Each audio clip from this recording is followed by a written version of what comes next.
Lady, I love your white bag. Oh my gosh. You're welcome, everyone. Please let's move forward. Let's move forward. Let's move forward. Okay. Are we done? Okay. We're about to start. And you know when I was preparing my script for this morning, you know, I wrote I'm going to say where I wrote it. Bright as beautiful Tuesday morning in the city of Lagos. And I just told myself, you know what, Lagos weather will still be alright. I wasn't expecting the rain to be changed.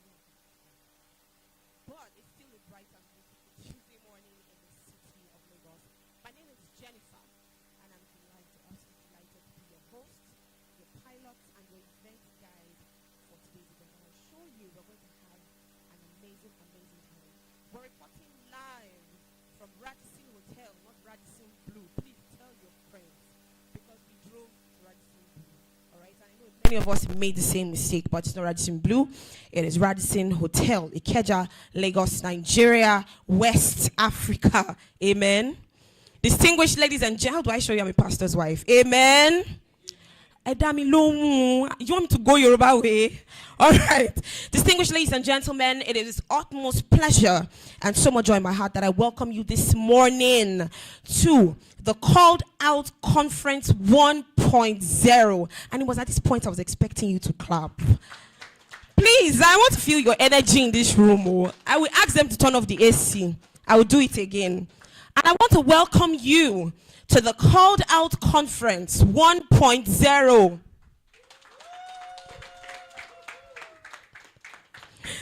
Thank you so much. Sponsored by Called Out Estate Limited. And for this edition, we'll be looking at riding the wave, leveraging opportunities in the thriving real estate market. Now, this conference is a significant step towards a future where everyone has access to affordable, sustainable, and beautiful housing. As I mentioned earlier, this is our maiden edition, and here you will learn how to unlock the secrets of real estate investment success from our lineup of speakers who are industry experts and professionals. I mean, one of them is already here, and we're expecting the others soon, and expect to have a lot of fun, and of course, a lot of networking, and of course, a mind shift that would change the game totally for everyone in this room, in Jesus' name. And of course, I want to also say that we have beautiful gifts to be won today. So please, everyone, be expectant. We cannot, every one of us that called out cannot overemphasize how absolutely delighted we are again to have you join us this morning with your sharp-looking selves, baby boys and baby girl looks. And just turn to a baby girl by your side and a baby boy by your left and just say hi, good morning, compliment them. Tell them that their dress looks nice. Hi, good morning, sir. Good morning, ma. Tell them that they look amazing. I mean, if they're wearing hot shoes, tell them you can take it home. You have my permission. Amen. I'm going to take your shoes home, ma'am. Praise God. Hallelujah. Please say hi to someone. You can stand up from your seat. Please smile. Please say hi. Compliment them. Go around and say hi.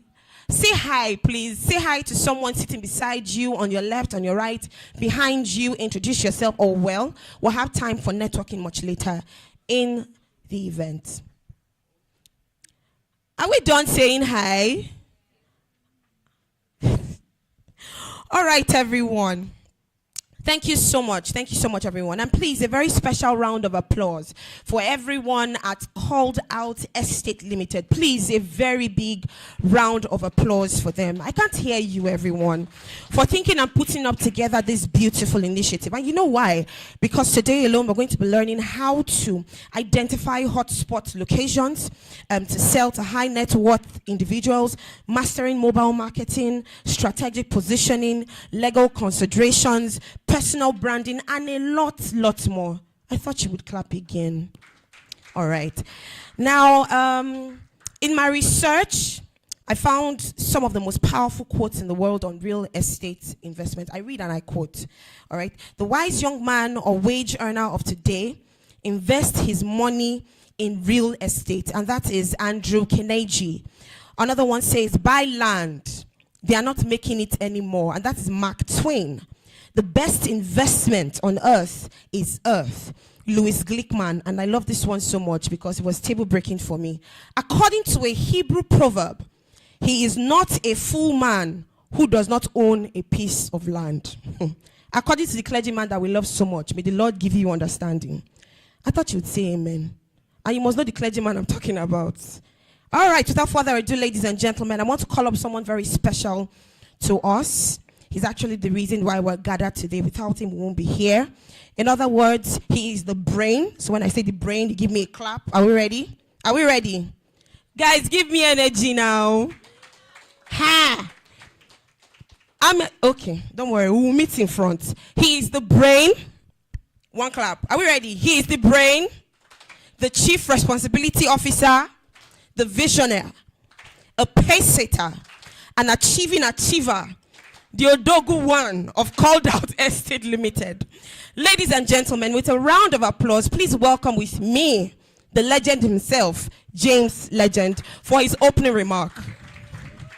Please don't stop till he gets here. Sir, can I take your shoes home?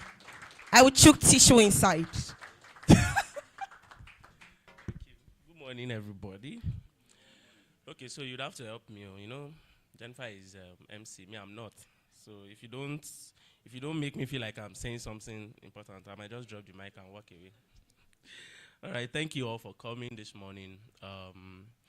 No worries. There are still people on their way coming, and I just want to welcome us and appreciate every one of us for taking time out to come here. I mean, it just tells me that we really want to learn something about real estate. I'll just say one thing. The sessions today are going to be really powerful. Now, I've had people ask me questions like, okay, so the people coming, they're not all real estate people, are not people talking about this?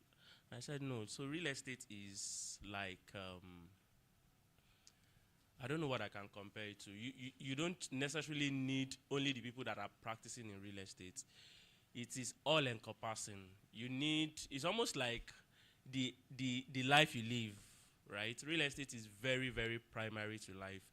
And just like the food you eat, the clothes you wear, what else? The things that you majorly not do without. I don't think there's anyone in this world that can do without real estate. I mean, is anybody living, even if you are living in a dump yard, it's real estate. Do you understand what I mean? So it just means that you can't be living in the air, right? You have to be staying in a space. It is on land, right? Whether it's a house, whether it is bamboo, it is on land, right? So everybody has something to do with real estate, and there are trends and patterns to show for this. In Lagos specifically, in the last 10 years, in the last 13 years, we have seen the growth rate. 2013, 2014, I used to market for a real estate firm. They were at Aja. And so the lands that they had at that time was at Ibejuleki. How many of us know Ibejuleki, where the Dangote refinery is? And all? So we used to travel, it is travel actually. We used to travel down all the way to Ibejuleki. And I've had someone told me then that, this place is too far. How do you mean people are going to come and live in this place? And I'm like, the way real estate is, you just watch it. As at that time, we have lands in those places going for as low as 300,000, 500,000. Between you and I, if you go to Ibejuleki today, if you see any land lower than 3 million naira, it's maybe the person just needed quick cash and they want to sell off. You will not find anything lower than 3 million naira. So that's to show you the growth rate of real estate. So one last thing I'm going to say before I drop the mic today is, we are all here not because, when people talk about real estate, they make it sound like, so when you buy real estate, in 10 years and in 20 years, you are going to become a millionaire and all of that. Well, yes, I particularly want you all to be millionaires, but it's not just plus and minus like that. And real estate is not just, I buy it so that I can become a millionaire. There are ways around these things. There are things to know. There are things to look out for. There are things to put in mind, before you get to that place. And you're not just doing it because, so when I buy it now, I'm going to be a millionaire in the next 10 years. But I believe strongly that everybody, and I mean everybody, every single human being on earth can earn from real estate. So if you cannot own one now, you can earn from real estate. Whichever way. Remember I said from the beginning, it is just almost like the life you live in. Nobody can do without real estate. So it means that if nobody can do without real estate, it means that you can earn from real estate. And then from earning, you can own, and then it multiplies just like that. So thank you very much for coming today. And I look forward to us learning great things here and practicing them. Trust me, if we do put the things we have learned here today to practice, you are sure to live what is going to be said here today by each speaker. And beyond living it, you'll be able to tell other people that, I used to think that this real estate thing was this or was that, but after today, you will discover that it is very important and it is very crucial. You can earn from it and you can own as well. Thank you very much for coming, and God bless you. Thank you so much, Mr. Legend. The man of few words but powerful. We are short like that, short but powerful people. Amen. No offense. All right, guys. I'm aware that a couple of us walked in while Mr. Legend was speaking. You're not in the wrong room. This is the Calledout Conference 1.0, and the topic that we'll be dissecting and breaking down this morning is riding the waves and how to leverage the opportunities in the real estate market. All right, and I'm aware that we have some people watching online. I want us to say hi. Oh, Jehovah God. Everyone say hi. Come on. I want us to say hi to our online family. They are the real MVPs right now. Say hi again. We want to tell you that we love you, we see you, and we appreciate you for joining us this morning. Pardon me. Please, let's get right into it then. Calledout said the first thing we must learn this morning should be about navigating legal considerations, due diligence in property transactions, and government policies impacting the real estate industry.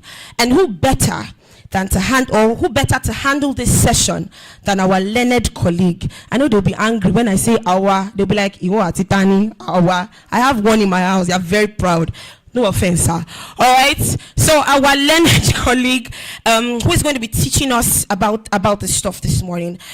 Please, ladies and gentlemen, keep your eyes and ears peeled to the screen as we listen to his profile.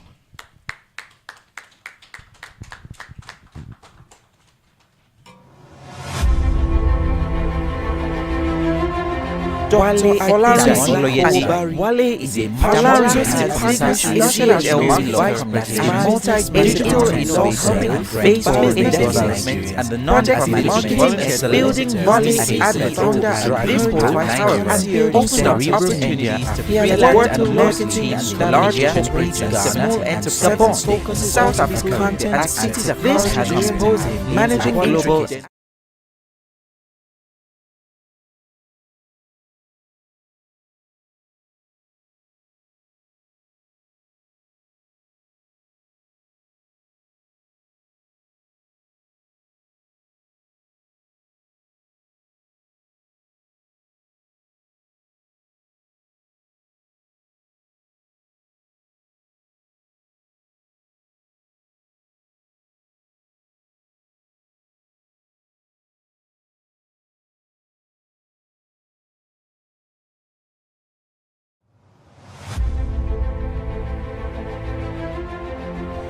Folarin Oloyede.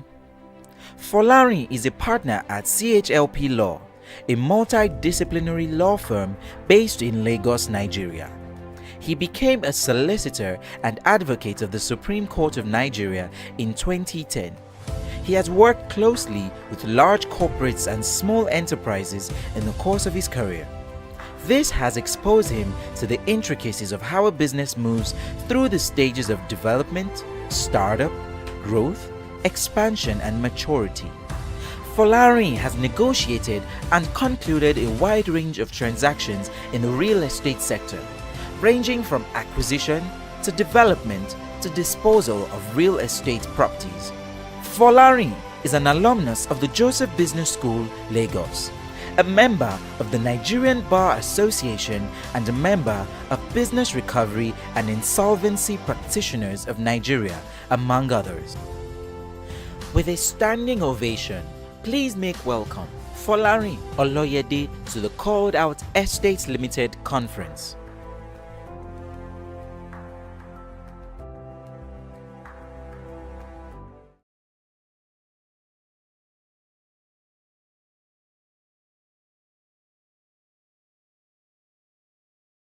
Damola Ajayi. Interestingly, I and Damola were arguing stuff on Saturday, and we are here seated as gentlemen to deliver our thoughts on the subjects for today. So, distinguished ladies and gentlemen, yeah, I've been planning to say that. It's what speakers say first when they want to start speaking. Distinguished ladies and gentlemen, you are welcome once again. So, I kind of recouched my topic, legal considerations in the real estate industry, due diligence, and impact of government policies. For every form of business, you must get the basics right. And once you get the basics right, you can start building on it. So when you talk about real estate, the most significant and the most basic consideration is ownership and possession of land. We can talk about technology, we can talk about AI, we can talk about all kinds of things that makes real estate beautiful. But at the end of the day, the question you'll be asked is that, are you selling ownership and possession of land? Those two basics, you must deliver them. That is your core.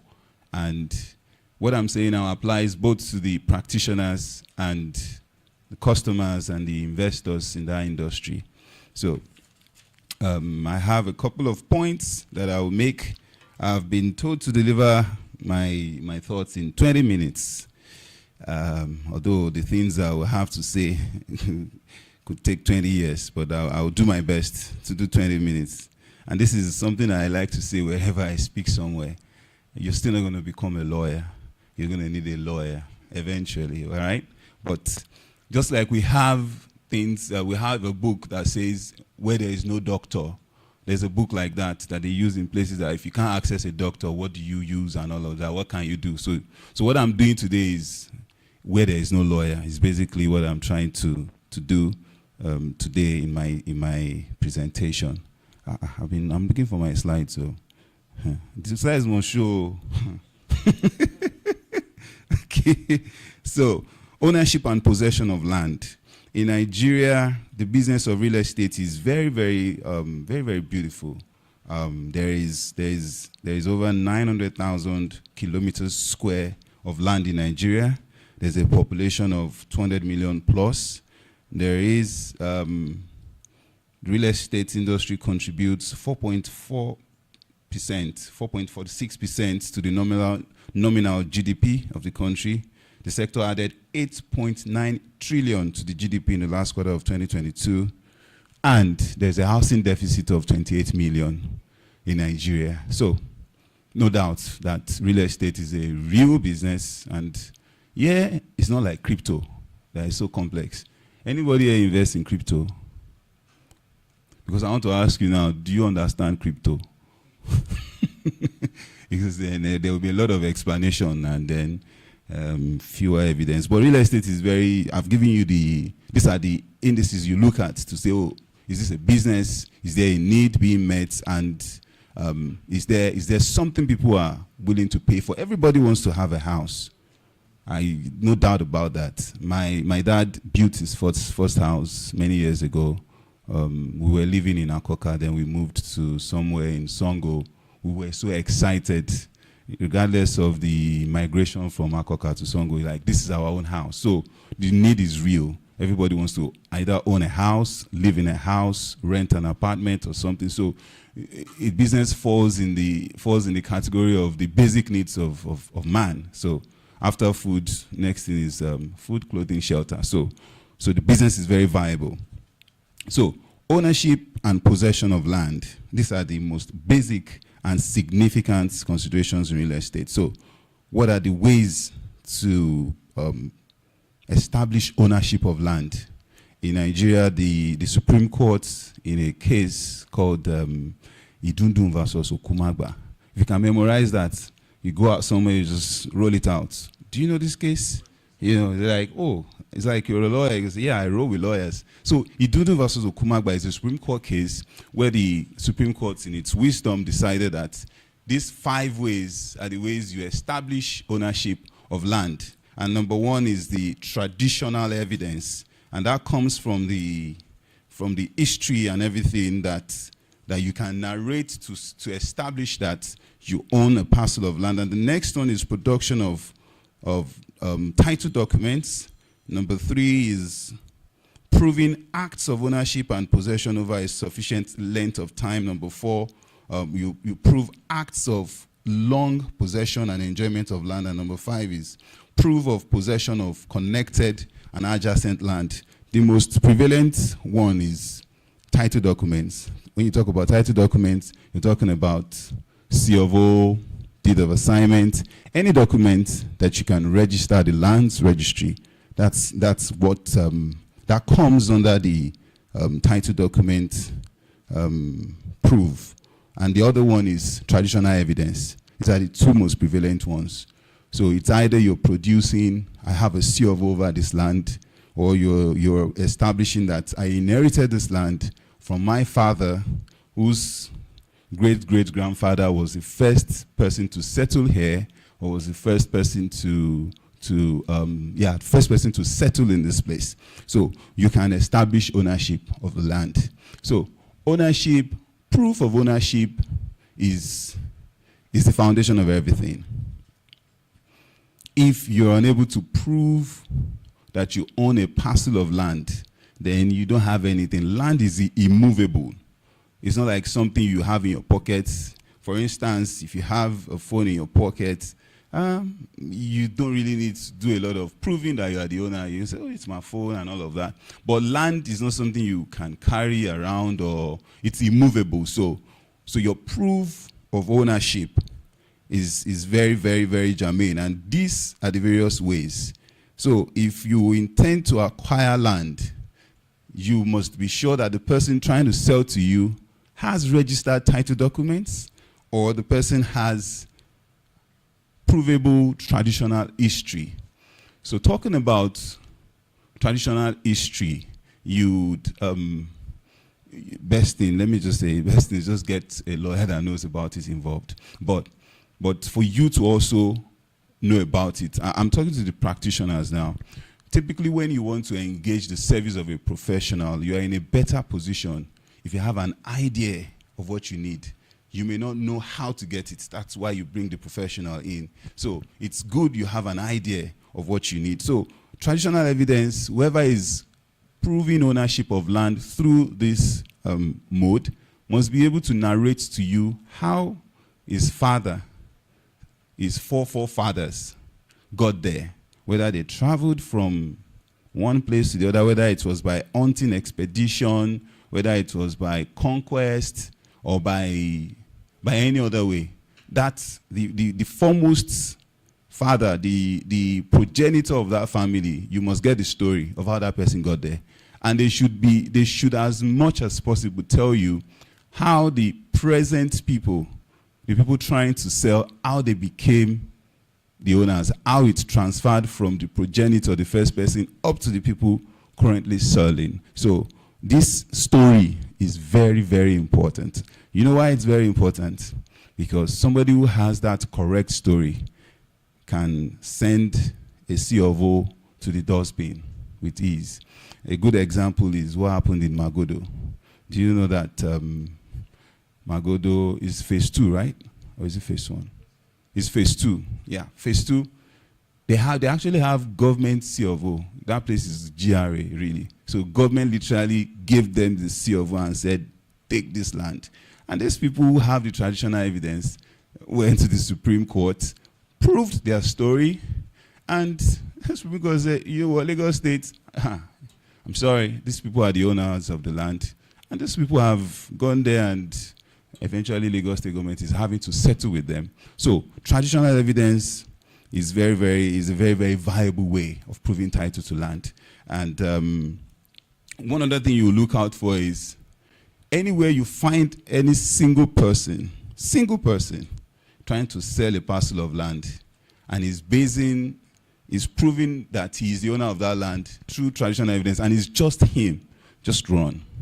Because no single person can sell a land whose title is derived from traditional history. It's either three people, at least three people, head of the family, head of the family and two other members. And two members of the family have to be part of that transaction. So if one person is the only one selling it, you're in for issues. So there should be at least three. So you typically find the head of the family, you find family secretary, you find the treasurer. So that's about ownership. So you ask yourself again, which one is better, C of O, land? Because you find some lawyers would even say, if it doesn't have C of O, if it doesn't have deed of assignment, if it doesn't have a government paper, it's a no-no. But that's not correct. So you would need to really study the circumstances of each transaction before you decide. As I proceed, I would also shed some light on the advantages of each of these, of buying property, having proof of ownership of both of traditional evidence and title document. So the next thing I want to speak on is possession. After you've taken care of ownership, you have established title. You have established the legal authority to claim ownership of a parcel of land. The next thing is possession. And possession is basically to have physical control of the land, to be on the land either personally or by permitting someone else to be there, or to carry out activities on the land, or to put a structure on the land, or to plant on the land. So those actions, if you carry out those actions concerning a parcel of land, it is said that you have established possession.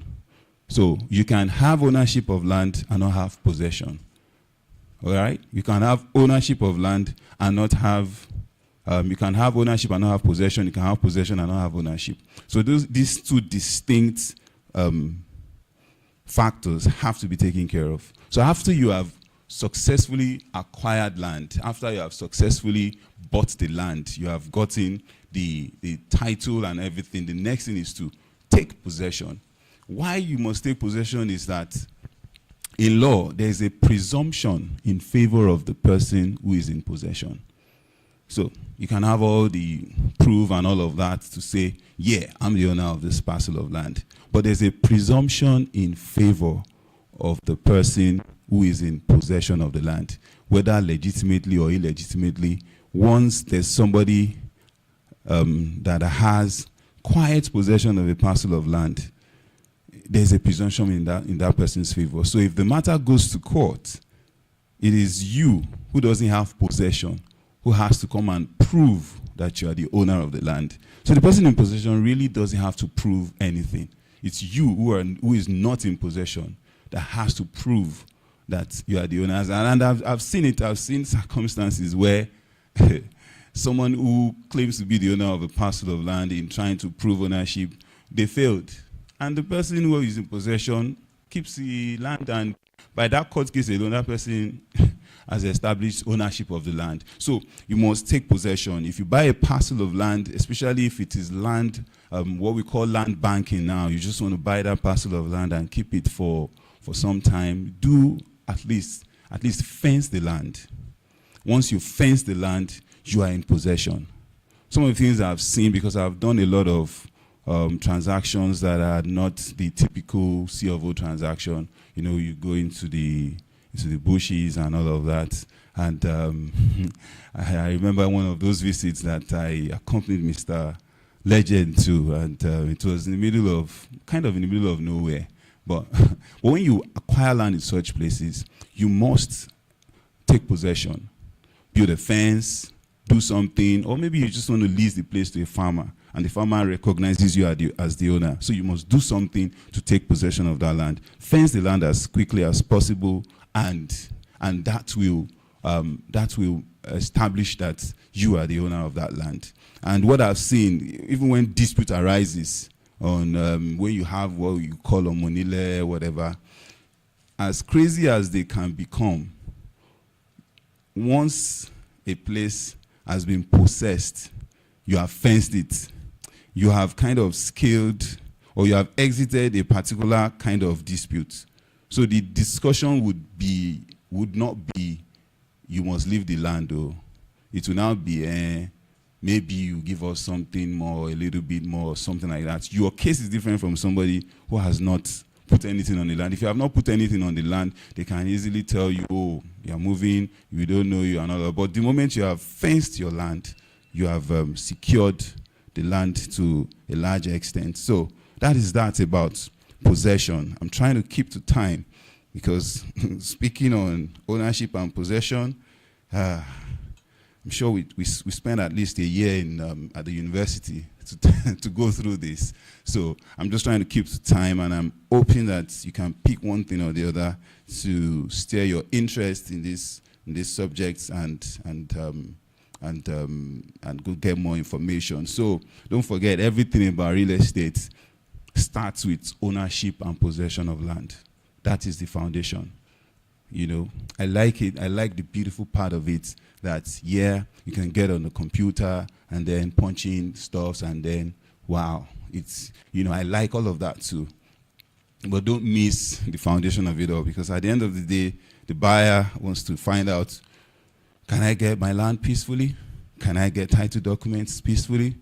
That's the basic. So once you deliver that, you are in a better position to attract investors too, because a good investor would ask you ultimately that, are you selling? Can you sell? What are you selling? That's what an investor wants to find out, because an investor is hedging his own money against your sales revenue.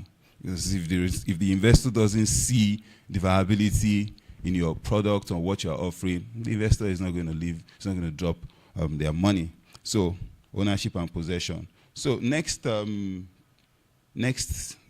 I want to speak on is due diligence. Due diligence. So due diligence entails asking yourself, what can go wrong? What can go wrong? If you're a Nigerian, it's something that you perhaps ask every 30 minutes. What can go wrong? What can go wrong? You know, so can power go off?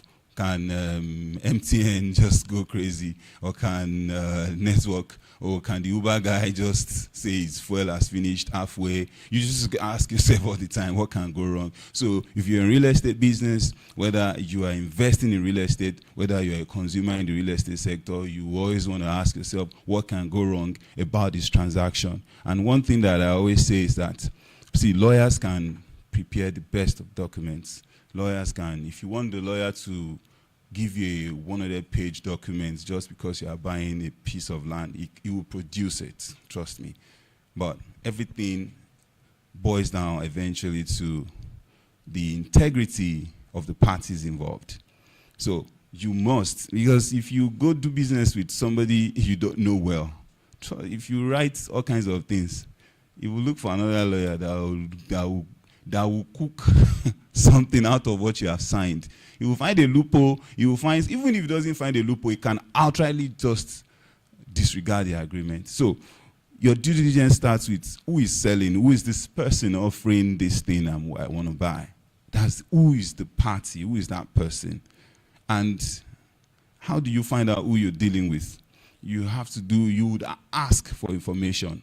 You would innocently ask for information from that person, let the person, and it takes a lot of, I would have said instincts, but because there's a higher level of intelligence beyond instincts, but I'll just put it at instincts now.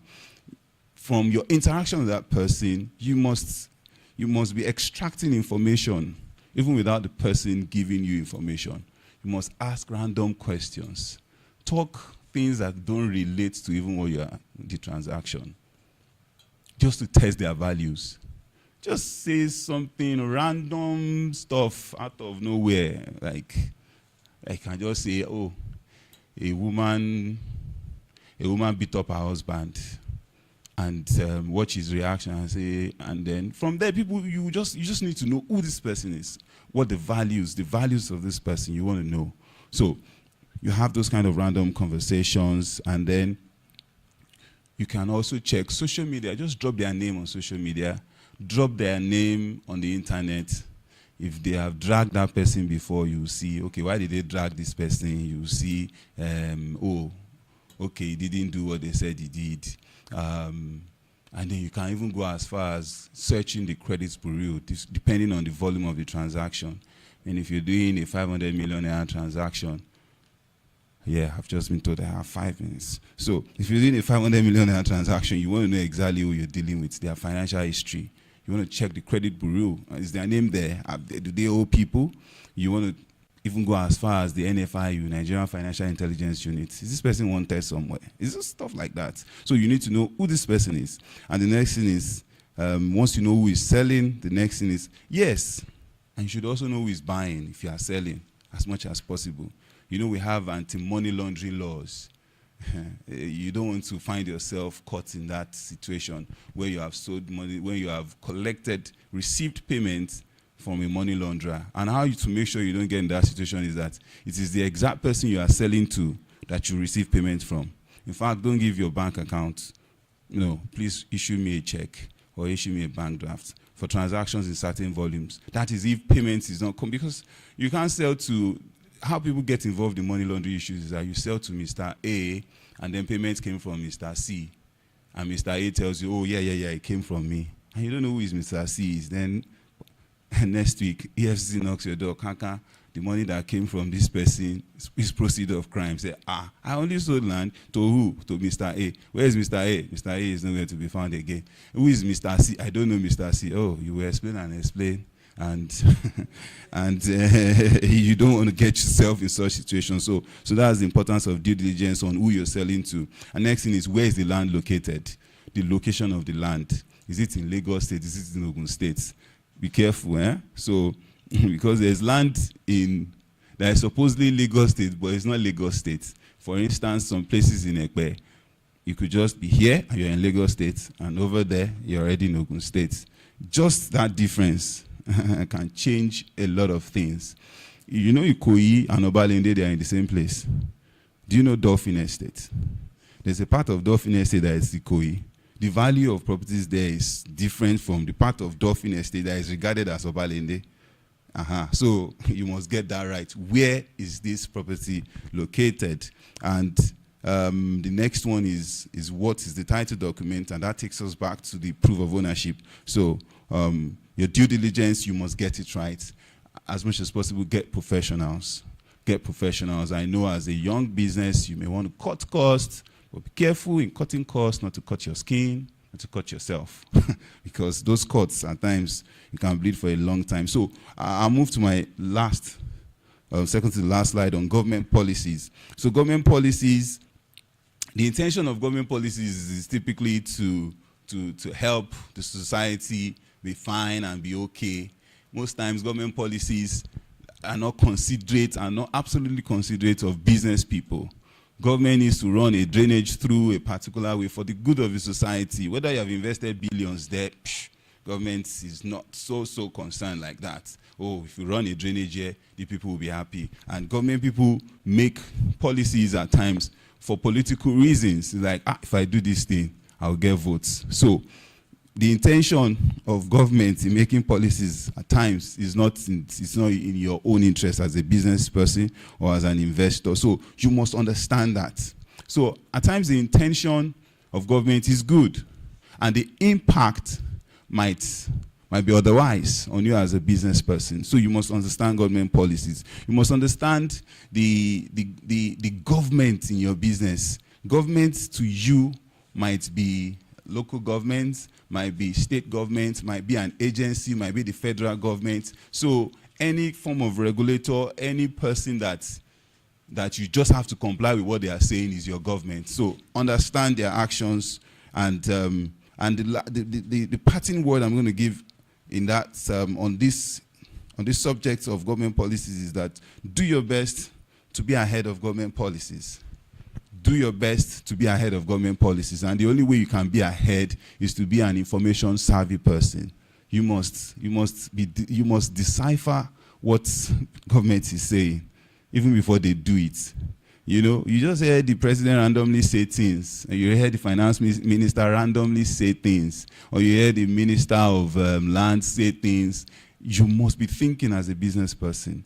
All right. So if this man is talking like this, most likely they are cooking up a policy. And then you have to be ahead. You have to be ahead. You can see the forex market, how it's behaving. You can see, before it got to, I think it reached 1,300 at some point. Before it got there, the business people would have envisaged it really, that with the body language of the government, that they are only going to intermittently defend the naira. That tells you that they are going to let it float to wherever it wants to float to. So you would have edged your funds against that fluctuation. So be ahead of government policies. And how you do that is to watch the body language of government even before statements are made. So my parting words to practitioners now. The entry barrier is relatively low. Almost anybody can go into real estate. Anybody can wake up tomorrow and start a real estate company. The regulation is not so much. So how do you now thrive in that same sector where anybody can go into any time? You have to be, how you stand out and last long. You have to build integrity. And I always try to say this, even though I'm a lawyer, my job really as a lawyer is in the form of support service to the business. The core of every business is sale. So focus on sales, sale, and let your real sale revenue be your target, not loans and investments. So many businesses are set up just to be able to attract money, borrow, collect money, investment, and whatever. Don't do that kind of stuff. And obtain all the necessary licenses and registrations: CAC, SCUMUL, FIRS, LIRS, LASRERA. Anything they say is about real estate, go and get it. Don't wait till they are holding people's neck that if you don't have it, you cannot do this. And lastly, run a proper organization with structure and processes. No matter how small you think you are a big business. Thank you so much for this opportunity, and I hope that you've learned one thing or the other that can help your business. Thank you. Now that's how to set the tone for a conference. Please, another round of applause for our learned colleague. You won't fight me, sir. Thank you so much, sir. We learned so much. I'm sure we did as well. I'm going to check. So I take sweets with me everywhere, so it's okay. So I'm going to go around, and if I like you, I just pick you and ask, what's the one thing you learned from this session?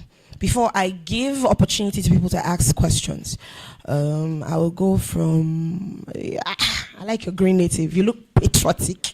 Hello. So, what's your name, sir? My name is Williams. What? Williams. Will I am. Take sweet first to calm down. So help me. Tell me, what was the one thing that you learned while Mr. Folarin was speaking? It's about the position of the land.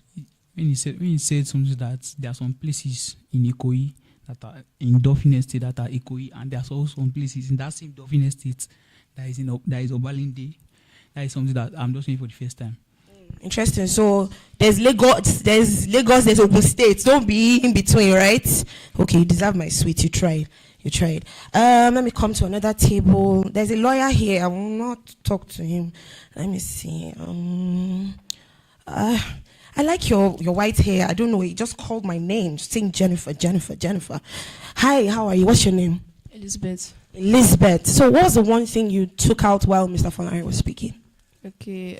You said something about getting certifications you shouldn't wait to when it's like a struggle to get it. You should just get it in advance.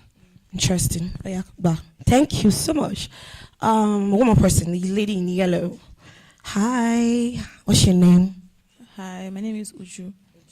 Okay, so what was the one thing you learned while Mr. Folarin was speaking?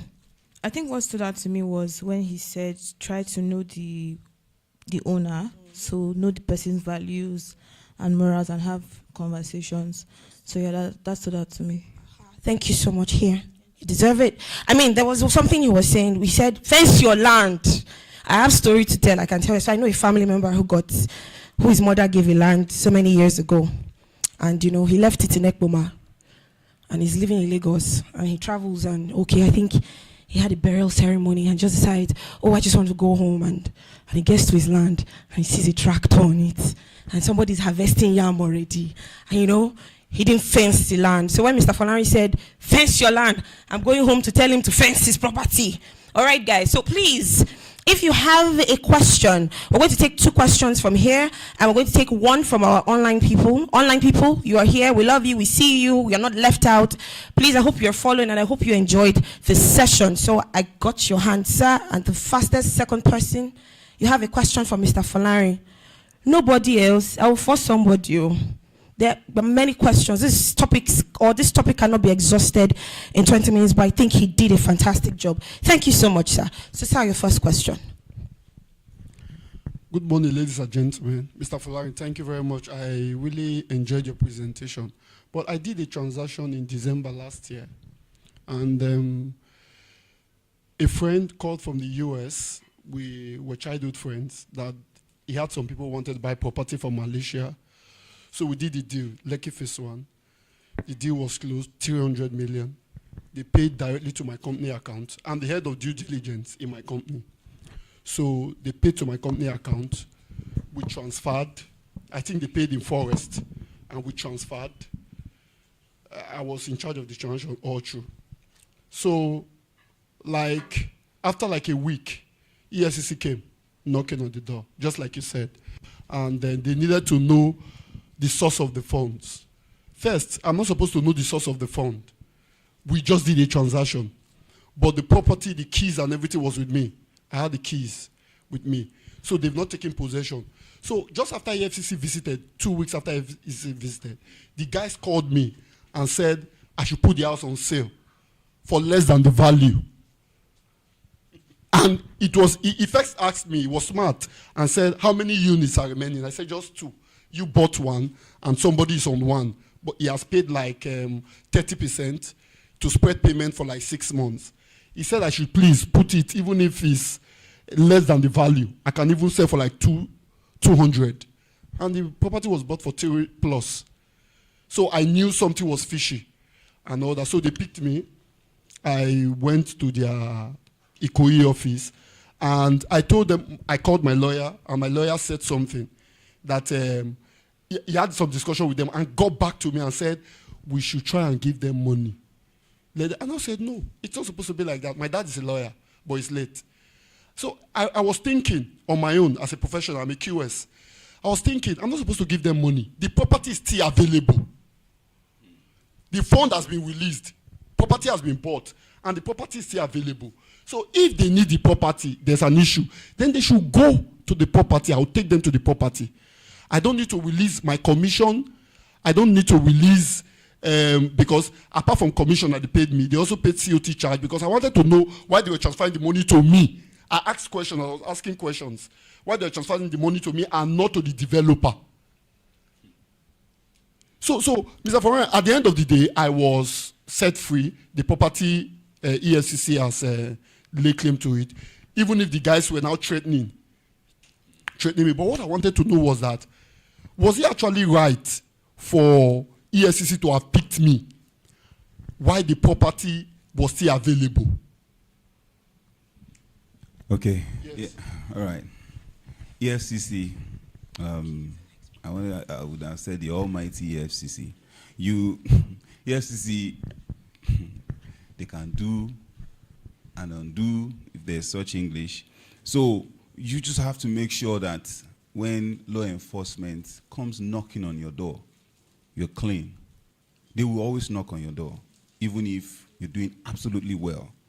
We have clients that out of nowhere, EFCC will just write them that they should come up with this all kinds of things. At times, some of those things, you don't even have them any longer. But they will try to rattle you, whether you are doing bad or you are doing good. So you have to make sure that all your records are intact. Now, there is the Anti-Money Laundering Act, which makes provision for SCUMO, that is the Special Control Unit Against Money Laundering.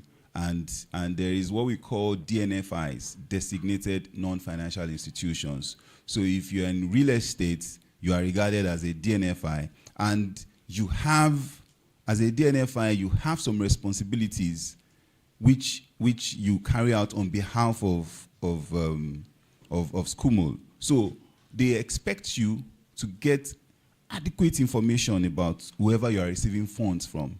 And once you receive monies in excess of, I don't have the exact figure now, you are meant to file a report with SCUMO to say, this payment was received from so person. If you go to the banking halls, you will see it there. Some of the banking halls, they have it. They will say that transactions in excess of 10 million, they are obligated to report it. So if you are in business, there's a single buyer or single person acquiring something from you, and it is up to that amount of 10 million. I'll get the exact figure that the act says. You are even meant to report it voluntarily. It's via email. It's not something you have to go to the office. There's a portal, you just file it there. And then you ought to have also obtained your SCUMO certificate. You have that. Great. So you ought to have also filed that report on that sale. So if you had done that, it's just a matter of, I'm clean. I did this, I did that. And you ought to have carried out a certain level of know your customer. KYC. So yes, I know the urgency to sell. Like, who wants to buy. Somebody says he wants to buy. Oh, look, let me tell you something. I'm a lawyer. If you just call me randomly and all of that, there are many clients that don't even know where I am. Interestingly, there are many customers that we don't even physically see. But before I do anything on your behalf, I would obtain sufficient information. If you say you're out of, send me a copy of your passport. I will check it out. I will find out. So I'm not going to, in the urge to make money, then set myself up for issues, because they even lock up lawyers now. So how much more non-lawyers? So make sure you should have obtained as much information from those people, especially if they are coming from outside Nigeria. Because money laundering, the way they do it, what they are trying to do is they are trying to clean money through your account. So the money will come into your account. They are telling you to sell at whatever rate. Once you sell, if you find out the account you pay the money into will never be the account that the money came from. They will say, pay into this account. So they have used your business, and real estate practitioners must be mindful of that. A lot of money laundering is going on in the business, and you must protect your business from that. There's a general assumption that, oh, real estate people is money laundering. Most of them are doing. And well, you can't really blame them at times when they tell you some properties in Lekki is these millions of dollars. And they tell you that, see house in Texas now, it's $300,000. How's your own in Lekki? $3 million. So a lot of shady stuff is going on in the real estate sector, and that's why you have to be proactive to protect your business. I hope my answer was not too long. Thank you so much, Mr. Folari. We have a second question, sir. Good afternoon. My name is Odejimi Akim. There is this issue about construction in Lagos State in particular. Whenever people are constructing, you see Labka, Lashka, Lamara, Samala, whatever. So after the construction, the government will come back again that this land or this building is on Kana or whatever, after some people have paid millions of naira. So what is this sector or lawyers or body of lawyer or concerned people in the real estate sector doing about it? If you know at the first instance that this land or this property is being built on illegal land, apart from some that they want to use for, lawyer do call it maybe concern for national or public interest, apart from those one. But like the recent one at Lekki County, I want to learn more about this. Okay. The one at Lekki County, I've seen the drone shot. That one, even with ordinary eyes, is like, you know, the evolution of real estate business. Before it was Ikoyi was prime, and then at some point they needed to come up with other spaces because Ikoyi was already filled up, and there was still demand. So you had creations like Banana Island. You started having creations like, even like if Phase 1 is a response to the pressing demand for real estate close to Ikoyi, and then you have Eko Atlantic. So you have parcels of land that are created, so to say, like that. So addressing your question directly, I don't think there's any drainage channel in Lagos State that has just been created in the last 5 years or in the last 10 years. If you consult a surveyor, they will tell you. You will see it. It's there. There's no magic about it. Most times, people just pay the law enforcement agency, the law enforcement officers, tip them, and those ones look away. But the truth is that government is an endless continuum. So the people you know today that you are settling there, they won't be there forever. They will go. And another set of people will be in government, and they will identify your property to be on drainage channel. So drainage channels in Lagos State are well defined. If you go to the Surveyor General's office, they will show you the stretch, the pathways of all of them. And typically, you would even see the regulation that says that for every existing water channel, be it natural or artificially created, that is for public use, you should maintain this number of meters from such place, because government can decide to even expand such channel in future. So that goes to your question is pointing at the possession part of my presentation. Where is the land located? In fact, before you call lawyer, I'll tell you the truth. Surveyor must have done his work. Because not all lawyers are really, really familiar with all these things. The lawyer can just come and say, some lawyers don't even leave their desk. You bring out the information, you prepare the papers, and then you go sign and everything. But what we have seen is that you should get a surveyor involved. Pick the coordinates of that place. Pick it by yourself. I'll give you a secret how to pick coordinates. Just get your WhatsApp phone. Share the location of that place with your surveyor. So your surveyor can use the coordinates in that location that he shared to check at the Surveyor General's office, and they can tell you what that place is for. Whether there are even some places in Lagos State that in the master plan of Lagos State, those places are for certain things that government is not ready for. But you can see people building there. The year government decides that we are ready, everybody there, they will just wipe you out. So get a good surveyor. Have a friend at the Surveyor General's office. Have a friend there. So whenever you want to acquire a property, apart from the survey in the title document, there are title documents, COs, that the survey drawing inside is faulty. You won't know. So pick the coordinates by yourself, or let your surveyor come, pick the coordinates, go and check, and then they can tell you, oh, this is a drainage channel, or this place is for public use, or whatever. So so that's the way to avoid falling into a situation where government will say, oh, this place is a drainage channel. There is no drainage channel that they are creating afresh. All of them are already in the master plan. So if you do the proper check, you will discover early on, and you don't mind giving the money to your surveyor. At times, surveyor can charge you money just to come and tell you that land is not good. Don't worry, just bear the cost, so as to avoid bigger losses in future. A round of applause for Mr. Folari. Talk to me. Do we have any questions online? Do we have any? Let's take one from our guys online. None? Okay, we can give an opportunity to one more person in the room. One more person in the room who has a question for Mr. Folari. Is there anybody else? Okay, if that's it, please celebrate with me this remarkable man, our learned colleague, Mr. Folari Oloyede. Thank you so much, sir. We are grateful that you joined us today, and you poured out from a well of knowledge to us. God bless you. Thank you so much. Right about now, we're going straight into the second session. And here we'll be talking strategies for identifying emerging locations and investments, hotspots in Nigeria real estate industry with a focus on content marketing. Please keep your eyes and ears peeled to the screen as we listen to the profile of our next speaker.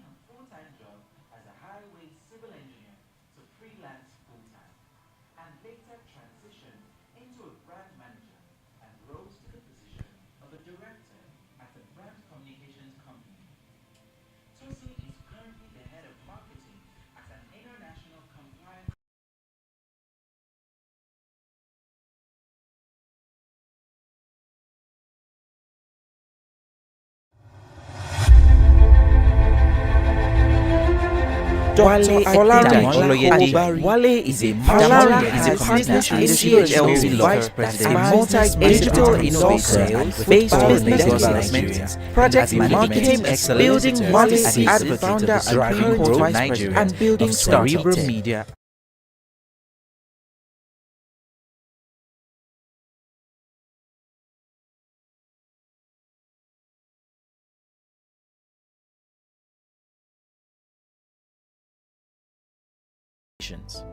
Tosin is passionate about driving growth and innovation through marketing and is committed to staying at the forefront of marketing trends and technologies. Throughout her career, Tosin has demonstrated a unique ability to blend creativity and data-driven insights to develop effective marketing campaigns that resonate with target audiences. She has a deep understanding of the technology landscape and has leveraged this technology to position companies as industry leaders and drive revenue growth. Tosin's expertise extends beyond traditional marketing tactics, and she's well versed in digital marketing, social media, content marketing, and search engine optimization. She understands the importance of using technology to deliver personalized experiences to customers and has successfully implemented innovative marketing strategies that have resulted in increased customer engagement and loyalty. Outside of work, Tosin is an avid reader and writer. She loves to volunteer for notable causes and being a digital nomad. She is also an active mentor to young marketing professionals and is dedicated to helping the next generation of marketers develop their skills and achieve their goals. With a standing ovation, please make welcome Tosin Adisa to the Calledout Estates Conference.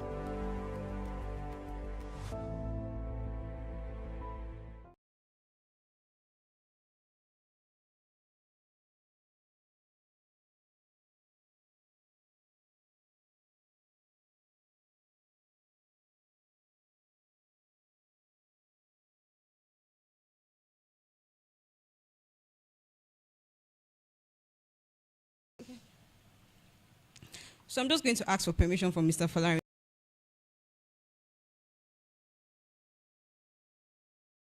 I hope that's fine. All right, because he talked about KYC, AML a lot, and currently the role I currently serve as the head of marketing at Prembly, that's really what our focus is, helping businesses verify their customers, right? And one of the things that I had on my slide was to, I was thinking about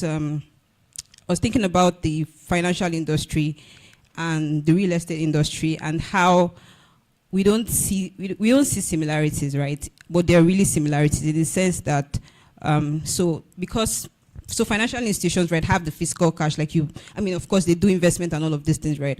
But they have the cash, and before they can even take your cash to save or do anything for you, they do their due diligence, right? And then real estate guys, so if I'm going to invest in real estate, if I want to invest with you, you tell me to, bring the cash, right? But we don't think that is enough for us to do it, for us to do our due diligence. So imagine, a bank, before, you're giving your money to them, right? But they will ask you for your grandmother's name and all these things, right? They ask you for all the information. But because, it's just real estate, and somebody wakes up and, you know what, I'm just here, I think that I'm interested in this business now. We don't do the due diligence that we think that is necessary.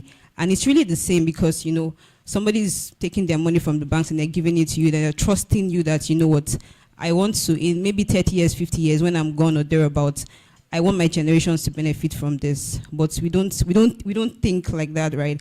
So I'm hoping that one of the things that you leave here today with is the fact that you're a bit more flexible. You can open up your minds to see how important the role that you play is as a real estate leader, where you currently serve. So that's one of the things that I'm hoping that you'll be opened up to today, right? So, yeah.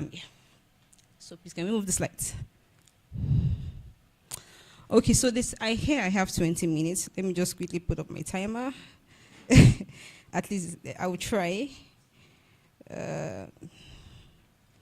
Okay, so I have 20 minutes. So the focus topic was really just on content marketing, and it had a lot of identifying and doing a lot of things, right?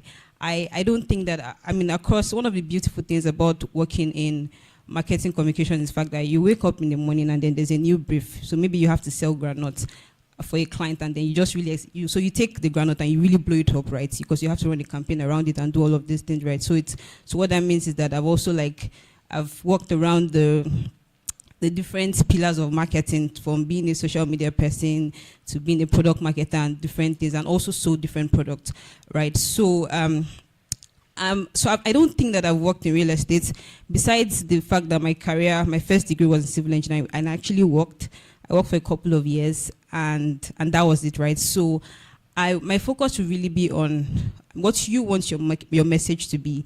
As somebody in real estate, as somebody, so I know we have different people across the room, so people that are just trying to navigate their way around real estate, and people that are already established in real estate, right? And people that are actually working in real estate industries, organizations. So my message would be for you to be able to identify, what do you really want your message to be? What do you want your content focus to be? And so my slides is really very brief, and we're just going to be focusing on the technology part, the content, and how you also how you let data work for you, and all of those things. Please, can we move the slides?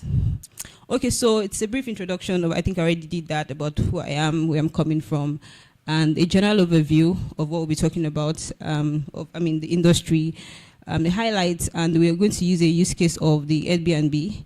And of course, I'm going to summarize it by letting you know that technology is really inclusive, and you should not see it as a giant in the room. And yes, so that's it. Next slide, please.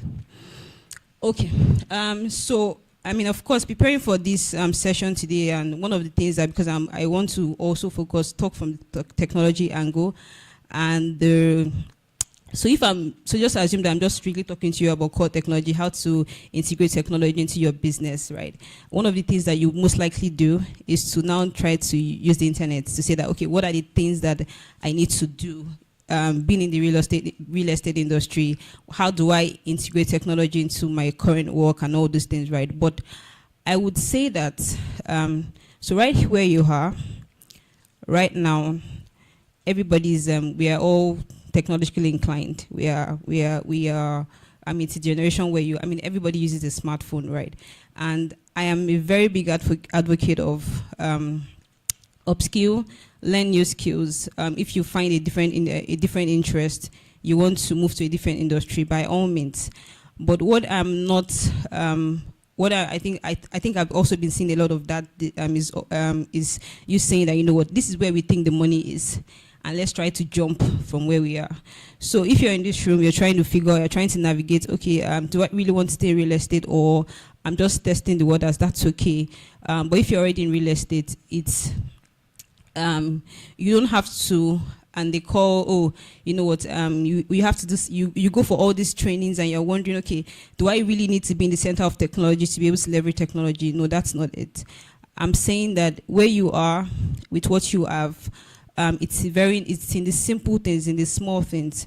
I mostly have an agency background, and then I was just thrown into tech. And so what that means is that I'm currently working as a marketing person in a full stack technology company, and so the thing is that you figure it out, you learn how to, you understand these things, because that's what you have to sell. You're selling technology products, you have to understand it. But you are here now, and is in the very small things of, what do I need to do? What's my current processes, what does it look like right now, and what do I need to integrate to make my processes better? So bit by bit, here a step in front of the other, and that's how to really make it work. So I would say that, so there are a couple of things. So from time to time you see all these real estate exhibitions, and then there's something new. There's even crypto, something reality, virtual reality, augmented reality, a lot of other things, and you are confused to say that, you know what, is my business going to be able to stand the test of time, saying that I don't have all these skills, I don't have all these techie skills and all those things, right? But it's really, identifying, and I'm also hoping that at the end of this session where you have more insight into the direction in which you want your business as a real estate person to go, what you want your message to be, and that's why we're really going to be talking about the Airbnb model. So yes, small things, automating your current tasks. How do you even improve your customer experience? And Mr. Folarin has talked extensively about regulatory compliance, right? Cybersecurity, KYC things, and all these things, right? So those are the bare minimum of things that you have to talk about, or you have to think about before you think about. And because we're not just really focused on money, you also want to leave a legacy of, you know what, I sold these properties, and then you know, it's something that generations have come to inherit. So yes, we want to talk about how do we market, how do we put our content out there. But it's your business is what you decide is going to be your content, which is also your message, and that's what is going to outlive you. Please, next slide. Okay, so I have 1, 2, 3, 4, 5, 6, 7. So these are the highlights of what we're talking about. The sharing economy, power platform, niche marketing, understanding changing consumer preferences, data insights, and I think that, Dr. Florian has done a very good job of the last one, so I would not really emphasize on that. But the sharing economy, so I was also thinking about, so right now, today, if you want to, so let's assume that I'm in Lagos and I want to get an apartment for, say, my parents somewhere in Nigeria, or let's just say Ibadan. It's almost, I don't think, I stand to be corrected, I don't think that the reality of me is just staying behind my keyboard and getting that apartment. I don't think that is, just doing all the transactions behind my keyboard. I don't think that is, I don't think that's our reality as of today. Am I correct? Yeah, you have to do a lot of legwork, which is not a bad thing. You have to do a lot of, okay, they send you pictures, you see the pictures online, you're wondering, this picture is too good to be true. I don't think that it will look like this, and then eventually you have to do a lot of legwork. So one of the things that we need to start thinking about is also to open our minds to the possibilities around collaborations and partnerships, right? It's not, I have this idea and I have to execute it by myself. The industry is really and it's an industry that is really thriving in Nigeria. That you see, when two people, the possibilities of what two people are able to do together, 2, 3 people that are able to do together, when they come together, it's endless. In the place of saying that, you know what, I have this idea, and I'm just trying to look for funds for it. I want, this is what I want to do, and all these things. It's being open to embracing collaboration. As Mr. Folarin said, you can just, you see somebody, you go out, you go for events, you meet people. KYC is really very easy these days. That's the core of what I do every day, right? So you get behind, you can find out every single thing about a person, everything about an organization just by doing the right search. You don't even have to go to any government office. Everything, if somebody's been on a criminal record, if somebody's on EFCC watch list, everything. And what we do in seconds, it gives you the result of who this person is. You can verify anything at all. Across even Africa. So you find people you collaborate with, you partner with them, and that's also, it's not saying that this is what it has to be, but then it's saying that there's so much more that we can do together when we come together. So the power platforms, I like the brands that Uber is. I like the brand that Airbnb is, and I like the brand that Facebook is. They are brands that they've shown us that, you know what, things are possible. You can take something very small and then you can really blow it up. And you've popularly heard, everybody knows Uber, they don't really own their cars, right? They don't own cars, but they run businesses that are thriving, across the world. You see Facebook and how we started. I think everybody also knows that story. And Airbnb is particularly, because it's the hospitality industry, and we're here, real estate hospitality. There's a connection. It's saying that you can, we just rethinking the business models. it doesn't have to be traditional of, you know what, I get into this industry and then I have to let me look for who knows which family, let me acquire this plots of land and then I would start to sell, right? There are different ways in which there are different entry points into the industry. There are different ways in which you can navigate the industry, which doesn't have to be the traditional way or the typical way that people think that it should be. So, and of course, like I've said like the time, that Airbnb is a typical example. Then niche marketing, like, I mean, I think it's just really similar to what I was going to say, in the sense that what is your, and it's all content, because the moment you figure out what your niche is, you figure out what your message is, that's going to be where your content is going to be. So understanding the changing consumer preferences, right? This one is very, I think that I particularly like this one because so from where I'm standing here, I mean, this is my personal opinion, I see real estate as, I think for a very, very long time, it's looked like something that was like, not, like I needed to get to a certain level in my life or in my career before thinking about real estate. So I don't know if it's around the people that market it or the people in the industry, but if, I don't know, you guys, you've kind of made it kind of look somehow unattainable, and unattainable in the sense that it's not, I don't know if anybody else feels this way, but you think, even though you know that you have an income, consistent income, but you think about a regular person, maybe like a Gen Z, and the first thing that comes to your mind is that I want to buy a car. And then you're saving towards that goal, and then you hit the goal. But when it comes to real estate, it's like, then it's mentioned C of O, ownership, like which year, how am I going to save up to this money? And then you hear all the big figures, right? But there's something interesting that's really happening now, and it's really very beautiful to see. And unfortunately, people have really tagged Gen Zs as really very dramatic. But there are also people that the earning power is really shifting, and so now, I mean, people in the real estate industry, like you need to open your eyes to see how these people that have the earning power.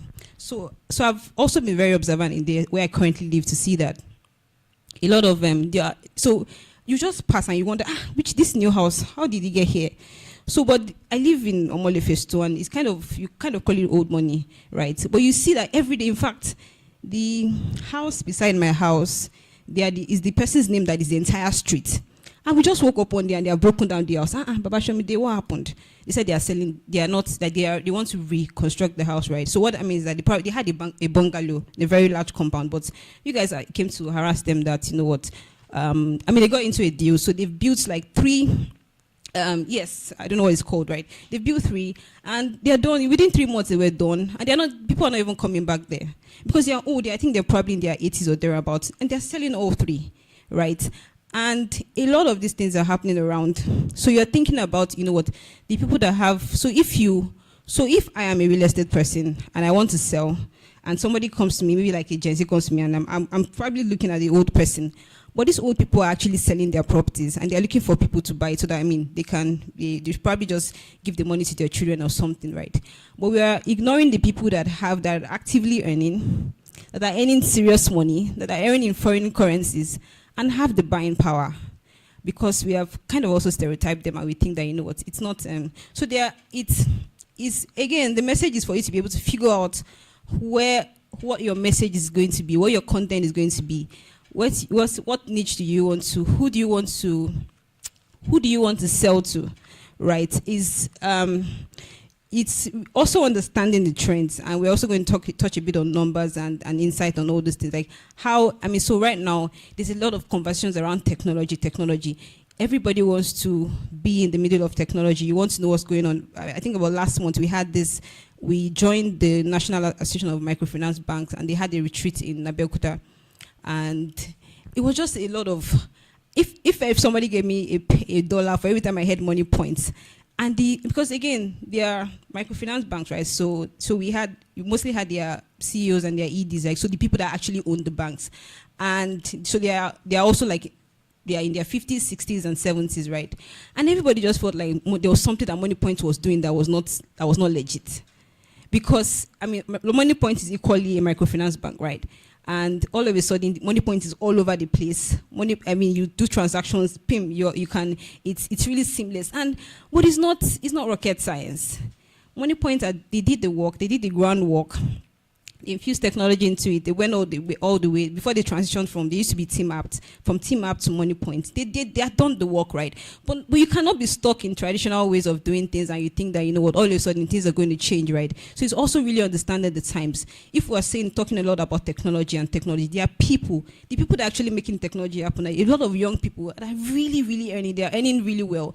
And we're taking our focus off them and just saying that, you know what, this is the way it is. Somebody buys a land and then in 10 years, you're coming to develop it. I mean, all of these things are valid, right? But he's saying that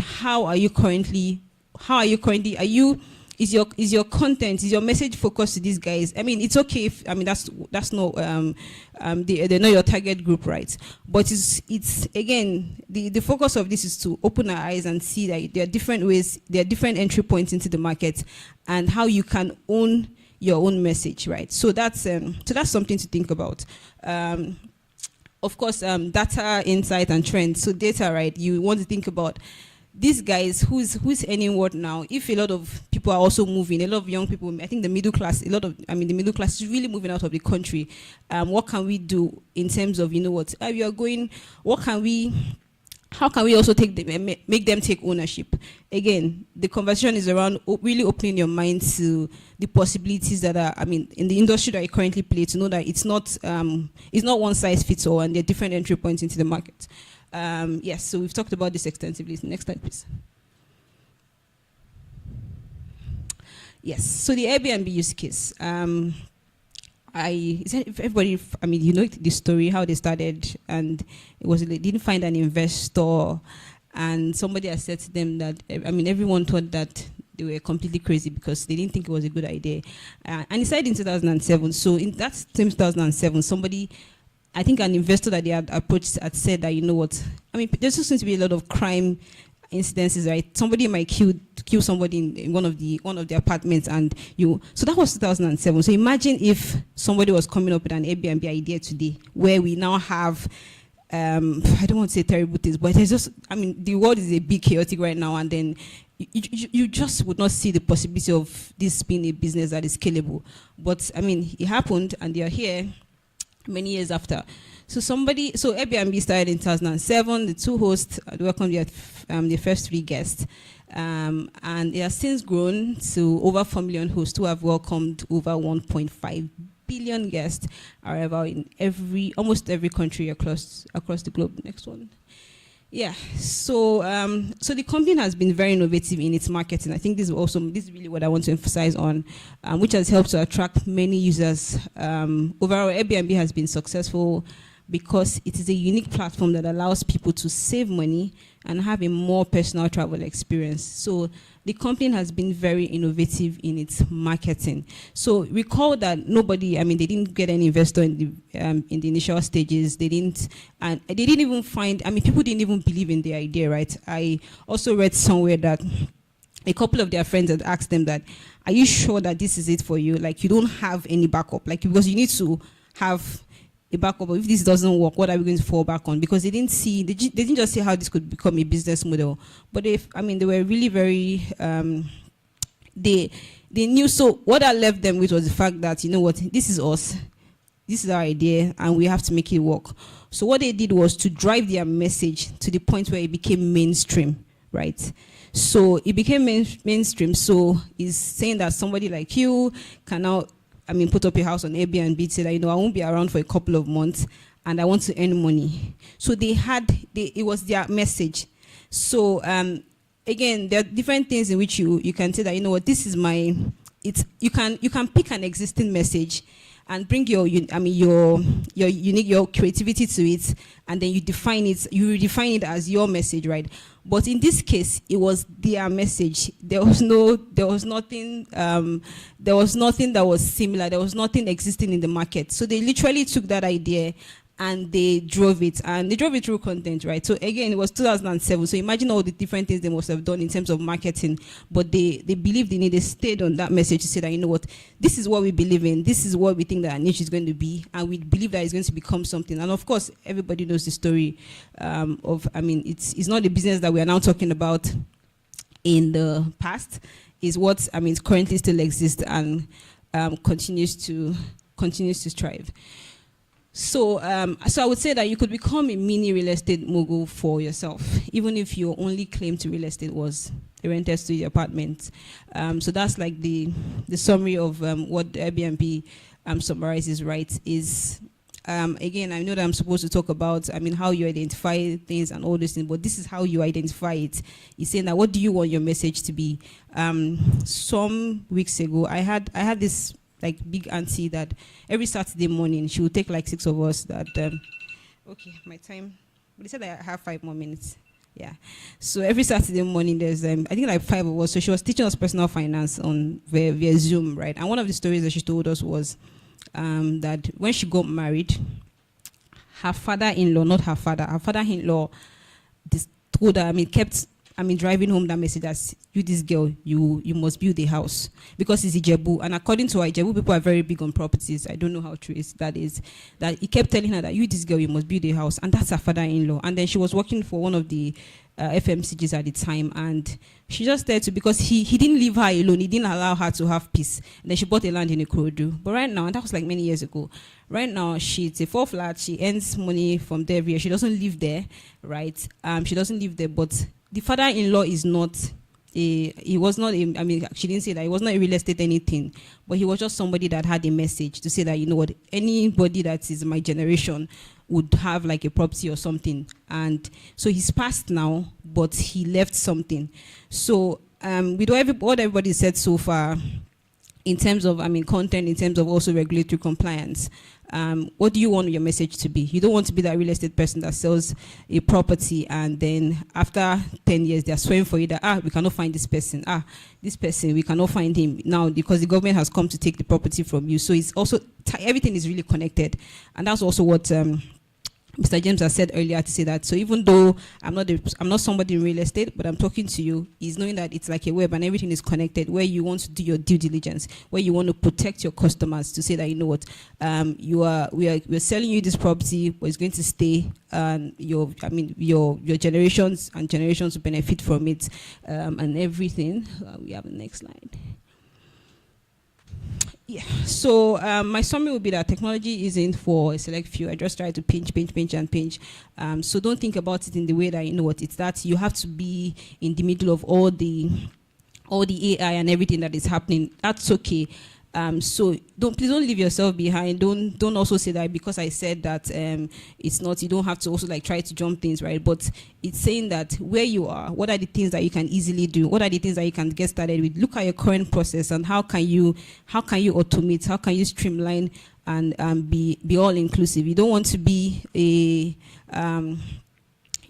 that the bank that has, or the microfinance bank that has been around for 20 years, and they just think that that Money Point is doing something that is not legit. So it's don't put so much pressure on yourself in terms of technology. Don't try to say that you have to do everything all. And it's also what he said in terms of also regulatory compliance, to say that while you're trying to, what you need to do is to understand it. So when you have an understanding, you have an edge, right? So because even at the end of the day, you employ people and they are going, and you say, I just want a digital marketer, and then you don't even know what digital marketer is meant to do. You don't know what they are meant to deliver. You don't even understand numbers. What are you tracking at the end of the month? So it's having an understanding of what it is and trying to also implement the things that you can do where you are. So I wish I had more time, but thank you very much. Is that all you can do? Wow. Thank you so much, Ms. Oluwatosin Adisa. That was an impactful session. I hope we agree. Do we agree? All right. Because we're a bit behind time, I'm going to give just 2 people in the audience a chance to ask her any questions that they have. If you have any questions for Oluwatosin Adisa, now will be a good time to ask her what you want to ask her. Is there anybody in the audience who has a question to ask? Is there anybody? Do we have questions online? None. Do we have any questions? Does anybody have a question to ask? So we all understand. I love this. I'm coming. Okay. I'm coming to you because, you look sharp in white. white for God. You know what I mean? So, like, tell me, what was the one thing you enjoyed about this session? What was the one thing you got? I actually have a question to ask.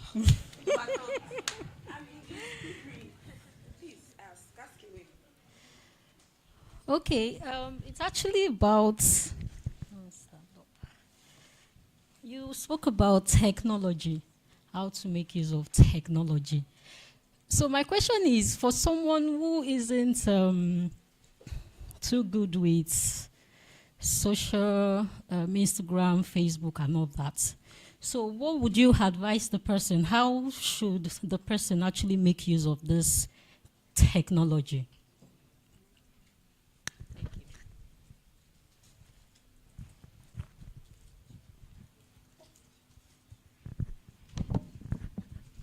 Thank you. So sometimes we can get really stuck on where do I start from, that we don't even get started at all. I've seen it play out over and over again.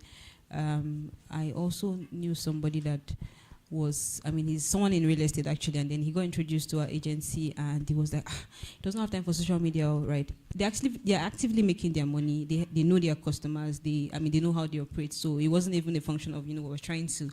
But what you need to think about, which might also help you, is that you think about the next 10 years or say the next 20 years and what you want your business to look like. So when you think about it in that way, and then you look at you're able to analyze what your current processes are right now, it will make you start taking active steps of where you need to be. Again, it doesn't have to be cost effective. So there are things that you can do. Okay, let me ask, what do you do? Just a brief summary of what your operations are like. Your operations, so do you sell the land, or are you the middle person? Like, just give me a bit of ideas. So imagine you're selling to me. Imagine you are pitching to me, like you are selling to me and you want me to be a customer. I might actually be your customer. You just started. So are you selling lands? Okay, so you're selling house. Yes. So right now, where do you think that your customer? Where do you think that do you know your target group? Do you know the people that you're trying to target? Not yet. So that's also something that you need to identify, and it was also part of what we talked about. Who do you want to sell to? Mm-hmm. So when you also identify that, it will really help you to how to get started. So regardless of who you want to sell to, visibility is also very important. Like Mr. Folari said, people will do their due diligence on you. So visibility, you start also actively putting yourself on social media. By the time people do their due diligence, and then you start getting like press mentions, you start being visible on Google, on LinkedIn. Easy to know, you know what, somebody buys from you, they can share testimonial. Those small things are very, very helpful. So, but the first thing that you need to do is just look at the 10-year plan might be like, I'm putting too much pressure, but what do you want what's the framework of your business? Who are the people that when you look at them, you kind of like what they're doing, and then who do you want to sell to? It's very, very important. I hope that has helped. A round of applause for Ms. Oluwatosin Adisa. Is that all we can do? Energy in this room, please. Thank you so much. I particularly liked it when she said, you mustn't execute all your ideas by yourself. Collaborate. So I would give you an example. I'm a bit familiar with the music industry, and we've come in contact with a lot of funny people who say, I received the song in the bathroom, so therefore I must sing the song. And then we come into the studio and you're like, what? You are wowed. Like, why not collaborate with someone who can sing? Do you understand? Collaborate, take the credit for writing the song, but give someone to sing it for you, someone can properly execute it. So when she said it, it made a lot of sense, and that example came to mind. Thank you so much. Please celebrate this remarkable woman once more. There's something about people of our heights. We're powerful people. Sorry to the tall guys. All right. Now, this is still the Called Out Conference 1.0, sponsored by the Called Out Estate Limited. And for this edition, we're looking at riding the wave, just in case you're just coming in, and leveraging opportunities in the thriving real estate market. And thus far, we've heard the legal angle, our learned colleague. We've seen the content marketing side of things, but right now, we're going to be learning from a man that inspires me and many of us in this room, how to use strategic approaches for establishing credibility and trust in personal branding while navigating challenges and setbacks in building a personal brand. Before we read his profile, I went to the back and I asked James, just to confirm my suspicion, what are the official colors of Calledout as a company? And he said, gold and black. See, may we not be missing when our blessings come. Say, oh, no, she's here. Praise God. So, fortunately, I don't know. Did anybody give you any expo? Anything like that? Because, no, stand up. Let the world see you. Come on. Please clap for her. Clap for her now. Don't be jealous. This is not right. So, fortunately, she looks like gold and black, Abby. What she's wearing, Abby? Yeah. Oh, yeah. T-shirts. Thanks a lot. So I thought to give out a gift. And we have so much more to give. So right about now, please keep your ears and eyes peeled to the screen while we read the profile of our next speaker.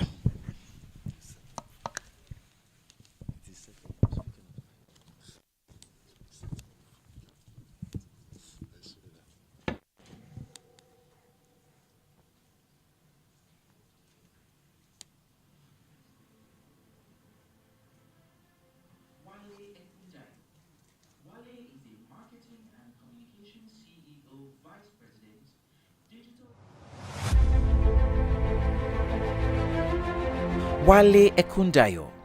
Wale is a marketing and communications CEO, vice president, digital innovator, and football enthusiast. As a marketing expert, Wale is the founder and current vice president of Cerebrum Media Africa, a marketing and communication agency, and 7 Staves, a content and technology company in Africa. With over 25 years experience in the industry, he has amassed vast knowledge and insight in marketing and communication.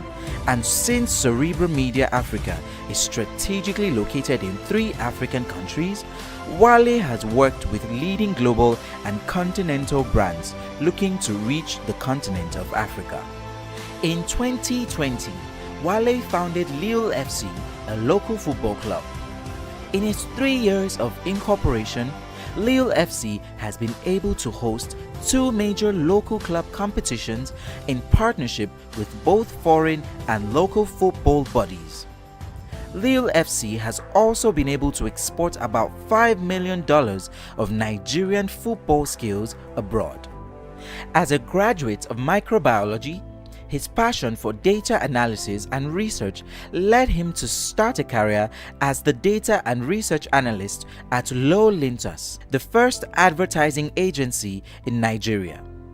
Since then, Wale's passion has been driven by a data-driven marketing and advertising approach, even as he grows through the ranks across several prestigious marketing agencies in Nigeria. Wale has worked with notable brands which include ExxonMobil, Microsoft Nigeria, First Bank Nigeria, EcoBank, Wema Bank, Hygeia HMO, Velisco, House of Chi, Dabur, Pepsi, Nigeria Breweries, and many more top brands. One of Wale's notable achievements was running on activation for Unilever Nigeria, Lifebuoy brand, which got into the Guinness Book of World Records as the largest number of children washing their hands at the same time for Global Hand Washing Day. Wale also serves as the Covenant Nation Igomu campus pastor. Please make welcome, with a standing ovation, Mr. Wale Ekundayo to the Calledout Estates Conference. Probably don't even know as much as you've done. All right. So I'm going to start out this conversation today on branding, essentially. And because I have 20 minutes, I'm going to try as much as possible to basically just speak from several conversations that some people have done. Interestingly, so while Mr. Folarin was speaking, so I said I was going to market him. He currently handles some of my properties. So, so he's a good guy. I'm just saying, he's a good guy. All right. So here we go. One of the things that transcends anyone succeeding in business is what you call personal branding. So when you see CEOs, for instance, when you see people like Tony Numelu and a couple of other people, you see that their brands actually run through them, so to speak. And those brands are not just personality. And most people think that branding is logo. You can have a logo and you have a shitty brand.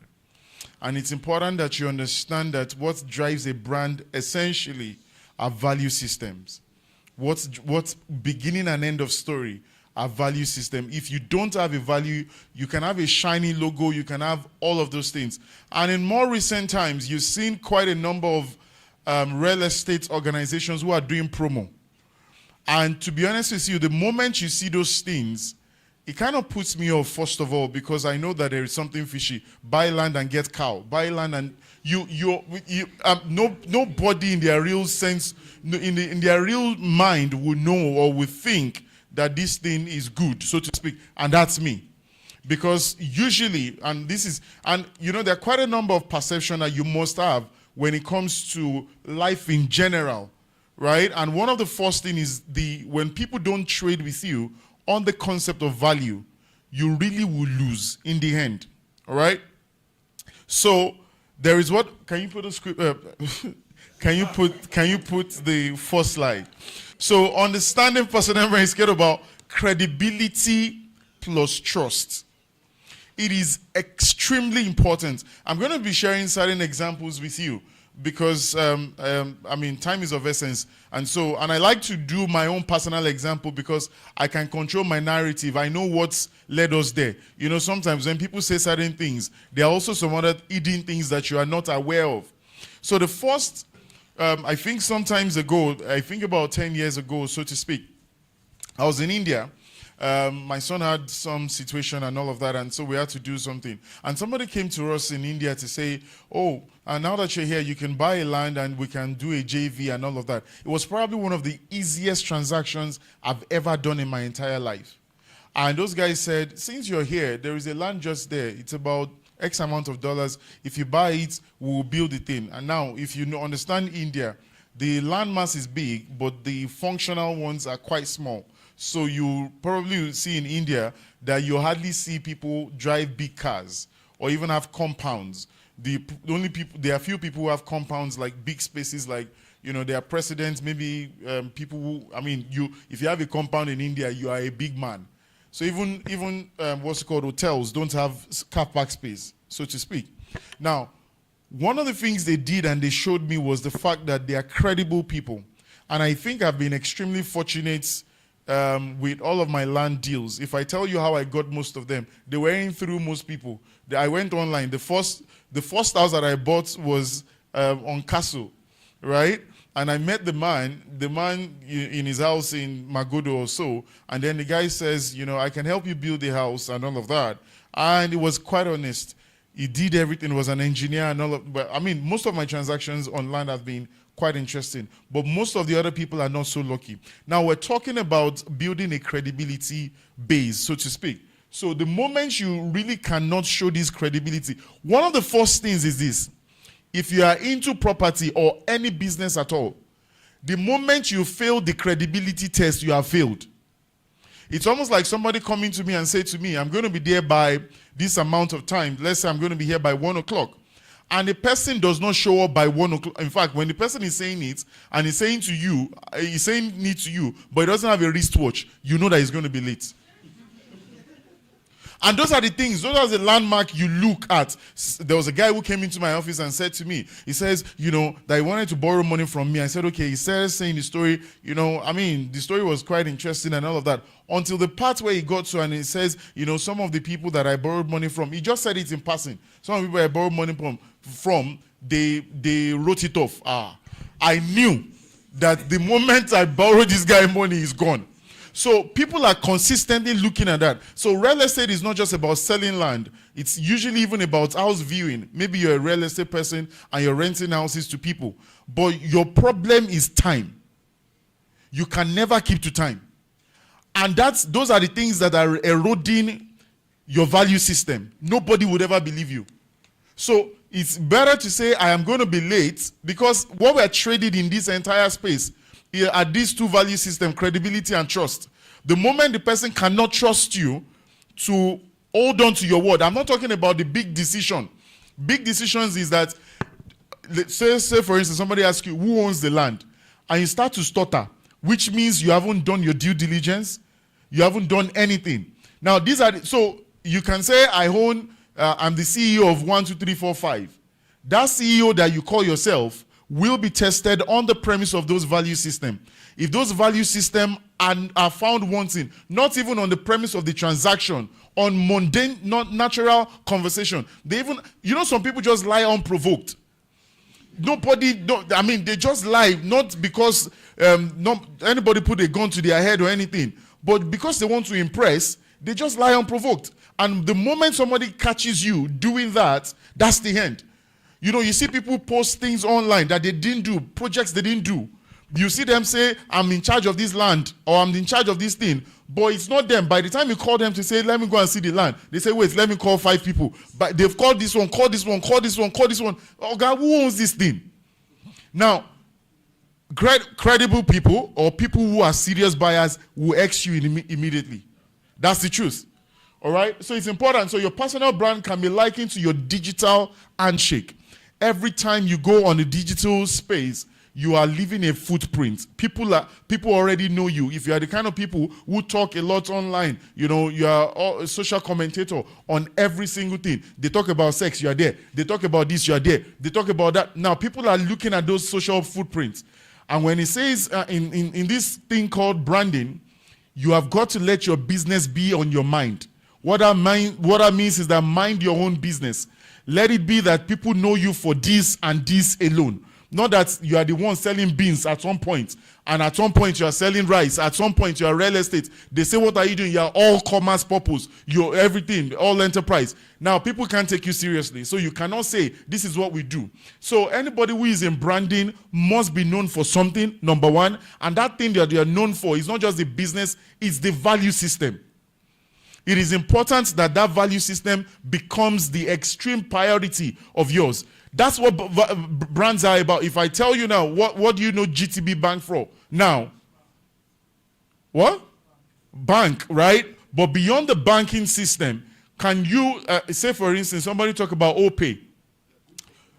So, exactly. So you see people start to say to you, beyond the banking, there are other things. Right? There are some people who have personal experience with them. Maybe they've taken money illegally at some point. Then they will say, I don't trust them. Some will say, I trust them. Some will say, First Bank is it. Now, based on your experience. Now, the same thing is going to be said of you by everybody.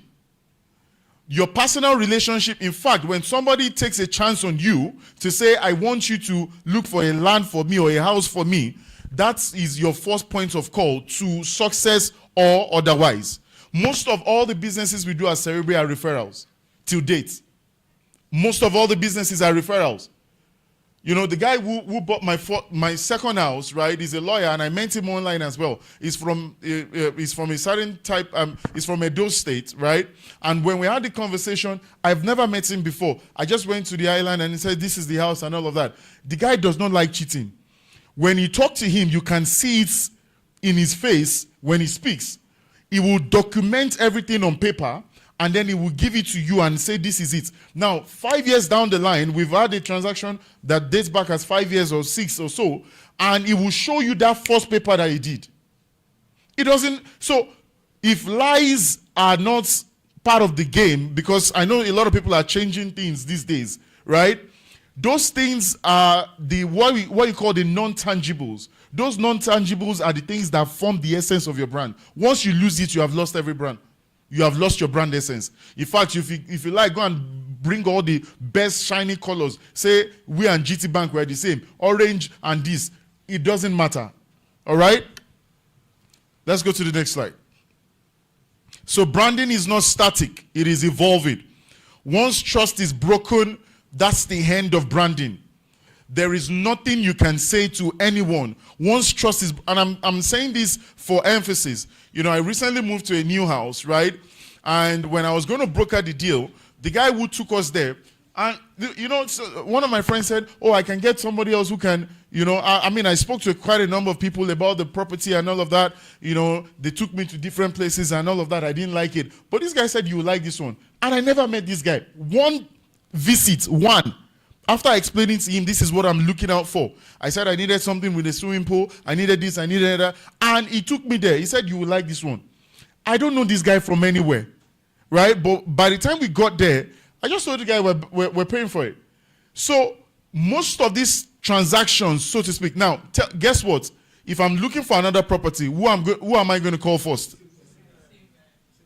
Because it won't waste my time. And these are essential things. And now you can be all around places where everybody, people who are also in the same space, and then they're telling you, come and buy this, come and buy this. The truth about the matter is that I would rather go for that person because he has proven records of doing that same thing. So once trust is broken, branding is gone. Next slide. More than pen and paper. Branding is like being a good person. Now, this is not being a nice person. There's a difference between a nice person and a good person. Branding is about honesty, is branding. Honesty is branding. Loyalty is branding. Now, and I'm going to share a quick story, right? I got into a transaction with Folarin recently, and we had a transaction, and he stated some things and all of that.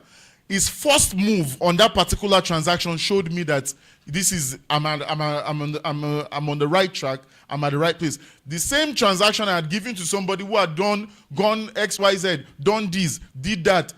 In fact, to reach the person, it was almost like, a major problem. And so these are the things that actually brings you into that place.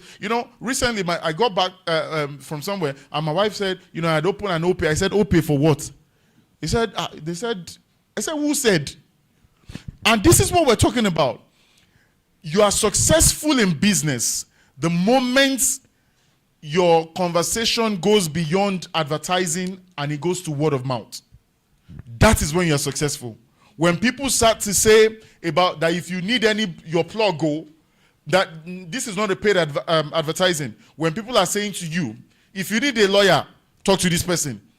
That's when you are successful. If you need a real estate person, talk to this person. That is when you're successful. So, branding is loyalty. Branding is kindness. Kindness being that you are empathetic to people's plight. Anybody who is looking for a property, aside, not all of them are looking for, to sell or to make it a business venture of some sort.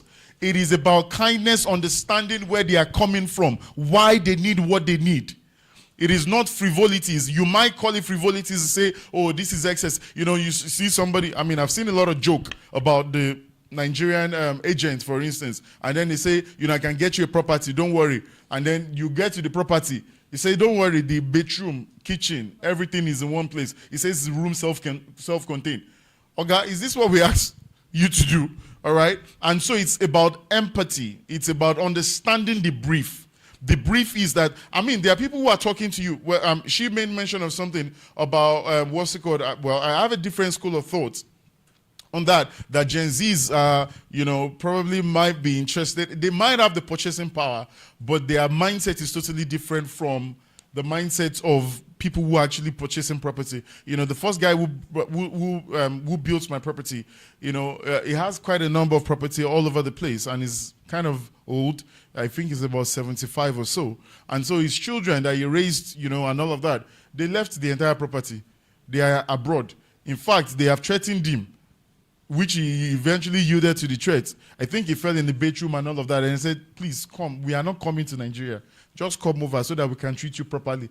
He has left the property. Everything is now with grass and all of that. So at some point, the truth about the matter is that he has to sell. And they will tell him that whatever it is you want to sell for, that's your problem. They are not interested in that money.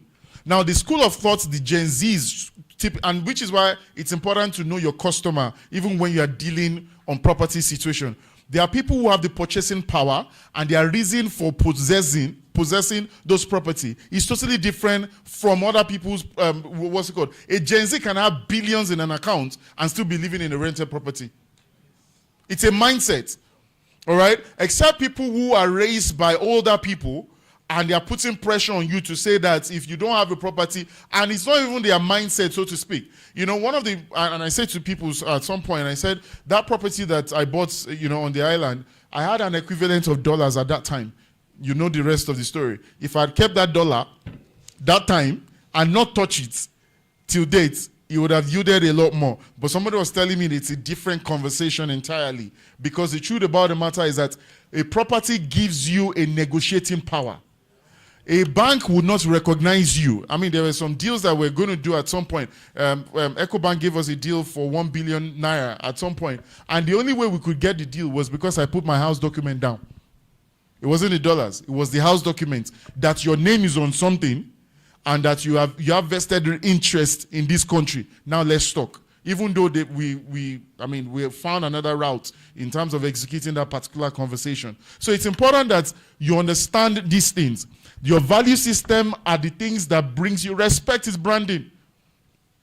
And respect is not being subservient. Just saying yes, sir. Like in Yoruba, they say idobale konewa, which means you can do this, and be cursing people.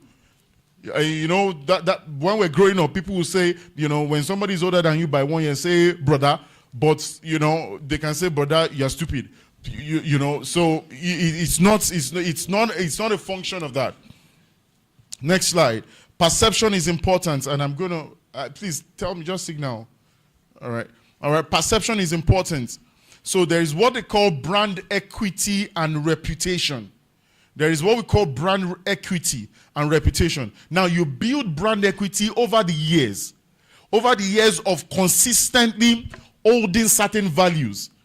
Over the years, like, so when I tell my people at the office, right, and I say to them, I said, I don't mind us losing businesses, right? But you must put your entire skin in the game when you are pitching for a business. My only problem is that have we done all the needful in acquiring or winning a business? If we have done all the needful and something else tips the thing, I'm okay. But that you are going into the business and you are bringing a shabby presentation, it is not allowed. And so brand equity is what you acquire over time, which means that, and sometimes you lose. Sometimes in acquiring your brand equity, you lose. You actually give in to some people to say, don't worry, not every transaction must be profitable. And that's the problem with most people. You don't want to make a loss lead. One person that you met today will give you much more than that tomorrow if you retain those things. Now, this is not aspire to Maguire. I'm telling you realities. Because there are certain businesses, you know, let me give you a story of IGEA. IGEA, for instance, when we're going to start IGEA, they gave us 500,000 naira as what's it called now? Retainers on a monthly basis. Now, what IGEA HMO, the brand itself, has given to my organization, even if IGEA says they're not doing it again, I'm okay. Because over time, being consistent with that particular brand has given us so much more. And that's what they call brand equity, is rubbing off on you, so to speak. When somebody says, all right, when somebody says to you that, you know, I can deal a business with you, and you can trust this person, that's what you need to do. And that will give you a whole lot more. And so when you're going to acquire your brand, so to speak, it is about that equity. It's also about the competitive advantage. It's all about, I mean, this one, most people they don't take it seriously. Customer satisfaction. You know, in my recent property, right, the person, after, you know, a couple of things, every time you call the guy, even if he's in the middle of the night, sometimes I even say, you know, I wanted to ask him, what church do you go to? Because your patience level is something else. You know, you call the guy, he will respond to you, and he will say, yes, sir, they will fix it. Yes, sir, they will fix it. Tell me if I'm not going to recommend this guy. And it's important. Finally, let's go to the second to the last slide, where you have the equation. Craft your story differently. Craft your story differently. So your story is about perception. Perception must be a concept of reality. So don't give a false perception. You see people, you know, just because they want to look big and all of that, they start to show like, you know, I'm closing this deal, I'm closing that deal. There's nothing like fake it to make it in this branding thing. Your nakedness will show. If you go and fake anything, it will be so obvious, because when they tell you, are you the one that did this? You say, yes, you are faking it. You will not make it. And it's not a cost, because the way it works is that people do due diligence. I'm telling you, I'm talking about people who legitimately make their money. They will do due diligence. All right? So it's about visibility, and it's about savor and sensitivity. And then finally, people begin to receive your brand. You know, how many of you guys have seen Jide Taiwo do plenty advertising? They don't do advertising. They just put this thing that we are the ones. How are they getting businesses? I don't think I've ever met Jide Taiwo by myself. I don't think I've met him in person, right? But I think I've seen most of the deals that they probably close. Or, I mean, somebody must really like them, you know, when they put all of those things all over the place. So you can be that. So for you to have an A branding system or a branding perception, so to speak, you must be consistent on value system. Value systems like honesty. Value system like keeping to time. Value system like not telling lies. It is important. God bless you. Please, a round of applause for Mr. Wale Kundayo. On that not telling lies part, where Jibo one, he says, hello, I'm a Oshodi. I say, what, sir? Oshodi, where? Jibo, Oshodi.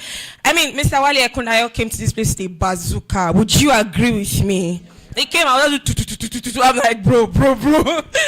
I mean, he opened up and he said, the first thing, just threw at us, like, you can't have a logo and a shitty brand. I'm like, excuse, sir. Do you understand that kind of thing? Thank you so much, sir. We're so grateful. Please, I know that we have questions. We need to ask questions. I'm going to be very gracious. I'll take 3 this time. Please, if you have questions to ask Mr. Wale Kundayo, please, now is the time to do so, because he's about to leave. And we might have this opportunity again. So we have one person, we need another person, one more person. Any other person has a question for him? Oh, fantastic. Our legal. All right, let's go. The lady on pink goes first. Good afternoon, Mr. Wale. Well, I have a question and like a statement. It's about being honest, keep to time, and customer satisfaction.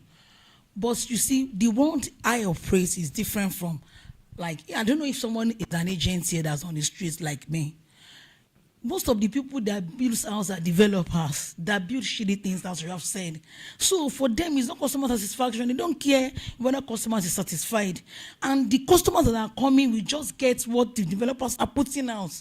And you know, if you're an agent on the street, you are a marketer. You cannot market what you don't have. You market what's around. So how are we going to do it in our line? That's number one.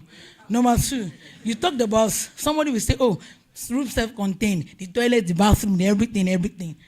It's not our fault. It's what is being built. Right now on the mainland, I'm talking about Jibo Fadi, if you're familiar with it. A room self now goes for a minimum of 700,000, 600,000 per year. And you're going to see the room self, even as an agent, to be like, what is this? But I don't have another place to take them. The developers, is somebody feeling me? Am I the only one on the streets?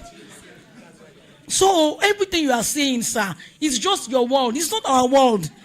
I'm telling you, all you said now is your reality. It is not our own reality. Because as I live here now, I'm going for an inspection in Bariga. I already know what I will see there.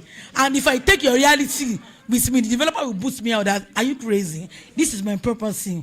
So, and another thing, I understand the issue of 5 people on it. The reason agents lie at times is this. You will see, I've been on this street a long time from my university days. I've worked in Ogun State, Cross River State as an NYC and Lagos now. Like you see a room safe now. The developer says, my agreement is 125. My commission is 125. Service charge 150,000. Caution 100,000. Like, and I'm going to give you 30,000. I'm the 6th of you. And he doesn't care. And he will tell you, you see those guys that are working on the site, my engineer, give him 1,000. My bricklayer, give him 1,000. The plumber, give him 1,000. When the clients come, you're going to add like 40,000 to it. It's not your fault. You want the client to be satisfied. I want to add empathy. But empathy won't pay my bills. And this is Nigeria. So everything I've said, sir, is your world. Please, can you come to our world? All right, let me come to your world. First of all, so sometimes there is this perception that this guy that is speaking English, I was raised by a single mom, right? And I didn't live I lived in a place where we would have to wake up 5 a.m. in the morning to have our bath. So that, because the entire bedroom is messed up and all of that. So I'm not saying something that is esoteric. In my property, right, one of my properties, right, there's some fellow there during COVID and they couldn't pay. It was a certain amount, quite high, and I told the lawyer, reduce the money. And the lawyer said to me that you don't do that because this has never been done before. Now, there is something called the law of attraction. If you are not aware of another life, you will keep attracting the same type of life. That's the truth. And I'm not saying, I'm not being religious now. The world you know is because you have accepted that world over and over again. And that's the truth. There is another world that takes you completely out of the existing world. It must be a desire to say that we are looking for a better world. Until you begin to desire that, you will keep being in this particular world and thinking that there are people who just only do one transaction a year. It is not exclusive. The world is not, it doesn't select, it's not selective to say, oh, because you are like this, let this thing keep coming to you. Because you are like this, let this thing come into you. So the truth about the matter is that there is a major divide, and it's a desire, first of all, to say, I'm going to change this narrative. This narrative of doing things this way, let us change it to this particular way. Until that is happening, and that's what's going to happen. You're going to keep having that same band of set of people. I don't live in another world except from this particular world. My children probably don't live in the world that I lived in. They don't understand. The day I took them, I lived in Alagomeji, Fanaye Street. I was raised in a Butemeta. All right, I went to St. Finbar's College. All right, we come back, we enter bus and Tamole. This is not, there was no silver spoon, even wooden, there was none. Do you understand what I'm trying to say? So there are two different worlds, and until you begin to push back that this new world we want to create, there are people who will respond to it. You don't have to do all deals. You don't have to be an hustler, right? Things can change. I hope I answered that.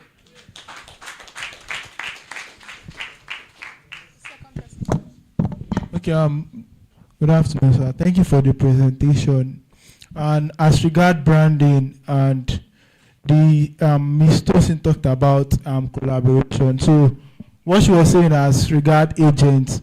So mostly I do selling, but there was a client that got a shortlet from me, and it was like he wanted me to get a rented apartment for him. So which I did in Eleganza. So what happened was, he liked the place. He told me exactly what he wanted, and I got that exact thing for him. So it was inside Eleganza Garden, but he was not able to get the full payment. So the other agent that I got it from, the guy collected the inspection fee owed him, and because my client was not able to make the full payment, the other agent has been disturbing for his commission, not even the payment of the house and everything. So it was like he wants to get the commission even before my client made the initial deposit. It was like he needs the commission. He will call me in the midnight, in the morning, in the afternoon, send me a message. He even threatened to. What's the question? So in a case like that where he's disturbing me for the commission and all of those things, then now he's trying to get my client's contact to reach out to him back end. So he's spoiling the brand at which I'm trying to satisfy my client and also work alongside with him. So how will I maintain such a case? Although my client was not able to pay on time, so it was refunded. So my client has paid the commission now, the money has gone. So I was trying to maintain my own reputation with the client, getting satisfaction, and also, so me trying to maintain my brand. How will I relate with those guys that are doing the other thing entirely? Still collaborating with them. All right. One of the things that we do, right, like I spoke about value system. One of it is transparency. And as much as we think that the world is a jungle, they are really sane people. Honestly speaking, the world is a jungle. As the reality, there are people who are involved in different things and all of that. but money is transient. It is always going to keep evolving. As a matter of fact, if you, and let me say this to everyone, right? If you add all the monies you've made in your entire world legitimately, like do it like a bank transfer and all of that, and you equate it with the amount you have spent, they would never be equal. So what that means is that there is another force at work that allows what it is that you earn to make it make sense to you. So when we talk about transparency, you have got to have that thing. So, and some people are a bit more shaky that maybe they'll take my clients. The truth about the matter is that there is enough for everybody to have, so to speak. There are transactions that I've made. There are people who have invested money in some ventures that I'm interested in, and the things didn't go right. And I still fulfilled my part, not letting them know that the thing went south. Is much later. Now, those people have brought bigger transactions to me, not on the premise of honesty, on the premise of transparency. I never even told them. There was someone who gave us money and said, we started a new line of business, and then the thing went bad, so to speak. The person did not know. What we promised the person, we gave the person the exact amount. So later she found out that, this thing went bad. Why did you do that? I said, I have made a promise to you that this was going to happen, and that was exactly what we did. On the premise of that, she brought bigger business in the future. And it wasn't so far. It was in the future to say, if you can do this, then I can trust you. And they are not necessarily Christians or anything. I hope you understand what I'm trying to say. So transparency, which means that I haven't gotten your commission, or I have gotten the commission, but on the premise of this is what's going to happen. Not so many people would appreciate it, but it's a value system that you must hold. Do you understand that? I mean, the guy who got me the house recently, right? I didn't pay him his commission until much later. And the guy was patient. And I was wondering why he wasn't harassing me. So I kept telling him that, why didn't you, reach out and all of that? He said, I know that you are in the house. You can't run away. He said, you're in the house. You can't run away. And so on the premise of that, and this guy just was calm all through the entire thing. So when you hold those value systems very dear to your heart, you do everything to protect it. Do you understand that? Thank you. I'm done. Do we have another question? Yes. Oh, yes. Our learned colleague. All right. You said a lot about building a good brand. So people who have already built a bad one, or as in the brand has a bad reputation. Everybody knows the brand, and what they know the brand for is bad. What can someone in such a situation do? What can such a business do? And I want to react to something you said about some real estate companies saying, buy one plot, get one bag of rice. Well, I think that the challenge is that there's a segment of the market that they are appealing to, which, and they get the response. Honestly, they get the response. Some people buy one plot of land for instance, 800,000 because they will get a bag of rice as at that time, which was like 30,000. And sales, the numbers was good. So I'm just reacting to that in reacting to what market is saying, how do you still be like, this is my value, this is my standard? How do you balance market expectation with your own values? Because there's one common saying that whatever the market wants, just give the market what the market wants. Okay. All right. So first of all, and I think I like that question quite a lot. So if I'm going to go spiritual now, so and I'm not, no apologies, right? So it's the same thing. Everybody has a bad brand by sin, so to speak. So if you are going to, so to speak, change your brand, you have to get born again, which means you rebrand. That's the only way. So when you see most people rebrand, that's what it means. What they are rebranding is that they are becoming something different, right? Which means that, so when you see somebody comes and says, we're rebranding, somebody, maybe, for instance, somebody acquired another brand. In the case of Titan versus Union Bank, for instance, you're seeing them, they've been struggling as to why the rebranding, what the rebranding should be. How a new bank bought an old bank, it's another conversation entirely, right? So you get to see those things. So you have to rebrand, but that rebranding, in essence, is that you're bringing new value system. or you are borrowing somebody else's value system, that this is now our new value system. Now, to the other conversation about all of that thing. Now, let me say to this, you react to the market, but there is a loss. Every one of those people who have done those things have had one story or the other that is not good. And I'm talking 10, no, because when at least 10 people who have reached out to say, by the time they collected the rice or corrected the ram, the allocation was a problem. I haven't finished talking. You see what I'm saying? So the allocation was a problem, and people who even broker those deals for them, people are chasing them all over the place. So it brings us to that place of that due diligence that must be done to say that, do you have history of people who have bought this land or this property that have been completely satisfied? Because the truth about the matter is that you really won't struggle in advertising. See, all we do is just amplify what is existing. Advertising is not so much of a big job. If somebody comes, most of us today are still using McLean. I don't know if anybody's using McLean or using Close-Up or using certain brand because your parents did.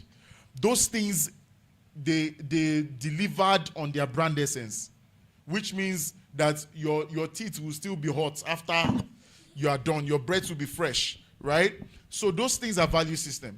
So when you, for instance, begin to, they are trading something. People are trading something. So by the time you collect the rice, what are you now going to give back? Is it the land or the rice that you've eaten? Or the ram that you've eaten? I hope you understand what I'm trying to say. So you are responding to the market, but the market also is responding back to you because there is peace of mind. There is also the fact that you are eroding your brand equity based on experience. And that's one negative experience is way, way much more. Somebody comes and says, I want to employ this person. And the person comes and says, don't. Why? Says, the guy lies. That's the end. So your brand must speak for you outside of you speaking for yourself. Boom. Ladies and gentlemen, Mr. Wale Ekundayo, please celebrate Mr. Wale Ekundayo, please. Thank you so much, sir. Please, sir, before you leave, we would like to take a picture with all of the guests, please. Let's have a picture together, please, before you leave, sir. Thank you so much. Please.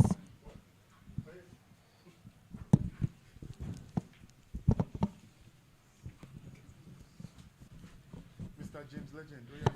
Uncle James. Oh. Someone what? That's another guest.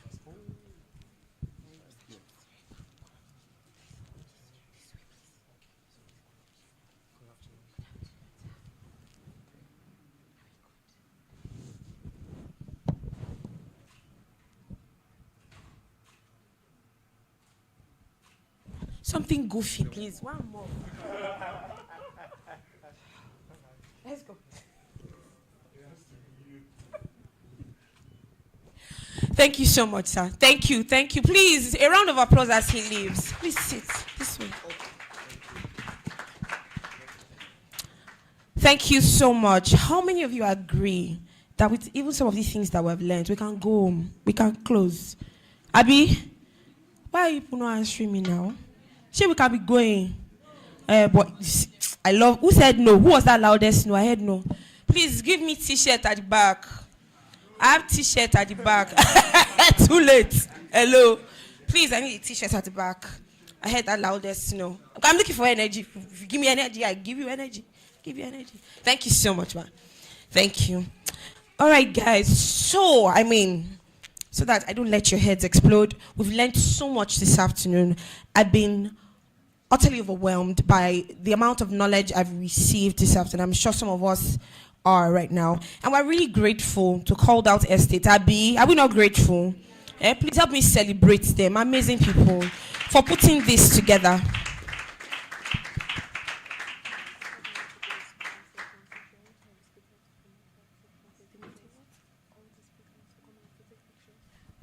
Please, can all of the speakers, please, if you kindly can step outside while you have your pictures as well, Mr. Wale Kundayo. Please, thank you so much. Please celebrate them as they leave the hall. They'll be back. So that we can, let's take a break. Are we good? 15 minutes break. And while we are having this 15 minutes break, this is what it will be for. It will be for networking. So I want you to talk to someone. I want you to ask their names. What do you do? What's your business about? Ask all of those questions. I'm going to do that for 15 minutes. Talk to someone. Because when we come back, I'm going to ask questions. I will ask their name, their age, how many children they have, their business, everything. I'm going to ask everything. All right? So let's go on a 15 minutes break, and we'll come back for the remaining 2 sessions. We have 2 more speakers who will talk to us today. Are we good? Thank you so much.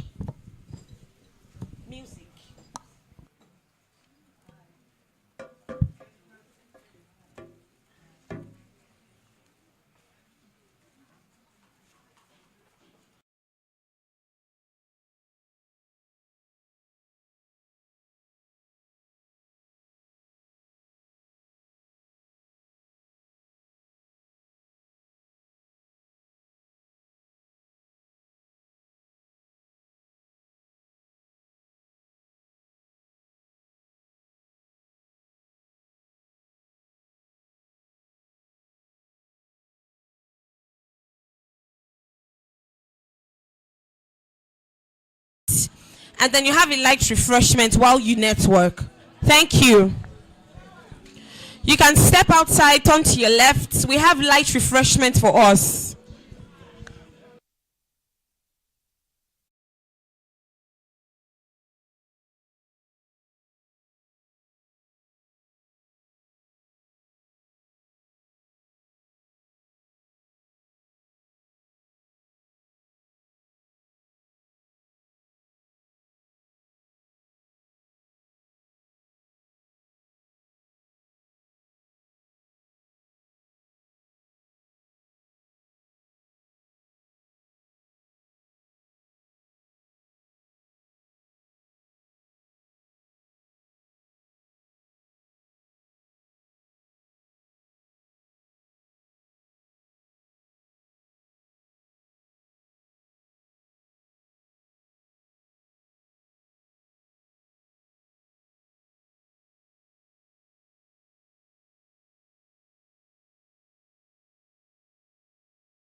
Talk. Come with me. Come with me. Come with me. Come with me. Come with me. Please celebrate her now. Celebrate her. Come. I've not forgotten. I'm going to ask who you met. I'm coming. I met Elizabeth. Where is she? She's an undergraduate of University of Lagos, year 3. See, I remember. So the reason why, can you turn down the music a bit? So the reason why I called 2 girls, and so it's because you're going to do for girls, you're going to do for guys. I don't want to be a gender matter. So did you ever play this game in primary school? You know the game I'm talking about. You were 18 minutes, you didn't listen to me. You know that name of boy, name of boy, name of boy, name of boy. Do you remember it? You did not do it. What primary school did you go to? Staff school. Which of the staff schools? Shady. Wait, she's saying I went to staff school. You know, like I went to Ola. Do you know Ola? Our Lady of Apostle Secondary School. We're neighbors. Hey, Ola. What secondary school did you go to? Doen, the posh. What secondary school did you go to, sir? Staff school too. You, sir, what secondary school did you go to? Sorry? Lens. Where's that? In Ogun State. Amazing. Celebrate grace. All right. So, we're going to do it. So, the 2 of you. Because I want to give 2 people gifts. So, I just thought, why not let us go back to our primary school days and secondary school days a bit? So, you're going to give me, and it's going to be very fast. So, when I say, do you know the game? Or you don't know it too? You didn't play it too? Are you joking? Please spread out. I'll teach you now. Who wants to teach these people, please? Want to teach them, Abby? Oh yeah, come and teach them for me. Because the questions they ask me to ask you people, anointing, no. Actually, ask me what is what? Nobody will answer me here. So let's leave it. Oh yeah, teach them. So is calling? Face the people. Is he calling names? Name of girl, name of girl, name of girl, name of girl. Then. So when the intro starts, it's like really fast, and you have to call out names you know, and you can't repeat a name. Yes. If you repeat a name, you're out. Yes, and if you stop, what happens? You're out. Thank you so much. Please clap for her for me. So, should we start with the guys or we should start with the girls? Wow, why? We're done. 10-0. Let's go. So, name of girls, name of girls, name of girls, and it's good. No, do boys. You're not doing girls. So, you're doing name of boys. Don't you have brothers? You don't have brothers. You have brothers. You don't have cousins. You don't have nephews. But you will know name of boys. Call Jesus, he was male. Like, are you ready? Are you ready? And to be fast, like really fast, not slow. Are you ready? Yeah. Back. So when I call it, you say it. Are we ready? Are you ready? 1, 2, 3. Name of boys, name of boys, name of boys, name of boys. Victor. David. It's too slow. No. I want another mic. It's slow. No. I want another mic. Okay, here. It's slow. It has to be very, very fast. Are we ready? Are we ready? Sorrow. Yeah. 1, 2, 3, go. Name of boys, name of boys, name of boys, name of boys, name of boys, name of boys, name of boys, name of boys. Victor. Kevin. David. Is this too slow? This speed is not working. Is the speed working? Is it working? Let's try again. It has to be really fast. Are you ready? 1, 2, 3, go. Name of boys, name of boys, name of boys, name of boys, name of boys, name of boys, name of boys, name of boys. Victor. Kevin. Feromi. Victor. Daniel. Bye. Take care. Thank you so much for doing this game with us. Oh yeah, you stay here. Yes, sir. Name of girls. Are we ready? Hey, hold on. Name of girls, name of girls, name of girls, name of girls, name of girls, name of girls, name of girls, name of girls. Judith, Alice, Dorcas, Amaka, Anna, Basira, Rachel, Bisola.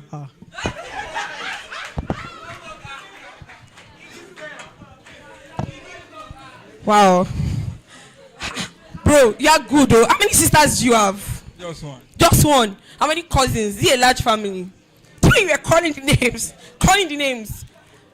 How many have you dated? I need to ask that question. You look like a good guy. Yes, I celebrate you. High five. Thank you so much. Come, I owe you. Take 2 sweets first. Add this to your meat. Take this too. My friends that participated, just come share. Come and just share. Take. Let's not be like, I didn't give you anything. Where are they? My friends with the dark shades. Take. Did you say Ashake? Ashake Junior. No baton. Oh my gosh. Thank you so much. Thank you so much. I owe you t-shirt. So wait, I'm coming. Who else? Oh, you. I'm giving you.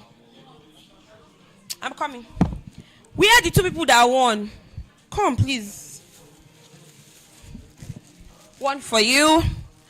One for you. And then there's the perspective that girls don't know cars. Who? I need 2 ladies who know cars. If you are confident, my husband yaps me that I don't know cars, but I believe that there are girls here who know cars. No girl knows cars. Eh? Why are you pressing your phone? I'm coming. The 4 of you, did you read a memo together? You're both pressing your phone. Wait, hold on. You don't know cars? Don't you want to drive a car? Sir?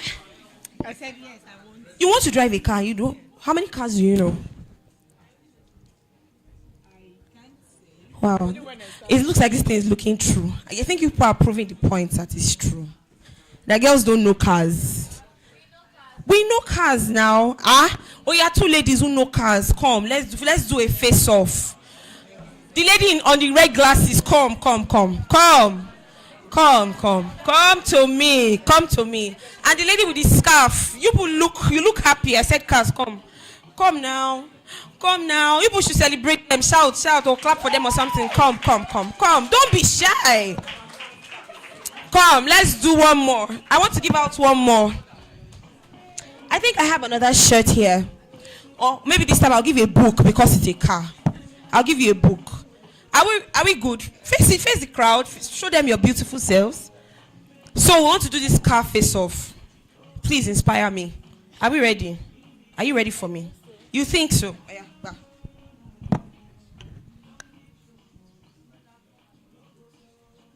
Here. Do you know the game? You played it. Oh yeah.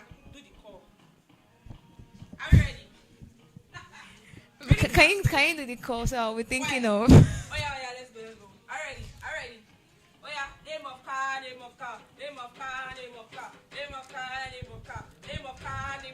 Ferrari, Tesla, Highlander, Honda, Toyota.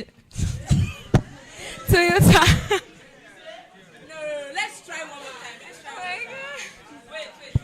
Let's try one more time. Are we ready? Reduce the music small. Oh yeah, let's go again. 1, 2. Name of car.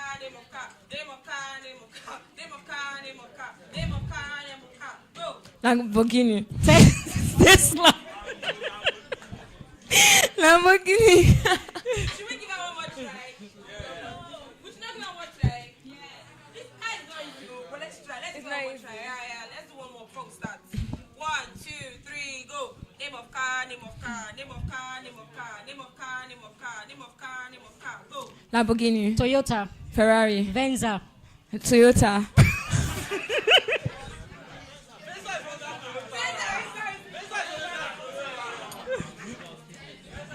Thank you so much. You tried. At least you were even bold. Come and take chocolate. No, my sister. I'll give you something. I take 2 sweets. Let me give you something. So I think I want to give you. What do you do, ma? What do you do? Get into real estate. Okay, fantastic. I have a book for you here. On behalf of Calledout, enjoy, read it, and be blessed. Guys, are we good? Are we good? Let me hear you say hi. Am I hearing everybody in this room? Let me hear you say hi. So, is there anybody still left outside? Is there anybody outside? Please tell them to come in. We're about to start.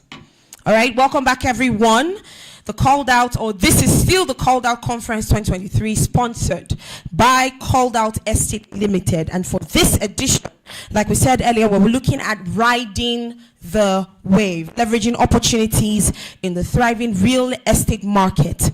This conference is a significant step towards a future where everyone has access to affordable, sustainable, and beautiful housing. And so far, one word to describe what's been going down here is mind-blowing, mind-shifting. What else?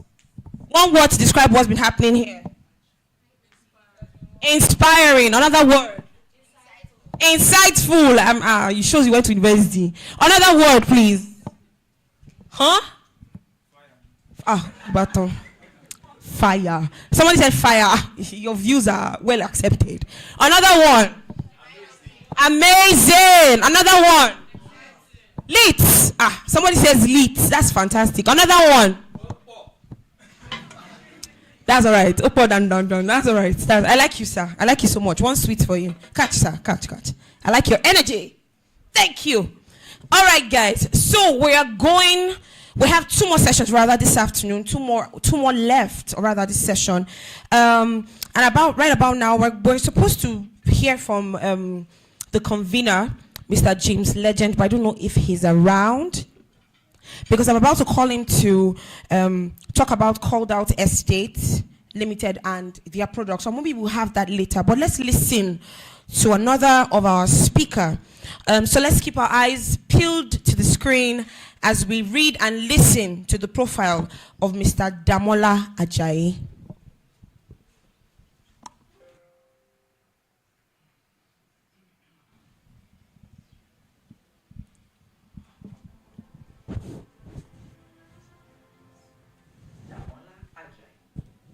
Damola has business leadership experience that spans HR, sales, business development, project management, building marketplaces, driving growth, and building startups. He has worked and led teams in India, Ghana, Gabon, South Africa, and cities across Nigeria, managing global and local accounts and teams while understanding the relationships between business and tech teams. This work experience was in some notable companies like Tata Consultancy Services, AIE SEC, UNAOC, Junior, and Carry First. Damola co-founded Next, a logistics and warehousing company. You recently founded Blue Skills, a technology-driven home service platform that connects customers with skilled blue-collar artisans for convenient and reliable solutions to their maintenance, repair, and service needs. With a standing ovation, please make welcome to the Calledout Estate Limited conference. Please celebrate the greatness that is Mr. Damola Ajayi. Thank you so much, sir. Please let's sit. So 2 things. Mic makes me nervous. So can I speak without the mic? Shit. Then I'm speaking after my pastor, right? So it's kind of you guys know what that is. It's like setup. So I don't know why James did that. So my topic was I was supposed to speak around something around social media and marketing. But I looked at the agenda and I thought that, and I saw the lineup of speakers. So I tweaked my topic a little bit. I hope you guys don't mind. So by my background, from what you've heard, I'm a salesperson, right? So I started, most of my career, apart from every other thing I've done, I sell. So I thought maybe it would be good to share some insight around sales because of the kind of people in the room, right? Because I think people should live with some things that can be actionable when you live here, right? Does that make any sense? Okay, so thanks. Yeah, so yeah, that's so you can. So I'm going to talk around activating your sales lead. So basically, and for how you can drive productivity as a person. So I want to believe the people in the room. Maybe some people, either you sell real estate or you market it. I heard the lady saying she's on the streets. And so, everybody sells, right? So you can move to the next slide, please. I hope someone is timing it. So yeah, that's me. You can move away from here. So when we talk about sales, for me, I like to look at it from 2 perspectives, right? So let's walk down the memory lane and let's look at, how sales started in the first place, right? For most of us that know, we understand there was something called trade by barter, right? Back in the day.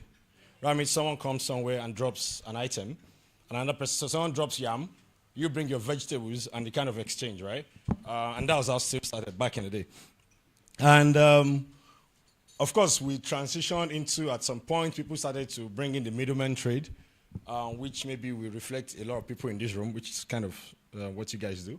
Of course, people also build trade channels, and then there was movement of goods and services from one point to the other. And today we talk about corporate sales, right? However, there's something that has been consistent across all the three kind of sales that I want to talk about, or I'm talking about, is that for every sale to happen, there is something we call exchange of value, right? I mean, the person bringing yam to you, I mean, if you're buying a phone today, and I mean, maybe an iPhone 15 will cost about 1.3 or 1.6 million, I can't remember. But you're buying that because you think there's some value to be derived, right, from that.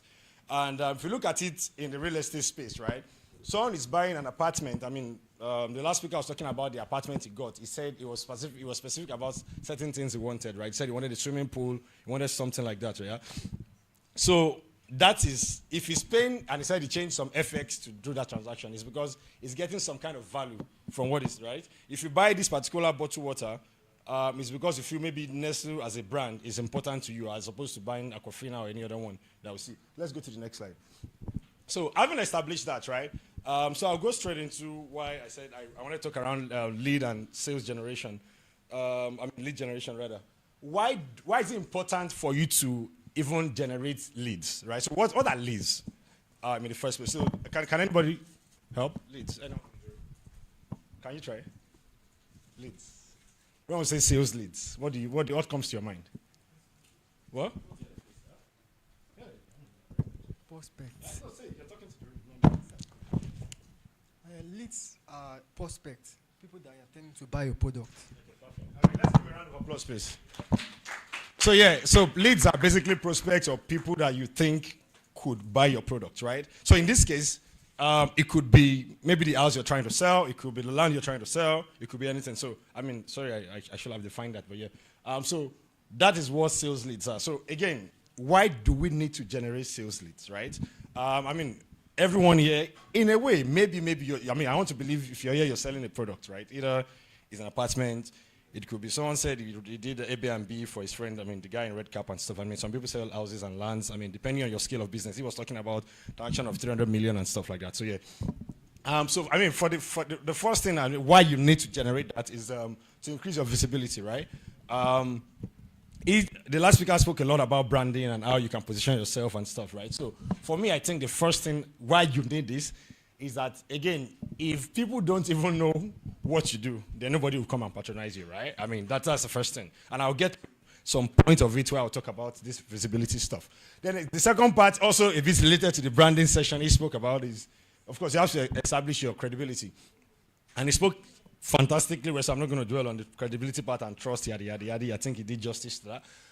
The last two part I'll try and explain a bit is fostering relationship with potential clients. He said it that leads are people that are prospects to your future business, right? How many of you here in this room as of today, you see you have about, I mean, maybe 50 clients? Anyone? 50? Okay, yeah, man, you're doing 300 million, so it's understandable. At times when we come to events like this, right, you network, you meet people, when you leave, the people you've met in that particular space, I mean, depending on what you sell, right, could be prospects, right? They could be potential guys. So why the sales lead might be important as well is because you want to build and foster a relationship, and I'll get to that in one of the slides, I think, where I think I'll go deep dive into it. And then the last and not the least is to build potential relationships, right? Because you want to talk to people. I mean, if I'm going to buy, I mean, hardly will you, I mean, it happens once in a while, and maybe for Larry and, I mean, people that do the big deals can talk about it, is that hardly will you see maybe a transaction that someone will just call you and say, I want to buy a land of 500 million. It's rarely happened. At times, maybe you've got, unless you've got into that, so yeah. So I'm coming from that perspective. Let's go to the next slide. So how do we generate sales, right? Sales leads. So pardon the use of my word. So how do you get customers? Let me bring it down. Does that make sense? So how do you get customers? I mean, he's told you about how it's fantastic to understand legal perspective. He's spoken about how you can have your personal branding. Tosin did a good job about talking about how you can bring technology into all of this. But again, how do we do this, right? So you leave this session. You want to go with, I mean, James is going to come talk, and I hope I was going to speak after him, actually. about the opportunities they have in Calledout, right? Because when they present the opportunities to you, then the next question is how do you maximize this opportunity, right? How do you tap into what they're going to tell you in terms of the projects they're working on and stuff like that? So that's for me, it's what I want to achieve with this session, right? So of course, there's, I think for me, the first thing I want to look at when you talk about generating sales lead or maybe building a good customer base, which is the easy term to use for this session, is content marketing. I think Tosin spoke about that. However, when you speak about content marketing, for me is that, I mean, if everybody here is on Instagram, right? At least 80% of people, right? Or maybe use Twitter, Instagram, Facebook. You shall use one of them, or Snapchat, X, whatever it is. So everyone, or Trends, whatever. Yeah. So, hardly will you be on Instagram and you will scroll for about 30 seconds without seeing an ad. Is that correct? Yeah. Yeah. Or will you not see maybe a funny post from maybe Mr. Macaroni or any of those funny guys, right? Is that correct? Okay. Now, that means that, I mean, most of us follow, there are pages, I mean, not to advertise for anybody, but there are pages that some of us follow specifically just to go online and laugh, right? Yes. That means there is a very high competition for the content anybody will create, correct? Because, I mean, a lot of people are doing content creation now. A lot of them are funny. A lot of them, I mean, depending on what you find as sense of humor, right? Some people will appeal to you, some will not. But hardly will you be online and maybe you will not go to some of those. I mean, at least for me, I do it. I guess it's the same for most people. And if you're on Twitter, it's the same. You see something. So what I'm saying here is a lot of people are creating content. However, for you as a salesperson or as a real estate person, what kind of content are you putting out there? Can your content compete with the same 30 seconds? So let's assume everybody has, let's say, 2 minutes at lunch break. Let's say when we went out for lunch, everybody will pick their phone and quickly check. Can your content stand out in terms of what the next person will see? Or, I mean, how many people will it appeal to? And when you think about content creation, I mean, of course, you know, blog posts, videos, yada.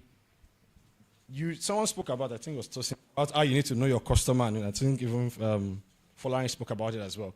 So for me, my word to you is, even as you try to do your videos and you try to do your content, you need to appeal to people, and you also have to put it at the back of your mind that what am I trying to do in this process? I'm putting out a video to say, oh, come and buy this property. I mean, I see some real estate guys, they say, oh, and this house in Ajah, this land, and you do that. I mean, you guys, a lot of people do that, right? So at times I look at some of the videos and I don't see, no offense, please, I don't see like innovative ways. I think someone spoke about innovation around how you guys put out your content. So that's that.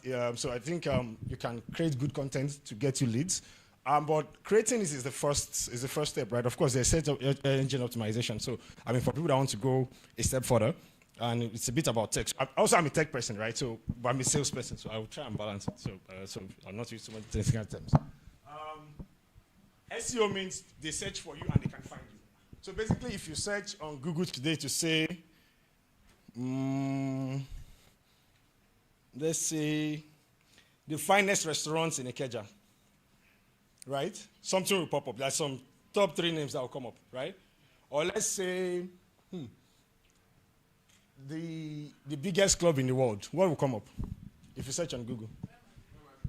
I mean, so I don't know if that's the answer, but yeah. So again, that's SEO, right?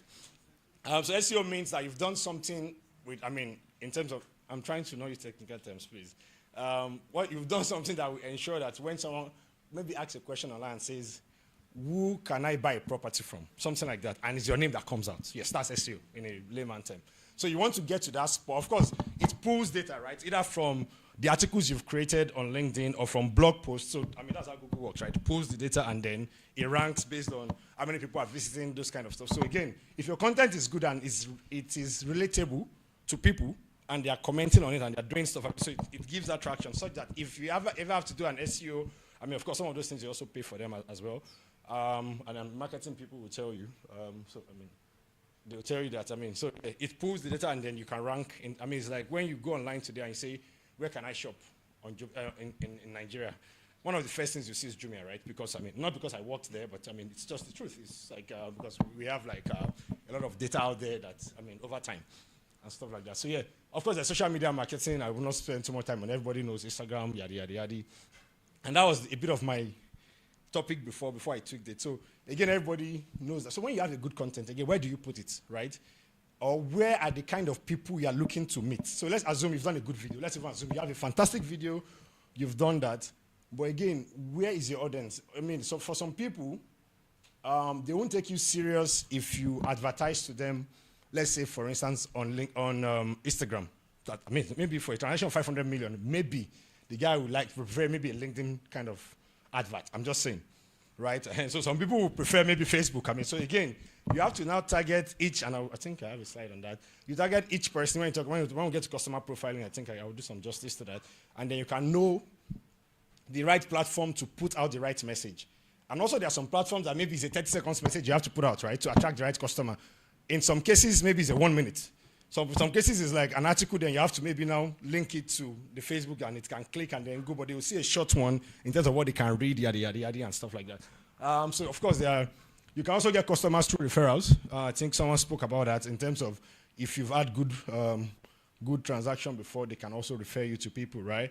And, of course, there are partnership and networking, like as we're doing here.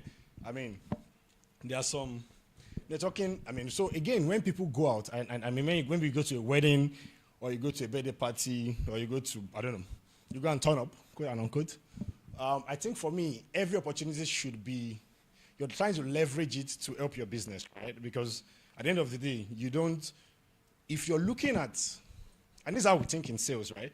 We're looking at, okay, so practical example. In my company, what we're trying to do next year is to have 1,000 businesses, right? As B2B, because we do a lot of B2C, but now we're pivoting to B2B, which means that we're taking care of facility management end-to-end for different companies and stuff like that. So we have a couple of people we're currently dealing with. So I was talking to the sales guy last week, and I said, guy, we need 1,000 businesses, maybe say by Q2 next year, which is by end of June next year. So the question is, how do we do it, right? And we're looking at a pool of 10,000 people at 10% conversion rate. Right? That means that if you have 10,000 and you're assuming that out of every 100 people, only 1% patronizes you. So again, why it's important that you generate sales lead is that out of every maybe 10 customers you speak to, if you're selling property, maybe it's only one that will call. I don't know, maybe that percentage is correct. But I mean, for us, in my kind of business, and even in regular sales, like if you see people that sell cars, they will tell you, a lot of people can come and inspect the car. They will keep coming. But maybe it's the 20th person or the 15th person that will buy. So in your case, you're selling real estate. And don't forget that there's competition I mean, a lot of people, there is competition on the side of the property, there's competition on the side of other real estate agents, and there's also, all those things. So that is why it's important that you have a big pool of customers, such that, and I think that can you move to the next slide? Sorry, I don't follow my slides when I talk. So again, I'll come back to this topic, but there are some challenges when you're trying to generate sales leads, right? So the first one, of course, will be lead disqualification. So let's assume you've met somebody, he's a customer. He was even interested in maybe he said, oh, I have an apartment in Bagada, or I have somewhere in Ikoyi I want to sell. After a while, you need to maybe know. There's a way you know that this guy does not fit into the profile of my customer, in a way, right? So let's assume you say, oh, the house is, let's say, 100 million. But you say, you already know that. Okay, maybe this person is not my kind of customer. So in that kind of case, it's okay to disqualify that lead. But you don't necessarily dispose them, but you know that this particular property will not work for this person. Yeah, because again, if you're selling, it's like there's something you say in sales. You say you want to sell a deep freezer to an Eskimo person. It doesn't make any sense. Or at times you say, can you sell a freezer to an Eskimo person? Because the place where they are is cold. So why will I buy a freezer from you in the first place, right? That's what they say. Or you say you want to sell ice to someone that lives in Alaska, something like that. It doesn't really literally make any sense. So you need to know how to disqualify certain people at certain times. So of course, there's also what we call lead disengagement. So the person might genuinely be interested when you meet the customer and is super hyped, and you say, oh yes, I'm going to buy it. Yes, I'll rent the apartment from you, yada, yada, yada. But maybe something happens. Maybe he put his money somewhere and they scammed him, or maybe I don't know, anything can happen that the guy will just maybe he wants to jackpot.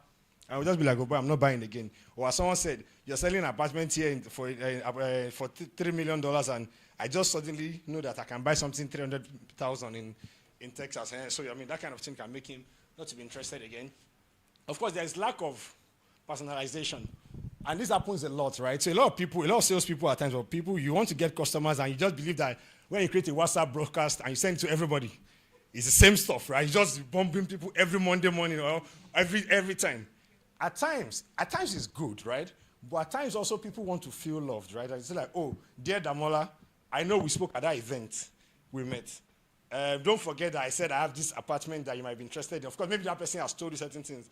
That person is a better message to pass across to just sending. Of course, you have your BC. I understand you want to cover more room, but personalized message actually do better justice in terms of when you're trying to generate sales and you're trying to convert people.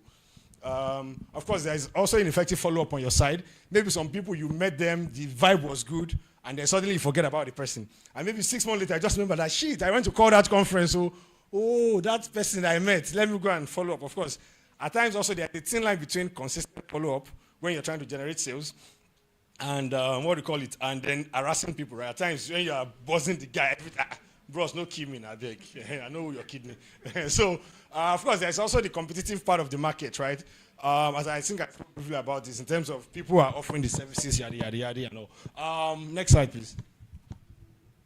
So, yeah, so this is what it looks like when we talk about sales. So of course, there's the first part that you're trying to, we call it lead generation. So it's like you're meeting people. So again, based on whether it's your SEO or is your whatever channel, if you know your blog, your social media, let's assume some people go online, for instance, on a daily basis, and they come. Okay, thanks. Yeah, I'd just like to have one else. Sorry. So let's say some people have, 5 minutes? Okay, so, well, you go online sometimes, and you comb your leads, right? Then, of course, there's the awareness part, where you tell them what you do. There's the interest part, where the person is interested, the person is considering, then the ultimate decision. Please, let's move. There's a particular slide I think I want to get to. You can nurture your sales lead, of course. I think I'm going to skim through this. Go to the next slide, because I have 5 more minutes. Okay, yeah, so case studies, right? Can I do this? No, let's go to the last slide, then I'll come back to this, because it's 5 minutes left. Sorry. Yeah, so for me, this is actually, I think, the most important part of my presentation, right? So, is this the last slide? Yes, it is. So first things for me is if you're trying to get customers, you're trying to target sales, if you want to get sales, it's first is to know your customer, your audience, right? What's the profile of the person you're trying to sell to? When we were in Jumia, there was something we did, and we broke it down to the kind of 5 people that can ever buy on Jumia. And we defined really the age bracket, what they do, how much they earn. I mean, this kind of stuff. Like, if you want to be that detailed, you can do it, right? So you know that, okay, based on this particular property, she said something about houses around Jibowu and Alagomeji. I live in Yaba, so I relate to what you're saying, right? So you can know that for some people, it's self-con, right? So it's between 500 and 700K. You will create a profile for that kind of person. So let's assume you'll be like, okay, this person maybe is a fresh graduate out of this thing. He earns between, anybody that can pay 500K to 700K, that means the person will earn about 2 to 3 million per year, something like that. We work in certain kind of organization. I don't know. This is our reason, anyways. Excuse my reasoning. So yeah, I don't expect you to use 100% of your salary for rent, right? It doesn't make any sense. People say if it's 2 months of your salary cannot pay your rent, then I think you're living in the wrong place. I belong to that school of thought. Maybe I stand to be corrected. My brother's calling. So you need to build profile for the kind of audience that you want to reach out to. Again, it can be, maybe you have an apartment in Ikoyi, and you're selling to someone that lives, maybe the guy is earning maybe 1.5 million per year, maybe 80K salary. It doesn't make any sense, right? So you need to define first that target audience, and you say, okay, this is the kind of customer I'm looking at. Also, at times, based on the kind of property or the stuff you're selling, you can refine that stuff. So for instance, suddenly you want to sell a land, and the land is maybe in Banana Island. You start to now define, okay, who is this person? Who can buy 2 billion naira land first? Then how do I reach out to them? What kind of communication channel do I use to reach out to them? So you can work backwards, or you can do backward integration or forward integration, depending on, some of these terms are. Of course, I said segmentation of personalized engagement. I think I spoke about that. So based on what you've defined in your target audience, you can now know what's the right message you want to pass to those people. So let's say he has an apartment that is going for 100 million naira. He knows the kind of people that will fit into that profile. Then let's say, how do you communicate to them? And those kind of people, you can't, for instance, be sending them BC every morning and say, hey, dear Nigeria has woken up, and something. But in a case where maybe maybe you're looking for apartment for students, I can understand if you send a BC to all of them. I think that's pretty okay, right? Because they won't mind. They also are hustling for that safe con that so it's sorry, I mean, no offense. So, of course, of course, there's also the part of integration of CRM too. Of course, depending on how far you want to go in some of these things. I mean, there's a particular tool I was exposed to about 2 weeks ago in one of the founder sessions that we had. And the tool is as organized as when you pump in your leads, which is your customer stuff, right? It will tell you when you need to send an email, when you need to make a phone call. If the person responds, it tells you the next action to do. I mean, it's that detailed, right? So that you are everything, you're looking at a dashboard. I mean, depending on how techy you are and how techy you want to go, right? Because this is CRM. You can see even the next action you need to do in the next 2 weeks, and you can plan for it. I mean, now it's for maybe people that want to really take this to the next level, and it's upshot. I mean, you guys can look it up. I think there's a free version, and at some point you have to pay for some of the tools. Of course, the last and not the least point I have here is continuous analysis of and optimization of your customer base, right? So let's assume today you go online every day and you just comb maybe 50 random people on Instagram, 50 random people on Facebook, 50 random people on Twitter, and stuff like that. And you add them and say, oh, hi, I do this, I sell, I see you're wearing a brand. So maybe AY Homes, or I work with Calledout. We have 15 properties on the island. We have 25 on the mainland. We have maybe 10 outside the Lagos and yada, and stuff like that, right? Maybe you've done that introduction, you've done that to them. But again, after a while, based on the challenge you said, there will be people that will be disengaged, right? There are people that will be disqualified. You need to refine your leads, and then, I don't know how many of you use Excel well. I mean, some of these things. I mean, so based on that, you can maybe refine it and then put it there and say, maybe if you use paper, to be honest, some people will use paper. I mean, some people are good at it. I mean, at some point, I had 50,000 agents, right, when I was in Jumia, sales agents that were selling for Jumia at that time, and I was head of sales. And you find out that some people that were even selling the most money were using notebooks, right? So no offense, but again, it helps sometimes and makes your job a bit more effective if you're digitalizing your job in terms of, even if it's basic Excel, to be honest. And of course, you can also use Notepad again, no offense. But it's easier because that way you can easily move people across board. Okay, this person has moved from interest stage to maybe decision. I need to follow up. You know the kind of follow-up conversation you have with them. For that kind of person, you're not saying, look, I have a property. You already knows, right? That's why, again, the personalization has to happen. I think my time is about up. Am I? My time up. So yeah, case studies. At some point, I mean, I spoke about 50,000 agents, right? And then people will ask, how did you guys get 50K agents? How were they selling? So yeah, MC.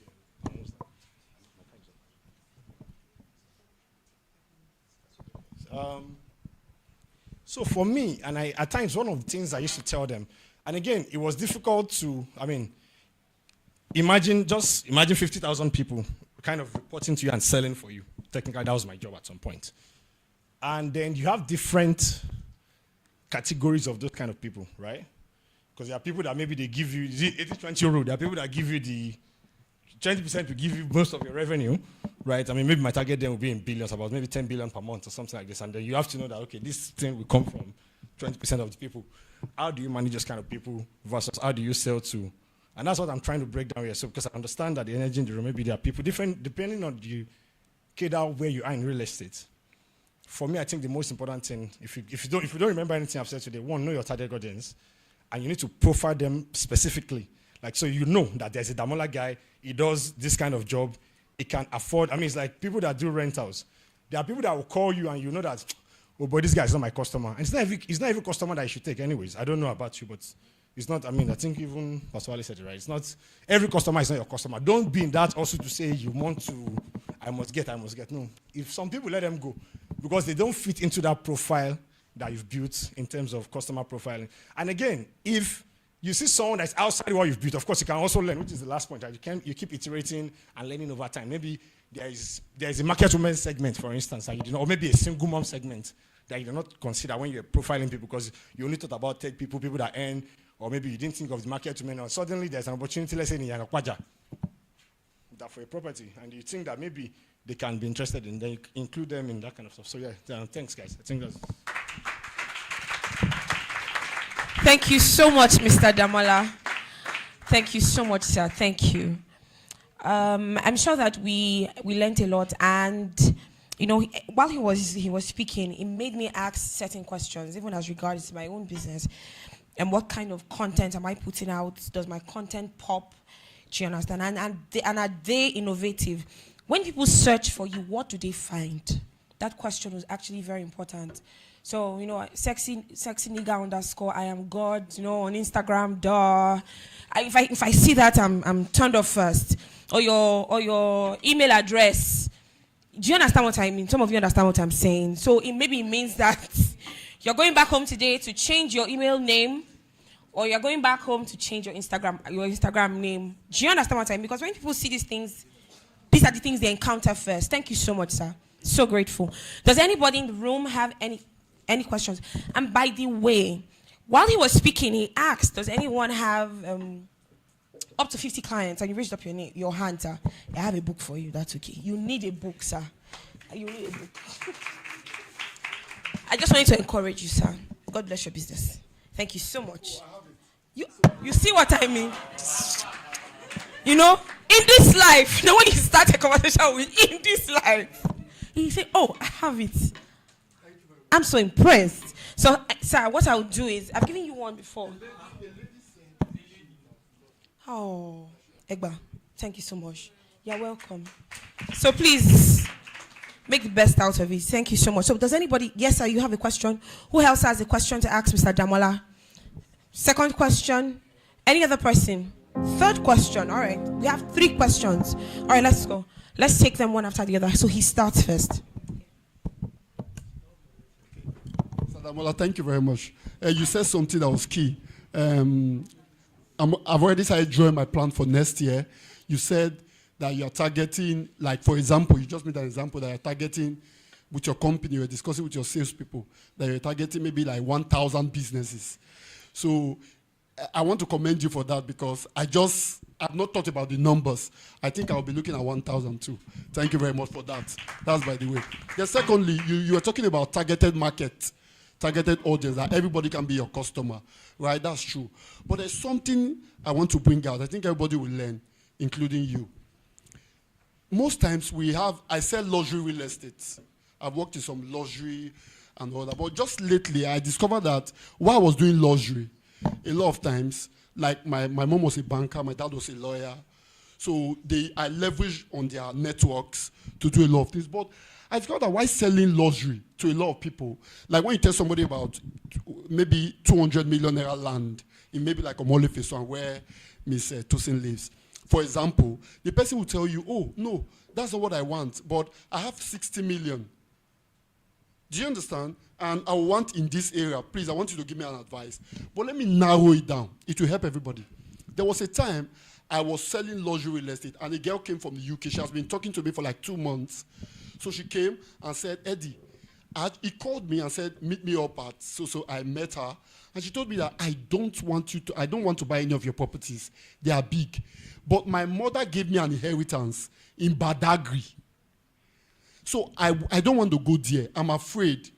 I've heard about all those stereotypes, killing people. So my mother has given me the house. I want you to go and see the house. So when she said it, my colleagues, because I was heading a team, they said, man, according to them, they said it was an insult. But something in me just told me, Eddie, come on, take it up. So I wanted to take it a step further. I asked her all the details. She gave it to me. She was just commanding me, oh, go do this, go there, do this, ask of this woman. She didn't even say, okay, oh, you are my consultant, I want you to do this for a fee. So she just gave all the commands, and I went. My spirit was I was just in tune, and I went, did on the requirements. God, it was a face me, I face you house. And rent is 2,000 per month. So it was that low. But I took up the challenge. I asked her, what do you actually want? I'm in the house. I did a video, did everything. I brought my drone team with my media team. We did everything. I showed it to her. She said she doesn't even have an idea how a mother house looks. At the end of the day, to cut the long story short, this lady told me, okay, Eddie, what do you think we'll do with the property? I said, well, for now, I think you should just demolish and do something. And at the end of the day, that place right now, we have like 6 flats. I built it. I make close to 2 million from that transactions. So, and she has been one of my best referral network in the UK. She has given me up to 50 clients. Because she would just tell me, oh, there's I belong to a group. I just pitched your business to them. I belong. So she was now the one that made me come down to start selling lands and various other things, and it has boosted my profile in the real estate sector. So I just want to say, most times the people that you are profiling might not be what you want, but they might hold the ace for your future. Thank you.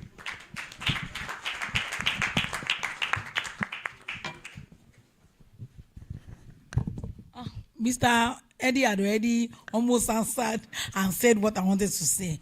Mr. Damola, you talked about building our Instagram, Twitter, and all those things to fit into what you want. You know, I'm a person, like you were saying that, she said, once I open Instagram page, I see it and I'm turned off. You know, me, I'm somebody I'm not like your average woman. I don't like Korean movies.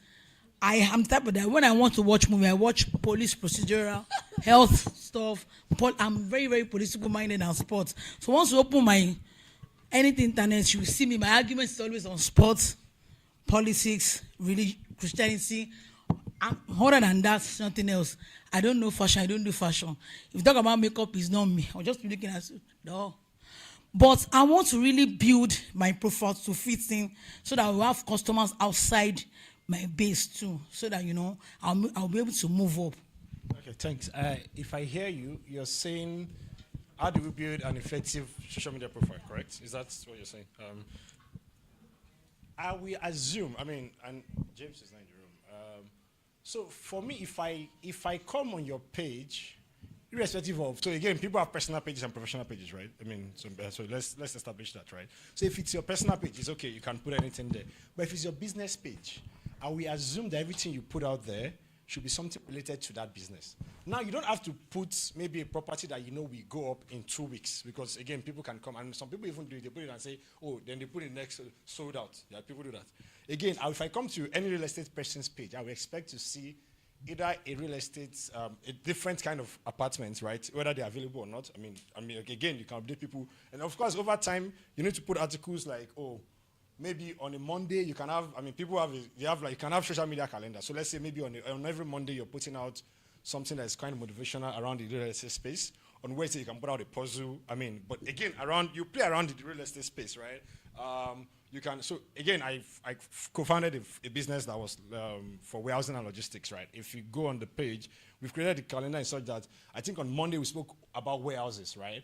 So some are sales kind of stuff to acquire businesses. Some are just, oh, did you know kind of stuff, right? Did you know that this kind of land space, yeah. But you know that we are tailored towards that. Everything on the page, you will see it. It's a conscious decision, right? It's around that. If you go to, she spoke about Airbnb. if you go to, for instance, even Jumia's page, so everything you're talking about is either sales Black Friday or this or that. So in that case, everybody will know that, okay, this person is, and those things even also help your SEO, right? When people are searching for you and stuff like that. I don't know if I've answered your question yet.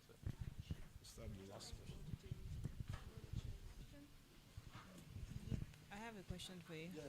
Okay, so I was going to ask that, how do you pre-qualify without also being stereotypical? So pre-qualifying leads is like 2 ways, right? So for people in the real estate industry, it's more because you most likely interact with people physically. So and then what you said, and then you say, okay, 100 million, like, and then so you already stereotyped that person to that, oh God, you can't afford it, right? And then there's the other part where, so even if you're not being expressive in front of the person, you can, so even on the back end where you go for an event, or then you have leads, and then how do you effectively, I think maybe the question, how do you effectively pre-qualify leads? So let me speak from my own perspective right now. So it's mostly virtual.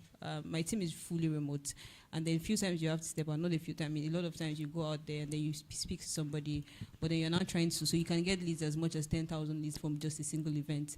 And you're trying to now say that, okay, how do I move these guys? How do I really analyze these leads, right? Exactly, through a funnel. And so it's that, there are different ways in which you try to, but what do you think that is the effective way to pre-qualify leads so you also do not waste your time? This question is setting me up, but yeah, I'll try to answer.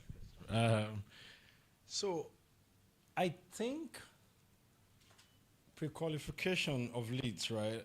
And again, the number you called is messing with my brain, because you said 10,000, for instance. So I'm looking at that scope, 10,000. How do you streamline to, let's say, 500 people that will actually purchase, because this is how we think, right? Sales people, so you think you have 10,000, you have to streamline.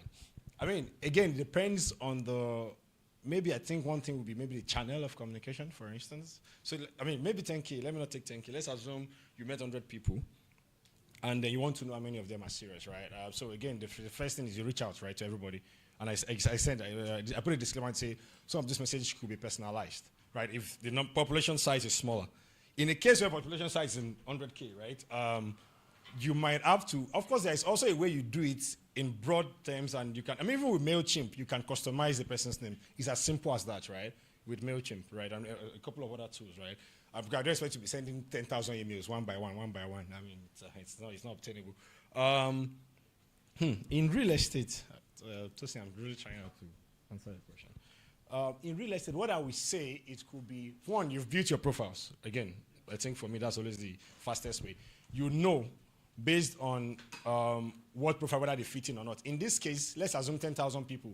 Maybe one of the things, criteria, you'd be like, if they respond to the first email, then you can move them into the next funnel. Some people will say, oh, I'm not ready. It's okay. But you know, at least you've picked their interest, right?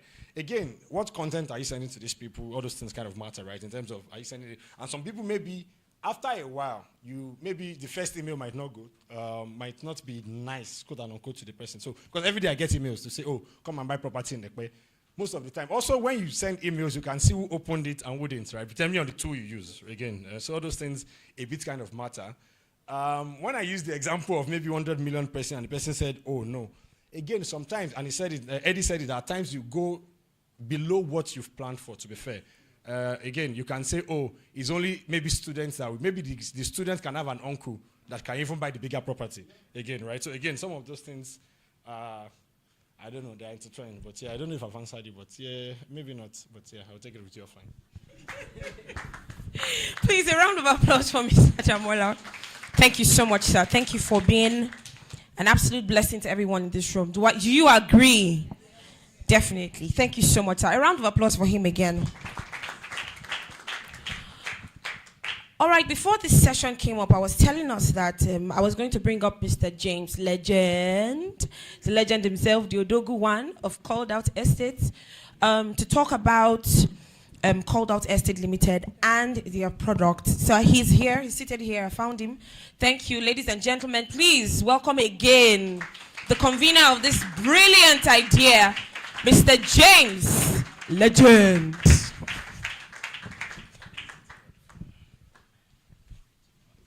All right. Now we're in the afternoon. I was here in the morning. Good afternoon, everyone. Okay, so, well, how are the sessions been so far? You're not even sure. So that we can, but I really think that the speakers have done nothing short of justice to all of the sessions. And so as you are getting all of that, you can see that we're not trying to, they were not really trying to talk about Calledout Estates, right? That's because the knowledge we are sharing here is for every one of us. I mean, Mr. Damola has hammered more on personalizing, messages, profile, and all of that. So we are ensuring that we are not trying to just talk about us. We are personalizing it to everyone. So on that note, we just want to show you, I mean, for some of us that these are our first things in real estate, it means that we have probably not done anything as regards real estate before now, or because we saw the flyers and all that, it's just spike an interest to say, okay, I would like to do this. Like I said this morning, everyone can earn from real estate. Everyone can earn from real estate. And you necessarily do not have to be on the streets. I mean, with what everybody have said today, you can just sit down, pick a niche, and say, okay, I'm going to do this, I'm going to do this, I'm going to, even if you get one person, in a month, you are sure to get something. And before you know what's happening, you begin to build credibility, build a profile, and then you become a household name. So one of the things one of the speakers has hammered on as well, one of the things Tosin has said was collaboration. And that's why at Calledout Estates, we love to collaborate. So for those of us that would really want to be a part of, when I say a part of us now, it's not to say, come on now, no. It's just be a part of us. So it means that you can talk about, okay, called out products and, the things we do. We do not just sell lands, right? We do not just sell lands.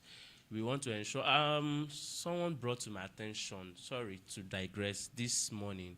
If you look in the room, it's almost like we have the Gen Z younger people, right? That tells me something, truly, is that whether we like it or not, the younger generations are in on this real estate thing, right? It means that everybody wants to know about it. Everybody wants to learn about it. And trust me, if you have not had anything in real estate before, there are people making enough from real estate that they can retire at 35, 40. Right? And it all starts from, I cannot go over what all the speakers have said, from Pastor Wale, truth, credibility, and everything. It's all together. And Tosin said that as well. It's all together. You can't take one away from each other. So, very briefly, I don't know whether they have it in slide, but it's fine. I'll just say it here. And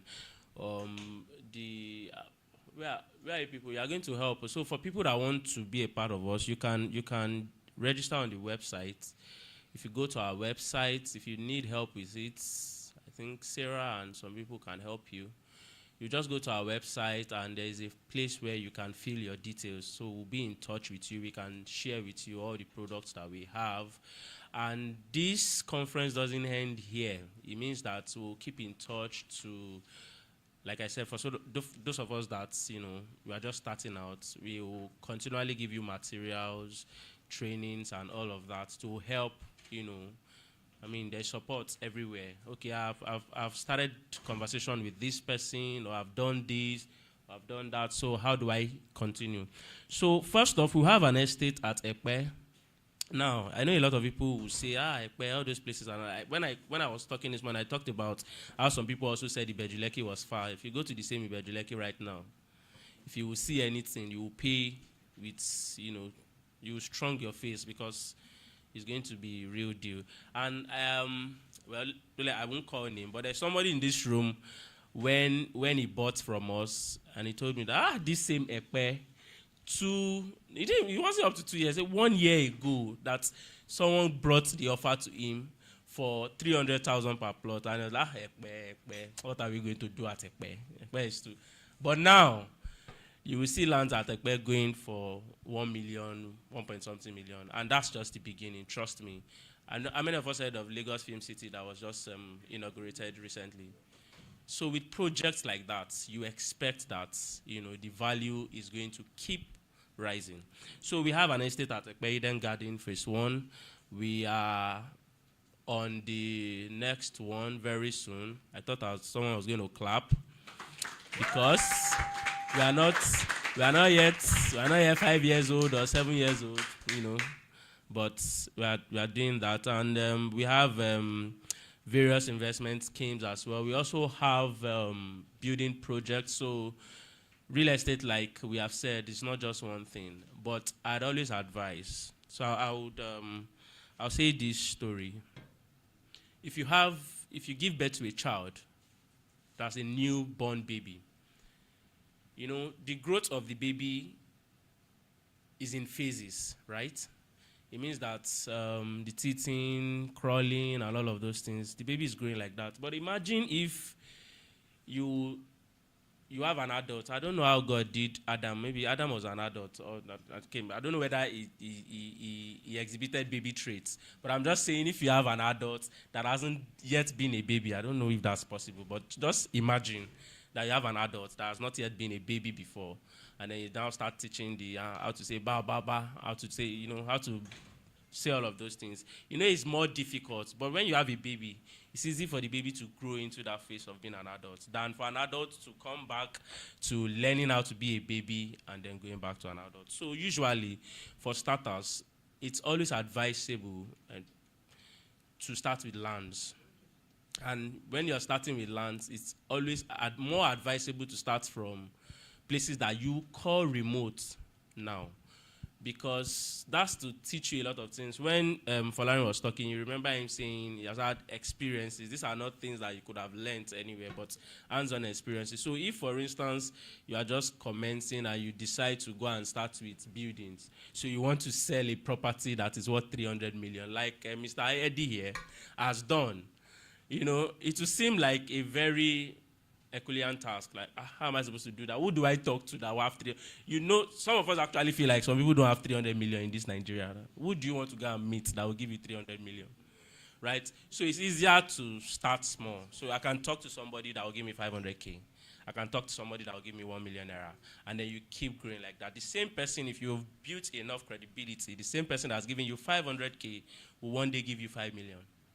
That's how it works. So that's why we encourage people to start with lands. It's easy. It even helps you build muscle because you are going to explain. You are going to, if they ask you a question, you will answer the question. So when you get to building, you'll be able to answer the questions properly. So we have Eden Garden, and we also have for many people that feel like, okay, I don't want the land. I don't want to even live in Ekpe. Personally mentioned something like that. And there are people like that. I don't think I want to buy any land and build in anything, but real estate is progressive, and so some people say, okay, I just want to invest, you know, if I put in my money, because we have various other projects that we do, so it means that we are able to put the money into good use, and then after a period, there is an interest accrued and all of that. So we have all that. If you would like to be part of us, passive, we'll keep the line of discussion open, and we'll ensure that we have a rapport going forward. You can log on to the website. You have shown something, right? Please, you can log on to the website. There's a place for consultants. There's a tab. You can click on that, and there's a form to fill. I will be in touch with you.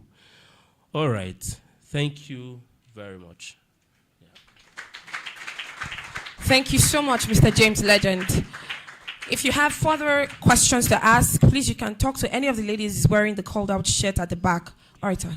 Oh, you want to play a video? Just watch the video. Please watch the video.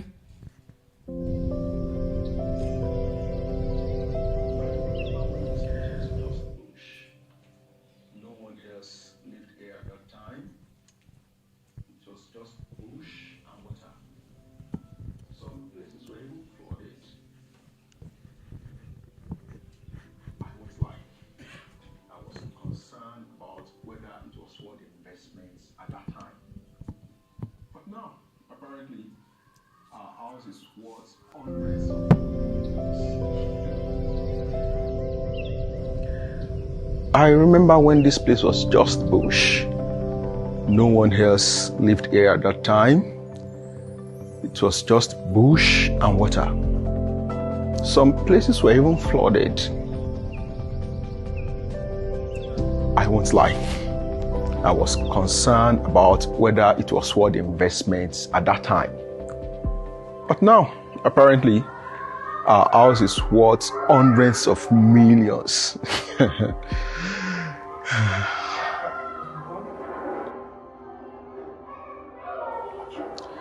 Life always has a way of showing people shaggy. But one thing I didn't expect was that the bush would become a home. That simple choice I made became a defining chapter in my story.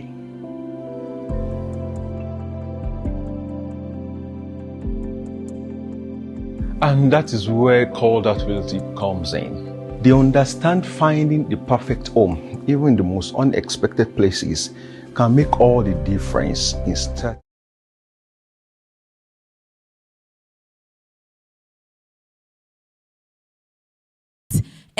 Realty Ltd, pardon me. Now that there is a popular saying that the best is usually reserved for the last. Is that right? Have you heard it before or not? Are we tired? Don't be tired, because you never can tell. You might just be right. Our final speaker will be dissecting understanding marketing, engaging in strategy prospecting, and positioning to sell to high net worth individuals. Please, one last time, keep your eyes and your ears peeled to the screen as we listen to his profile.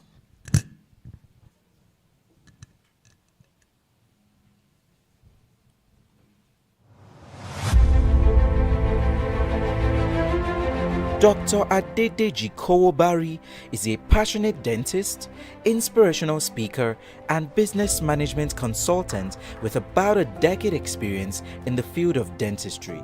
He is the CEO and lead at Concierge Dentist NG, a dental company established in 2017 that focuses on improving the access Nigerians have to quality dental services. They achieve this by improving basic dental treatments for people in the comfort of their homes and offices, with more than 1,000 people treated already. He and his team at Concierge Dentist NG have been a part of, planned, and executed many dental outreaches in various states in Nigeria, including Lagos, Ogun, Ondo, Osun, Anambra, and Borno states.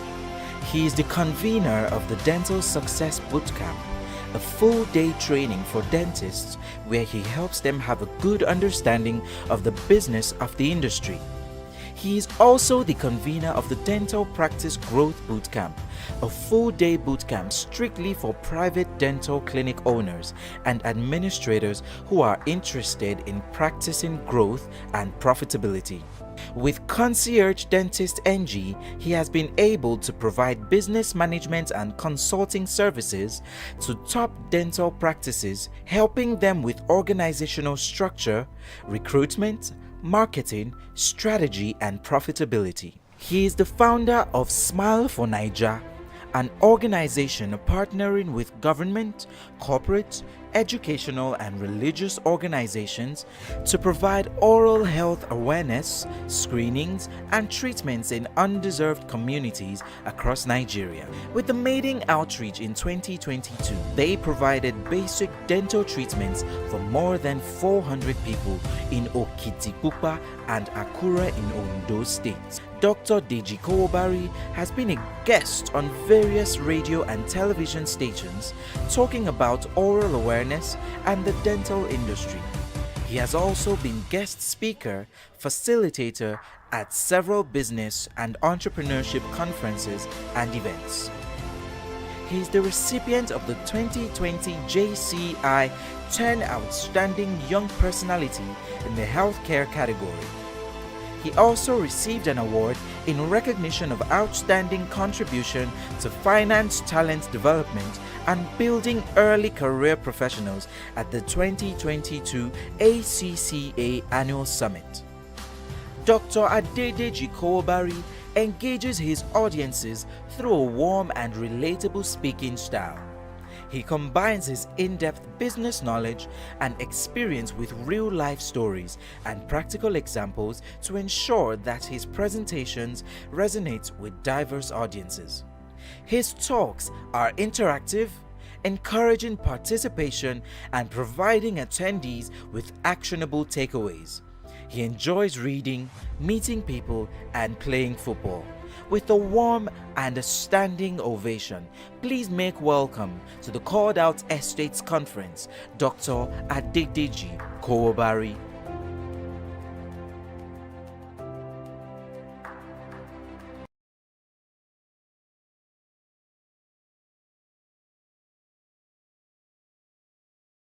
What's up?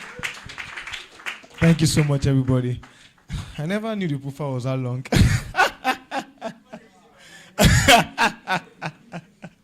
Nothing much in it, actually. Thank you so much for having me. I want to first of all thank the organizers of this program for having me here today. I have just 20 minutes to spend with us. I'll still 30 minutes, 20 minutes for my speech, and then 10 minutes for question and answer.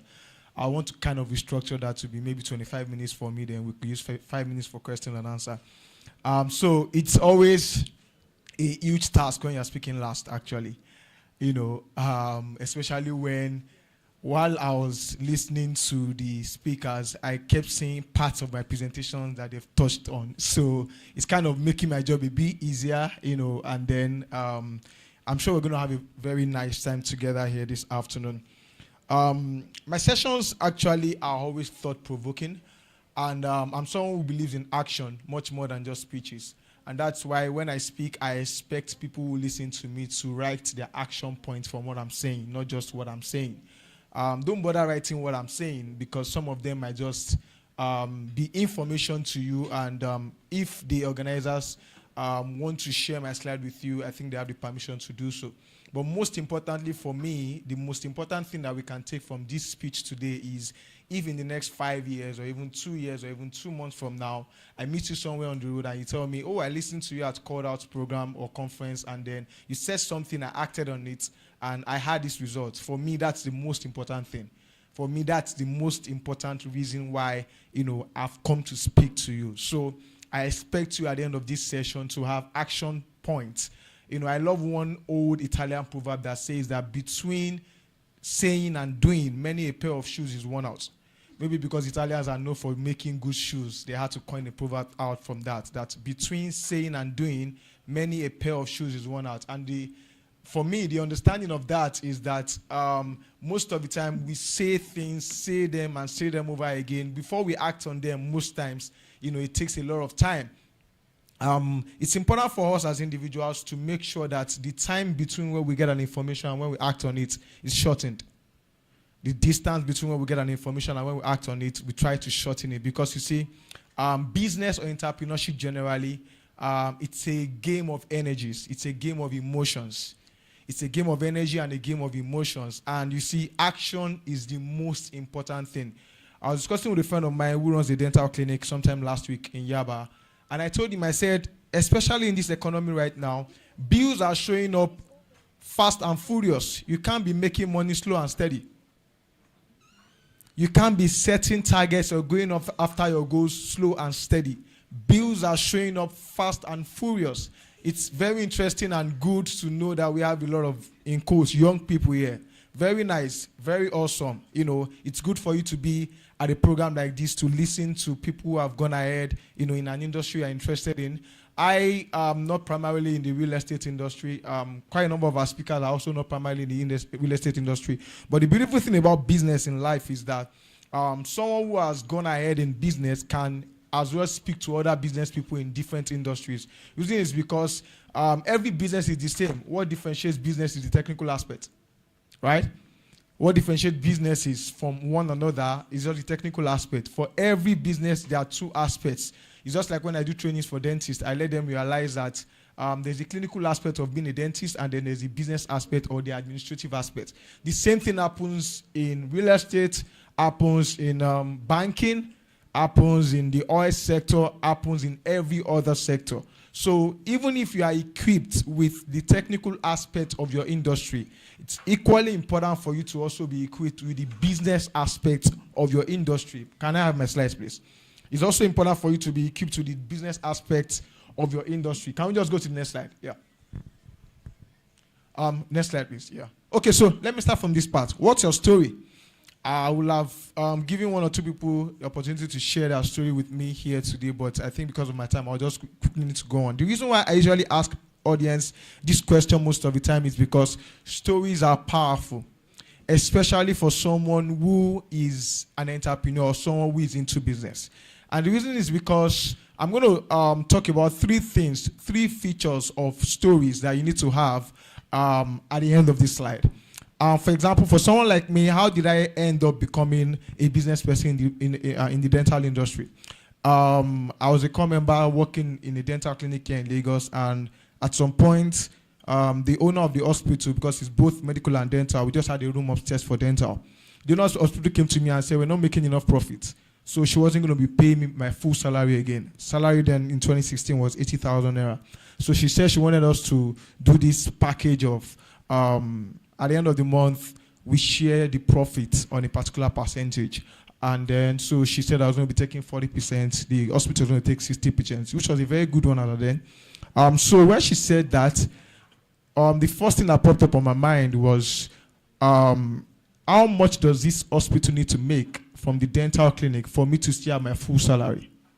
That was the question I asked myself. And I did the mathematics. I realized I needed to make 200,000 at the end of the month as profit for me to make my 80,000 naira. Now, one lesson from that for me, especially for people who are trying to think between taking a full-time job or being an entrepreneur, is that perspectives are very important. You see, yes, a lot of people encourage others to be entrepreneurs, which is also fantastic, which is very, very good. But the thing is that we need to know that entrepreneurship is not a bed of roses. It's not easy at all. Business is hard. Business is crazy hard. However, I'm not saying to run a business is impossible. No. Because there's a difference between something is hard and it's impossible. In fact, I usually tell people, if you want to set a target for yourself, this is the balance you should use. Look for something that is extremely difficult but is not impossible to achieve. Look for something that is extremely difficult but is not impossible to achieve. I'm still going to get to the reason why I give that guideline as how you should set your target. The reason is because it's just like when we're in secondary school, when you do, further mathematics. Those of us that were maths guru in school, I used to like further mathematics then, even though I knew I was going to go into the medical line. Some of these crazy equations you have in front of the textbook, and at the back, there's an answer. But in mathematics, most of the time, it's not knowing the answer that is most important. What's important is the steps, right? So that time, we used to have crazy textbooks like additional maths, like Godman, like engineering mathematics. You have this crazy theorem in front, and then they ask you for the answer. You go to the back of the page, you have the answer there. But you see, you know that this question can be solved. Why do you know? There's an answer at the back, right? It means solving the question is not an impossibility, right? But solving it is what? Crazy hard. It's very, very, very difficult. So it's important for us when we want to set goals to look for something that is not impossible but extremely difficult. The reason why it needs to be extremely difficult is because you going for that goal, even if you don't get it, you will not remain the same at the level at which you were before you attempted that goal. So like I was saying about story, it's important for us to know that whenever we are faced with a situation in life, the perspective you have to that situation is very important. So when I got that task, when she said, you're going to get 40% and all of those things, as simple as it was for me to say, okay, how much is this clinic going to earn for me to have my 80,000 at the end of the month? For some people, it could have been, wow, this woman doesn't want me to earn money again. They start looking for other jobs. But I didn't take it that way. So because of that question, it led me to start asking myself that how can people come to this clinic to come and get dental procedures done so that I can make my salary? And that was what led me to start doing what I call educational marketing. So all I started doing was to talk to people about dentistry. So everywhere I went to, I was talking to people about dentistry, and I realized that if you help anyone discover their problem, you are the first person they will seek a solution from. If you help anyone discover a problem, you are the first person they will seek a solution from. Secondly, if you tell someone what is possible to make their lives better, you are the person that will also seek how to get it from. Are you following me? So that was what helped me at that point. And then I realized while talking to people about dentistry that I was now bringing people to the dental clinic. And that was the point that also led me to know that for some people, because the clinic was in Ogba, they couldn't come to Ogba. So they were asking for some basic dental procedures like scaling and polishing and extraction. I was just surfing the internet one day and I realized that some of the equipment we had in our dental clinic, they were mobile versions. And that was what led me to mobile dental practice. And that's why today, 6 years after, we have a company called Concierge Dentist NG. That's my story. As much as I can, I often remind myself of this story. And because of that experience, and I realized that there were millions of Nigerians that have never sat on a dental chair. I can bet anything. If I ask us to raise our hands here, the number of people that have been to a dental clinic in the last 1 year, not up to half of you will raise our hands. I'm very, very sure of that. And I realized that millions of Nigerians have never ever even sat on a dental chair before. And those are the things I thought of that made me craft the vision, the mission from my organization and all of those things. What am I trying to say? Number one, for you to be driven in life, you must have a story. Number one. Now, it's not compulsory that story is true. That's the most interesting thing about business story. It's not compulsory that story is true. You can craft a business story for yourself. Number two is that as often as possible, you must tell yourself your story. What I told you right now in the last 2-3 minutes, I've told myself more than 1,000 times. Sometimes I wake up in the middle of the night and I tell myself my story. Do you know why? It leads me to the number 3 point. It empowers me. So every time you tell yourself your story, you must narrate it in such a way that it empowers you. The story could be negative, but there's a way you can rewrite the story to make sure that it empowers you. So 3 things about story. Number one, you must have a story. So as you're seated here today right now, you started a real estate journey, or you're just starting, or you've been on real estate journey for a while. The first thing to ask yourself is, what's my story? How did I get here? what led me here. The number 2 is tell yourself your story as often as you can. The number 3 is that you must say your story in such a way that it empowers you, in such a way that it propels you for your future. Can we go to the next slide, please? So let's really get into what I have to talk about today. So marketing. Let's go to the next slide. Like I said, the previous speakers have already touched on many of the things I have to say. So marketing, I like to be as simple as possible. Very, very simple. So I came up with this definition myself because for me, this is the meaning of marketing. Marketing is anything you or your organization does to remain in the minds of your present and potential clients so that anytime they or anyone they know need your services, you and your organization will be the first choice. As simple as that. Anything you do, anything legal, moral, ethical you do to make sure this happens, that's marketing. And it's also what you do to help your present and potential clients convert their needs to wants. So the thing about marketing is that it's a set of activities you do. I know now a lot of people are thinking digital, technology, social media, and all of those things like that. But a lot of times, especially when we consult for dental clinics and they ask us the kind of marketing we can do for them, I usually put social media as the last. Social media as the last. Because you see, in business, there are 2 major things your business stands on. Your business stands on strategy and data. Strategy and data. So the first thing you need to ask yourself when you are thinking about marketing anything, real estate, any other thing like that, is to first of all have your strategy for marketing. What's our goal? What's our target? How much do we want to make this year from selling for Calledout estate or Eden estate as advertised? You need to then sit down and ask yourself questions. How can I reach out to people who can buy this land or who can buy from us? So it's important for us to understand the place of strategy in marketing. Let's go to the next slide, please. The next slide, please. Sales. A lot of times, there's always a confusion or mixing up of between marketing and sales. Marketing is the activity you do to get people to come and buy, while sales is what the act of selling itself. Now, I've been asked to talk about how to sell to high-net-worth individuals. And high-net-worth individuals are, in quote, for lack of a better word, top people, for lack of a better word, top people.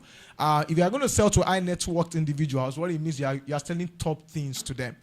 You are selling top things to them. So what you're going to be learning today is going to go beyond just even selling land. For example, in my own industry now, I do trainings. I do trainings in Marriott or even Sheraton or hotels like this. And we do trainings that cost about 200K, 150K per participant for a day. It's like a high ticket training for the level at which we are. So the first question you need to ask yourself when you want to sell is, who should I be selling to? Who should I be selling to? Yeah, I know we've talked about segmentation and a lot of things about people that we are selling to so far today. Because the profile of the person you are selling to is very important. Who you want to sell to will determine a lot of things you are going to do and the kind of strategy you want to employ in selling to that person. Then the second question will be, when I meet them, why will they buy from me? You see, these 2 questions, if you can provide an answer to them, what's next for you is just to act on it. Most of the time, when we want to sell high tickets to people or things that are pricey to people, most of the time, the issue with us is the positioning. How do we position ourselves? Most of the time, we are talking to the wrong set of people. Can we go to the next slide, please? We are talking to the wrong set of people. So, 2 biggest assets, I know Pastor Wale has talked a lot about this, and even Mr. Damola, credibility and relationship building skills. One thing you need to know about business, which I learned early in life in my business journey, is that business is a long-term game. Business is a long-term game. So when I know a lot of you here will be at this point that I was in 2016. When I did my business, the mobile dental practice, I did it for like 6 months to the end of NYC. I think I made about 500 to 600,000 naira that period, just going to people's homes to treat them and everything. And I told myself, if I could do this part-time, I think I want to do this for the rest of my life. And I started with my business coach as at then, and he drew a graph. I wish I had white marker board there. He drew a graph for me, and he said, there are 2 paths to go. You either pick a job as a dentist. As a dentist, getting a job is not a problem for me. Even till now, it can never ever be a problem because we're not even plenty at all. So dental clinics are always looking for dentists to employ. But trying to take the route of entrepreneurship to build something. And the interesting thing about what I have built with Concierge is that it's something kind of unique. something, I'm sure this might be the first time about 90% of us here are hearing about mobile dental practice. They're trying to consult for dental clinics and all of those things like that. And he drew a graph for me, said, you see, as a salary earner, you start earning, you start rising, and then you could plateau at some point, fixed salary, and then at some point you get a salary increase, and it gets to a point where you just plateau, and that's the end till you retire. So as a business owner, for a long time, you are just on one spot. If a salary earner should earn salary, he can buy something for himself, buy a car, buy a better TV, buy clothes and all of those things. But as a business person, when you make profit, the ideal way to run business is to spend a huge part of that money back into the business. Because you see, as business owners, most of the time, we run into this error of diversifying too early or eating our profits too early. I almost ran into that mistake sometime this year, but thank God for course correction. Because most of the time, we make 3 million naira profit from a particular business, and then we are hearing, this other business is nice. If you put 2 million naira into it, you make 4 million naira in 1 month. The mistake many people make is that they run into that business. But what you don't understand is that your industry has a particular size. The first question you need to ask yourself, if you're in any particular industry, sorry I'm jumping from one place to another, but I'll come back. The first question you need to ask yourself if you're in any particular industry is to say, what's the size of this industry? If our industry is worth 2 trillion naira, what's the revenue we are making in our business in a year? That's the percentage you are chopping, if I can use that word, in that industry. So if your industry is worth 2 trillion naira in a year revenue, the whole business happening in the industry, and you made 100 million naira revenue in that year, in that same industry, what percentage do you have in the industry? Very, very small. In business, the wise thing to do is to reinvest a large chunk of that more revenue you made in that year back into the business so as to be able to make more percentage or take a larger chunk of the industry in that same business. Most of the people that we see today that seemingly have multiple streams of income, go and check that story very well. They stayed in one particular stream for many years before they entered other streams. You can't compare somebody who is entering real estate with 300 million to somebody who is entering with 3 billion. Yeah, you can't compare the both of them. Because what the person who is entering the real estate business with 3 billion naira will use money to buy in terms of, having time to himself. The person who is entering with 300 million naira cannot afford it. I don't know if you understand me. So we need to understand the different levels, at which we are. So can we go to the next slide, please? So credibility and relationship building skills are very important. So business is long-term. It's a long-term journey. The reason why we need to understand also that it's a long-term journey is that there are numbers in business. So for example, depending on your industry, there's a particular amount you will do in your first year, you do in your second year, you do in your 5th year, you do in your 10th year, you do in your 20th year. If you quit too early, the seeds you sowed in your first year, you won't repeat in your 5th year. It's funny at times when people come here and they say, do you still treat people in the comfort of their homes? I just laugh. Do you think I was joking when I started initially? No. Yes, there are different phases, but you must still retain, what you are doing in your business. So what strategic positioning? It involves designing your image, public perception, and brand to be well positioned to advance your business. Next slide, please. So perception is reality. This, I know Pastor Ali talked about it, and some people even say perception is stronger than reality. It's very important. One thing I learned early in business when I started is that much more than something working is for people to know that it's actually working. There's always a thin line between perception is reality and fake it till you make it. We are not saying you should fake it till you make it. No. But you see, people must have a perception that what you are selling to them is good. They must have the right perception of your brand. They must know, what is right about your brand and the right perception about it. Let's go to the next slide, please. So one of the first things to do when you want to position yourself for high net worth individual, like I said first, is to determine who your ideal client is. You need to know this today, that much more important than meeting people is where and how you meet them. Much more important than meeting people is where and how you meet them. If you meet someone outside the country, there's a way they will look at you compared to meeting them in Nigeria.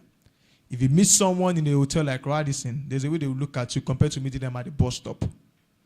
So you need to know that there are some people that you should deliberately not meet if you have opportunity to meet them. If the right environment is not in place, there are some people you should run away. I think I have that skill. When I'm not supposed to meet somebody at a place, I will see them ahead and I will dodge. I'm serious. I'll just dodge. Yes, you have to. Because there are some times when I'll still get there, your brand, you are not properly dressed, you're not in the right frame of mind, you're not in the right place to meet such a person. You shouldn't. You shouldn't postpone that meeting. Yes, you shouldn't meet such a person in such a situation, in such a place. If you don't take anything away from here today, take this. Much more important than meeting someone is where and how you met them. There are some people that if somebody introduces you to them, it's more important than you going to meet them yourself. Right? Because you see, one thing I usually tell business owners most of the time is that business is not emotional. We are the ones that bring our emotions into business.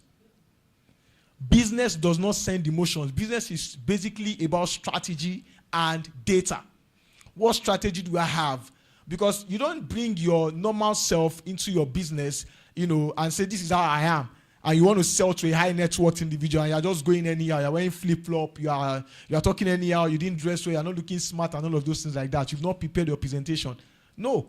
So you don't bring your emotions into business. You have to be strategic about what you are doing. So important is how you meet people and what you say even when you meet them. For example, if I want to eat now, you can go to Mama Put and spend 300 naira or 500 naira and eat. There's another option of going to Chicken Republic to spend 5,000. There's another option of going to come to this place like this to spend, let's say, for a buffet, maybe 15 or 20,000. There's another option of going to Cali, 750K.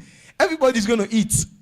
But you see, there are different levels. So this is Maslow's hierarchy of needs. There are people who are at the level of self-actualization. Some people are at the level of esteem. Some are looking for love and belonging. Some are looking for safety. And okay, yeah, it's from just this going to up. So you need to know the level at which people are when you want to sell to them. You need to know the level at which they are. So let's go to the next slide, please. So I quickly run. I have just 5 minutes. Then you need to position yourself as an expert. And how do you do that? Like I said, when I started, educational marketing was what helped me. I talked to people about, their dental needs, and then they were buying from me. So you need to be able to elevate yourself from just speaking to individuals to speaking to groups. So for example, now, if you want to sell the land, like the Eden Gardens that was showed right now, the first question you need to ask yourself is, who are the people to which, buying this kind of land is their goal and aspiration? You need to ask yourself that question. That kind of land has a kind of people that can buy it. Luxury homes have kind of people that can buy them. So you need to ask yourself these questions. Where are these people gathering? Where can I meet them?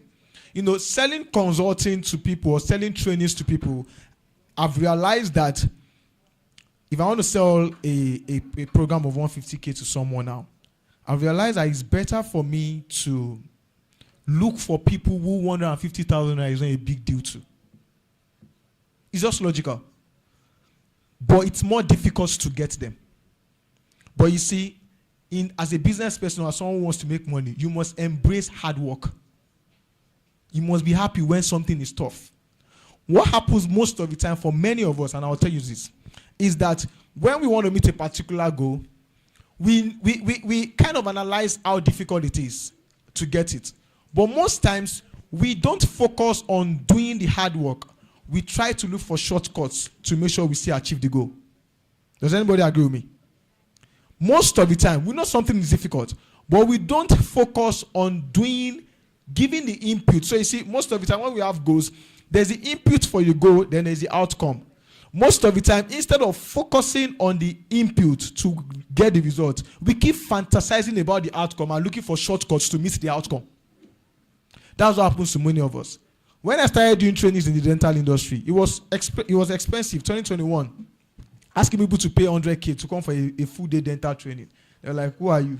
In my own industry, it's highly hierarchical. The first one they ask me, when did you graduate? I graduated in 2014. You have people that own dental clinic that graduated before I was born. People that graduated from dental school in 1982 and wanted to come for training. You need to be proper, and that's the same kind of thing you will face trying to sell land. I'm telling you the pure fact, and that's the truth. So you need to prepare yourself. So like I was saying, when I was trying to sell those high tickets to people, Trying to sell them to my colleagues was difficult because these people they don't have 100K that is just lying there in their account that doesn't have plan. I needed to go to look for the dentist who had 10 million in their account so that to drop 150K or 200K for a training is not going to be a big deal.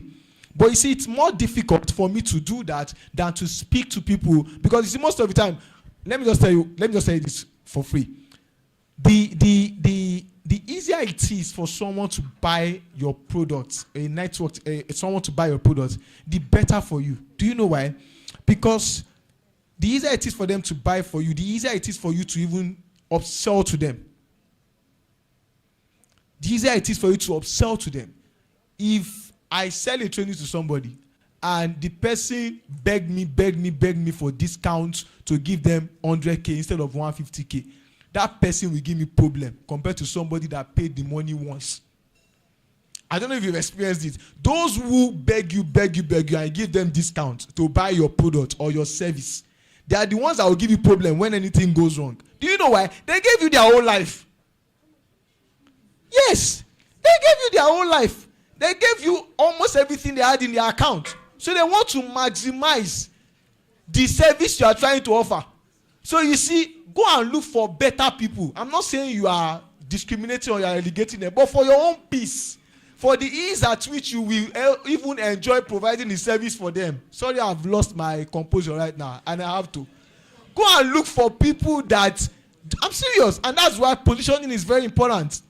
Go to a hotel like Marriott, sit down there, do your meetings there, buy water, pay the 5K, this 5K for water. It's very important because it's going to make things different for you. So position yourself as an expert. Can you go to the next slide, please? Manage your image. I know we've talked about this a lot. Dress sharp, take professional pictures, be deliberate about what you post. Pastor Wale has talked about it. Don't be a jack of all trades on every issue on social media. The next one, please. Smart use of numbers. This one is very, very, very important. You can see even in my profile, I talked about the number of people who've treated, and some other things like that. So you need to understand your own results. Know how to state the numbers, the company data you work for. For example, now, if you want to sell some of the lands that we have in Calledout estates, you need to get your own company data and all of those things, your industry number and any other number that is very useful. So let me just quickly round off. Can we go to the next slide, please?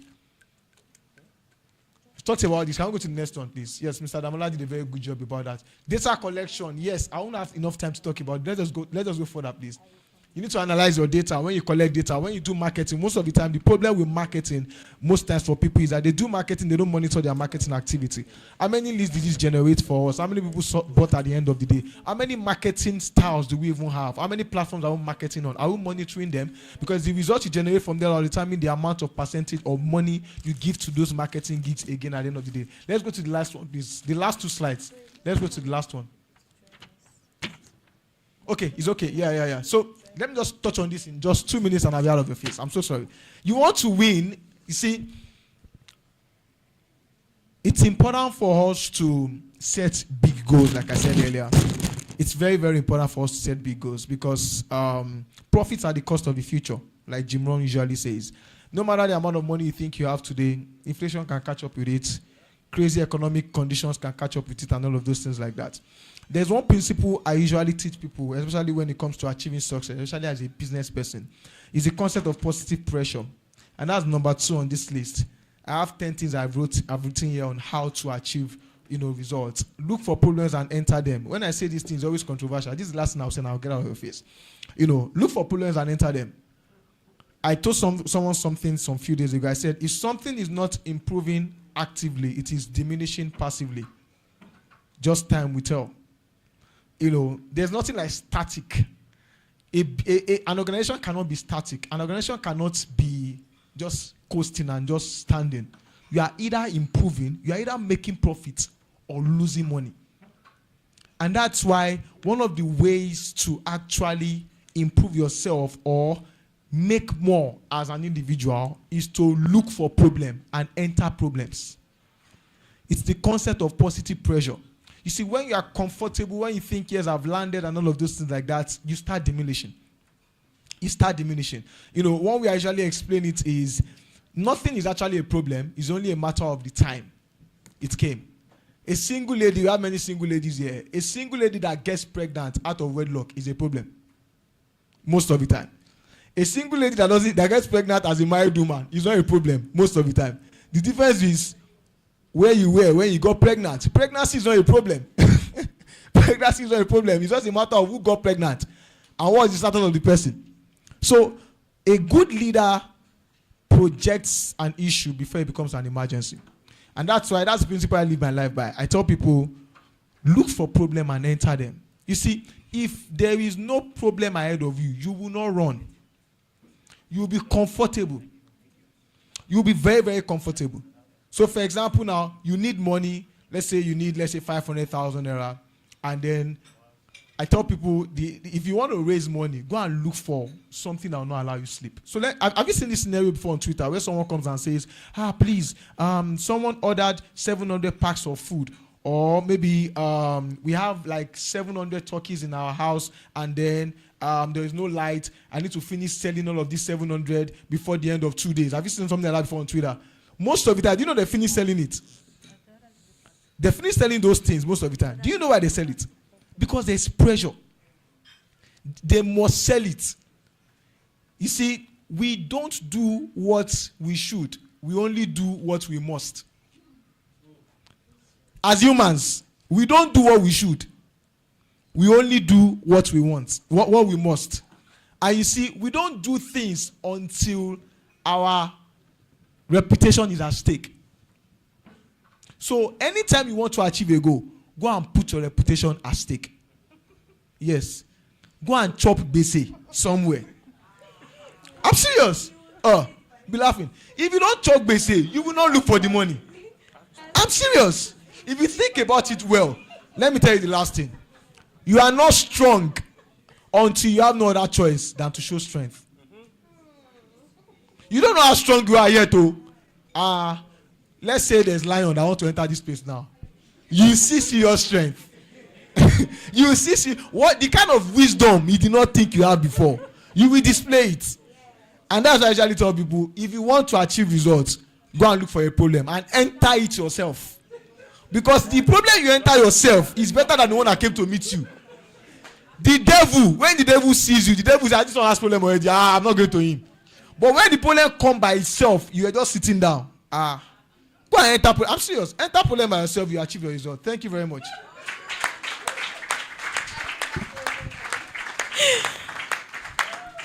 Thank you so much, Doc.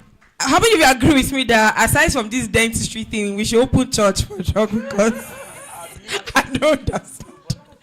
Thank you so much, sir. We're so grateful. He said so many powerful things today. And I hope that we took down the ones that got, the one that's your own. You take it. I hope we did that. I hope we did that. I mean, it says some very strong things. Who should I be selling to? Why would they buy from me? Business is not emotional. It is what? Did you get that? Business is not emotional. It is what? Thank you. Clap for yourself. I'm so impressed. You're actually listening. This one, look for problems and enter them. Look for the problems and enter them. The moment you get comfortable, you start diminishing. A good leader projects a problem before it becomes a problem. Ladies and gentlemen, the wisdom that is Doc himself. Please clap for him. Wow, amazing. We'll just take 2 questions because I don't like goodbyes, but we're gradually coming to the end of this conference. No one Please, else if you have a lived question, here at just that raise your time. hand, signify by raising your hand. It was and just the usher will bush get to you. and Do you water. have a question to ask? Some places Dr. were even DG? flooded. Does anyone have a question to ask? Anyone? I won't lie. If you want to go. I was concerned Should I come about ask you a whether question? it was worth investments come? at that time. Edam, But no. now, apparently, Should I go? I should come. our house is worth hundreds of millions. Does anybody have a question? Anyone? It means we all got it, Abi. Answer now. After we gave you meat, answer. Did you get it? We assume you did. Please put your hands together for yourselves then. Ladies and gentlemen, officially, we have come to the end of this conference. What a time we have had. So, they didn't just come to feed us with knowledge. They fed us with food. Did you not enjoy it? I saw how many people took how many sticks of meat. I saw all of you. I saw you. But thank you so much, Calledout Estate. We love you. We appreciate you. Please say we love you. And we appreciate you. Right about now, or before I call him, I want us to do something for us. Please don't forget to follow us on all our social media platforms at Calledout Realty Ltd. I'll take that again. At Calledout Realty Ltd. My name is Jennifer, and it was a pleasure, absolute pleasure, to be your host for this maiden edition of the Calledout conference. They don't like me. They don't want to clap for me, but I don't know. It's all right. It's all right. It's all right. That's why you want to clap for me. That's all right. Before I leave this place, we're going to do something for me. We're going to take a selfie together. Are we good? So everybody, let's rise. Let's rise. But James, please come forward. Where is our madam that is telling me she likes background work? It's a lie. I reject it in the name of Jesus. Please call her. Let's take a selfie together. Let's all rise. Let's all rise. Our learned colleague will be our selfie stick this afternoon. Thank you so much for doing us the privilege, sir. We love you so much. Please, sir, come forward. So, okay, Dr. Deji, please, sir. Please, ma. So, where's everyone? Where's Mr. Legend, sir, and Mrs. Legend?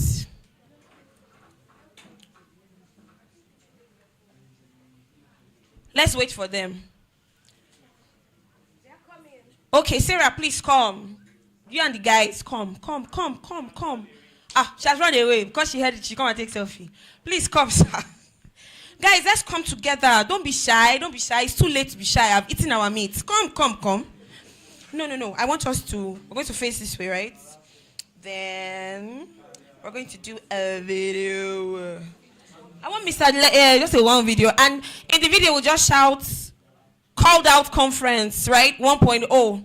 That's what we're going to say. Do we get it? All right, sir. Please, you're going to hold this for us. Where's Pat James? Please stay here, sir. You are the convener front. Me, I've not. Hey, that's it. Make sure you're in it, too. So all we're saying is Calledout conference 1.0. Are we ready?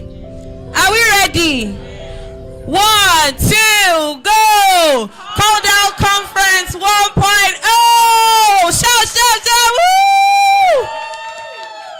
Thank you so much. Thank you so much, everyone. Mr. James Legend would give the closing remark. Okay, what's more is there to say? All right, but I really need to thank everybody for taking time out. Dr. Adedeji Kowobari is a passionate dentist. That seeing all of this collaboration, I really do hope that you have learned something. And special thanks to all the speakers. I took your day. I feel special. Thank you very much. Thank you very much. These people are very busy people. Very, I'm serious. I'm not trying to, they are very busy people, but I appreciate you for being here. And it was just one call, and they answered me. Thank you very much. I appreciate it for every one of us that is here. I want to especially also thank everyone that has worked with me on this. Well, my madam ran away, my wife.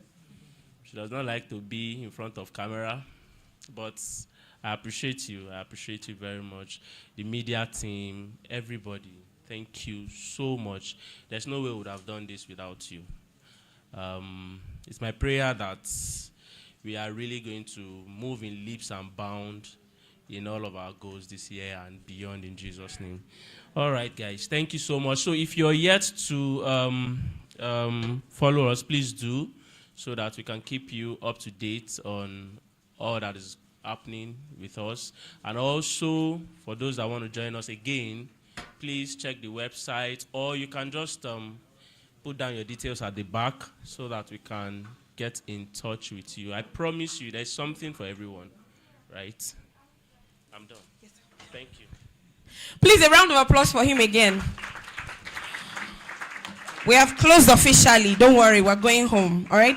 But before we go, they asked me to do something. So when you come out of the auditorium, you turn to your left. We have our banner all position for us to take pictures. We have small cards you can raise and take pictures. Let's all take pictures. Tag us on Instagram. Use the hashtag Calledout Estate or Calledout Realty Ltd.